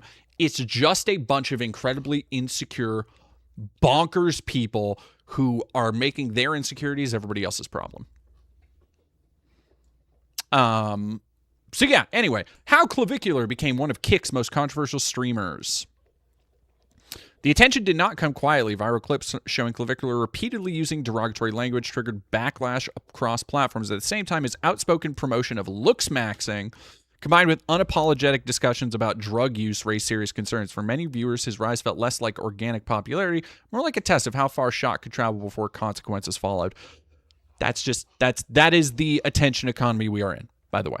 Like, that is everything about this even ties into what we were talking about with the Nick Shirley story, where it all comes back to how much sensationalism can you cause? How big of a boom can you send out there? And are you able to keep putting that out? Not if you have anything valuable to say, if it's worth saying, if it's like in a society that is a objective meritocracy, the thing that people like Michael Knowles, I'm sure, would love to talk about America being in a place where the volume of your voice, the size of your platform was determined by merit and knowledge. Clavicular would never get close to a fucking microphone. Like, straight up. We do not live in that place. We live in a place where whoever screams the loudest, whoever stands out from the crowd, but in a way that's socially acceptable, You see, it's okay for a man to do this, but if you had drag queens out advocating the same shit, they wouldn't be invited on Michael Knowles to have a rational fucking podcast with this psychopath. Are you kidding me? Kick streamer. Oh, so the person he ran over did not die. I do not believe. One of the biggest red flags was how openly he discussed chemical enhancement. He promoted the Clavicular system, a paid program claiming to help people surpass genetic limits. Again, so genetics is something that he has talked about being super important and how he just wants to be the best genetically or whatever. I don't think he understands what genetic means, because all this shit that he's done to himself is literally not genetic. In fact, he is even worse. He's even worse off genetically, considering where are those genetics gonna go, buddy? If you have literally no way to pass on your genetics. Yeah, also the genetics cannot be that great. So openly described steroid and peptide use during a live stream with Jack Doherty. He said NC2 gets you really tan. It's a peptide. You got to inject it like 3 per day. Testosterone, HGH, human growth hormone. Jesus Christ. I do not care about side effects. I don't care about any implications of, oh, this guy's using drugs. None of that shit really fazed me. That mindset alarmed viewers, especially given his age. So he's almost certainly going to fucking die young. Harder substance. In the same interview, he says, I use that as a stimulant and to lean max, right? It's very suppressant of your appetite. It's a long-acting stimulant. So this is something I've started using in place of Adderall.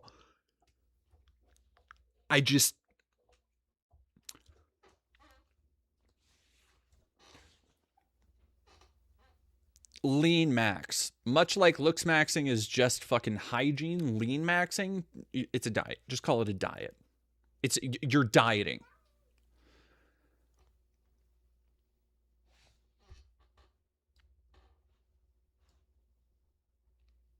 Fellow streamer Aiden Ross later added fuel to the fire, saying, quote, I will tell you guys the real truth. I've never seen someone... Jesus Christ. I've never seen someone snort ever in real life. I literally witnessed Clav snort. Looking back, Clavicular's controversies were less about isolated moments and more about a pattern. His rise showed how fast attention can grow online and how quickly it can turn into lasting scrutiny. Delivers record viewership following kick ban. Terrible. I think, yeah, like, this is not somebody who... I've been coming up against this idea between Destiny, between another video I'm writing, between this and a lot of stuff. But so many people's brains have been absolutely fried by the internet. Like, so many people who never should have been on the internet have been irrevocably changed, are changed forever, and will never be able to have a productive life. They will never be able to have a normal life. They will never be able to have the same kind of processing of joys and sorrows and loneliness and sadness and relationship. They will never have many of the things that we take for granted, even though we are shown constantly that they're living the high life and they're out here doing all this thing. They got sports cars and they got plenty of ladies and look how attractive and happy they are. But I ask you this. Do you think he's happy? Do you think he has any fucking prospects? Do you think he's ever going to find true love? Do you think he's ever going to settle down with somebody? He's obviously not going to have kids.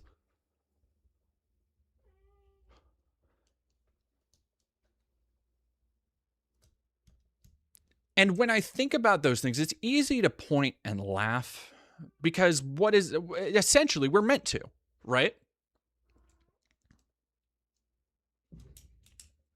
I think it's easy to point and laugh at somebody who has basically through the internet been encouraged to turn themselves into a sideshow.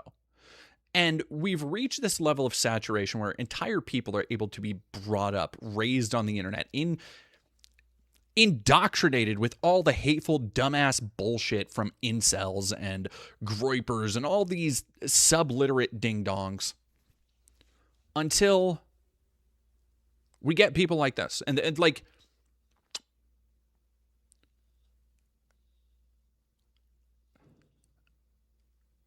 the thing to me that is most depressing is that people like this are now, to me,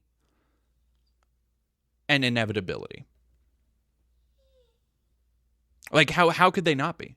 Look at Nick Shirley's kind of the same way, where we are able to see through previous actions, like not James Lindsay, James O'Keefe and Project Veritas, that kind of hack-ass bullshit, quote-unquote, journalism pays the bills. So, of course, it's going to keep happening. And now we have people like this who are so dysphoric, who have become so obsessed with their perception based on other people's perception of themselves. Based on other people's standards, they want so badly to live the standards other people have given to them based on fucking fantasies, based on movies with guys with chiseled jaws. It's just, it bums me the fuck out, honestly. It really does. Because here's the thing, we are going to see this guy a lot more. I'm probably not going to talk about him much. I feel like we covered everything there is. There's nothing like unique or interesting outside of the extremity of this person.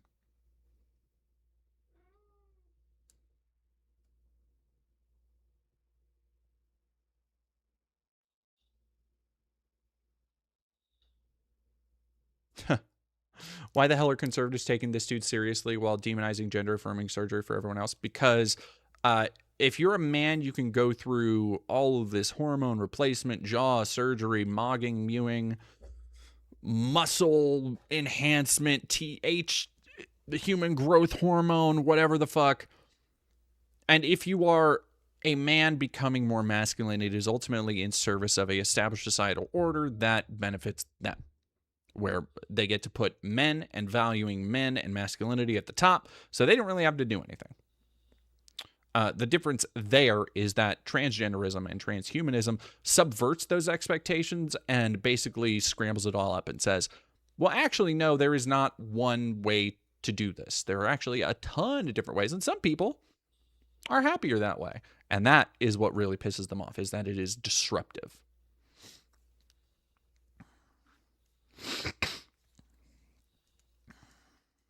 I want the whole package. Rich, Chad, 10,000 IQ. Who fucking doesn't? Who doesn't? But nobody has that. Like, look at this fucking dude.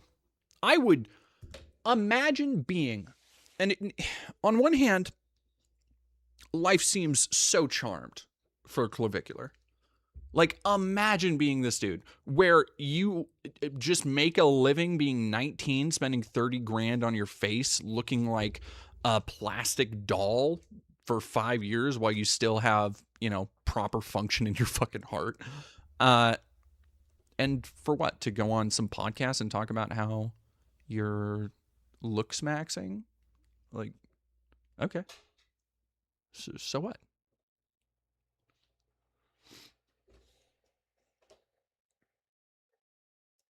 Yeah, they all want to be Paul Bunyan without putting in the work.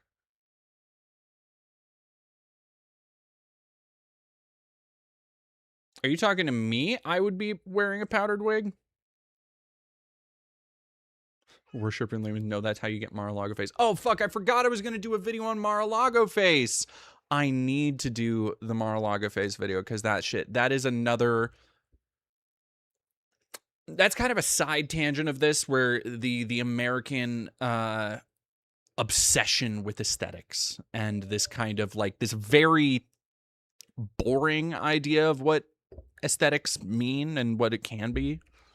Yeah. No, Joey Staley, you're exactly right. Does anybody remember the 4chan image about how to achieve trap mode aesthetics? There are many people who probably have that saved in here. Many, many people. Hey, Gramuglia, we just got done talking about clavicular and mewing and looks maxing, and before that, we were talking about Nick Shirley. It's been a fucking banger stream, if I do say so myself, and unfortunately, I do have to get going. Normally, I would stay around a little bit longer, but I have to feed an animal and go meet a friend to probably play some cattin', as the kids call it. You had that saved? I know what you are. I know what you are. Let's go say hi to... All right, chat. Do we want Connor Eats Pants or Casey Tron? What are we feeling?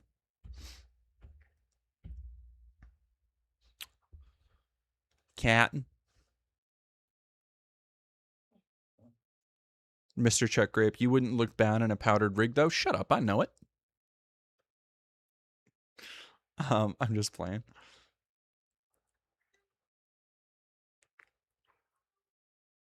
Gotta ask me something? Go for it, Digital Moriarty. Mortality. Sorry, the blue on my screen is a little bit hard. Casey Tron, Casey Tron. Is that a euphemism? Is she still shit at League? I have no fucking idea. She is playing, I don't know, something else. Looks like a marathon, though. Cat makes you feel good. Sorry for being nosy, but I remember last year you mentioned an appointment that got delayed to this month. What was that about? I don't know. An appointment that got delayed to early. Oh, okay. No, that was my FFS consult. That got pushed, actually moved forward last year. I had that in like July, June, somewhere around there. And I just need to. So the thing with my face consult is there was recently a really terrible expose about the one FFS surgery in like 500 miles. So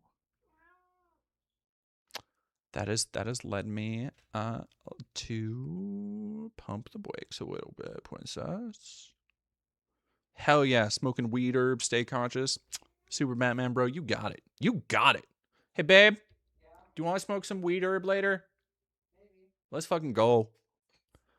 It was an appointment to schedule an appointment. I don't. The only thing I can think of would have been the FFS consult, honestly. That's it. That's like. Alrighty, chat. We are gonna go say hi to Casey Tron. If you can, please go give a like, follow, tell them you're from Dead Domain. If you haven't yet, please like, follow, subscribe, do all the things on YouTube. There's going to be plenty of videos. If you missed anything from this stream that you want to see, I'll be doing 2 highlight videos talking about looks maxing and mogging and pogging and all that other shit. What's it like living with a significant other? So it's not the first time I've done it, but it depends. I've had significant others that aren't so easy to live with. And I have Koa, who is wonderful and incredibly easy to live with. What does FFS stand for? Facial feminization surgery. Hello, dog. Hello, do you want to come say hi? Do you want to come say hi on stream? Dog want to say hi? Come here. Come here. Lady said, no, I don't want to be on camera. Oh, you tricked me again. Said, no, you keep tweaking me to get on camera. Hey, look what I got. What do I got here? Alrighty. What the fuck is that? Super Mario Land on the Game Boy? Yeah. No, also that. Wait, no, also that, for fuck's sake. What is... Okay, I'm waiting. Is that a real Game Boy? No. No, this is the Lego one. Yeah, sorry, chat. This is the Lego Game Boy that somebody got me for Christmas, and I love it so fucking much. It's so cool. The buttons actually work. You can press all the buttons, and you can go. You can take it out, and it even listen to this. Listen to this fucking click that they have in there. Listen to this shit.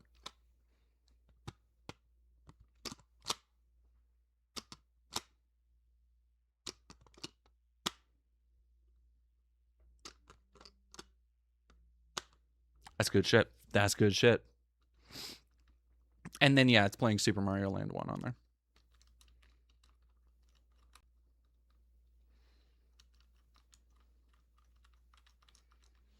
I know, that click is fucking nice. I had a great time putting it together. I think this is one of the best sets of last year.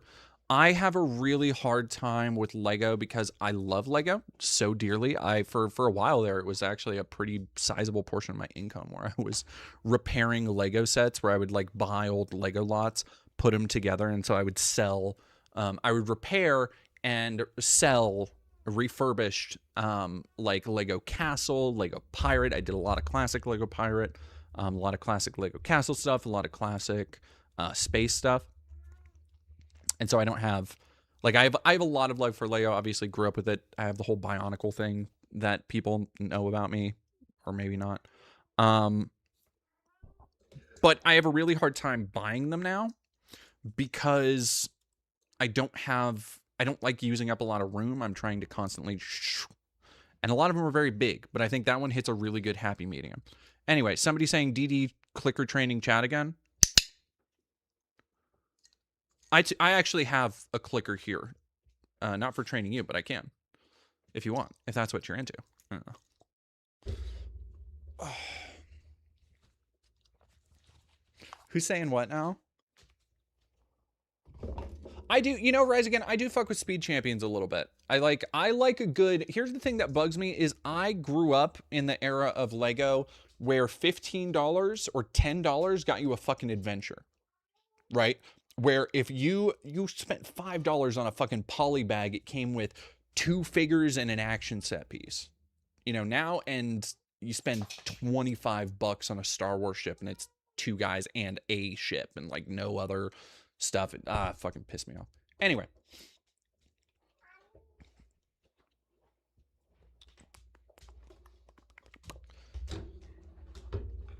Too late, I'm already a trained good boy. Oh. Good boy. Why are you yelling at me? I brought you over here. I fed you. What do you want from me? I don't know what you want from me. All right, we're going over to say hi to Casey Tron. If you have not yet, please like, subscribe, do all the fun things. Throw me a like, do all that stuff. I want to try and get to 10,000 subs. We're only a couple hundred away now. 10,000 followers. Subs would be wonderful. And if you haven't done that yet, hearing that. Oh, Orange Chainsaw. Now you're talking tough. Now you're fucking talking. Ooh, you're talking about Ice Planet? Ooh, let's go. Let's go, Ice Planet. Anyway, I gotta get going, chat. I will see y'all later. Go say hi to Casey for me, and yeah, drop some Dead Domain love in the chat. And we will see y'all. What's today? Today's Friday, so I have interviews all through the weekend. Probably, maybe Sunday? Maybe? If not, we will be back with Mass Effect 2 next week. But until then, I will see you all, and I hope you have a wonderful rest of your night. In spite of my cat yelling at me.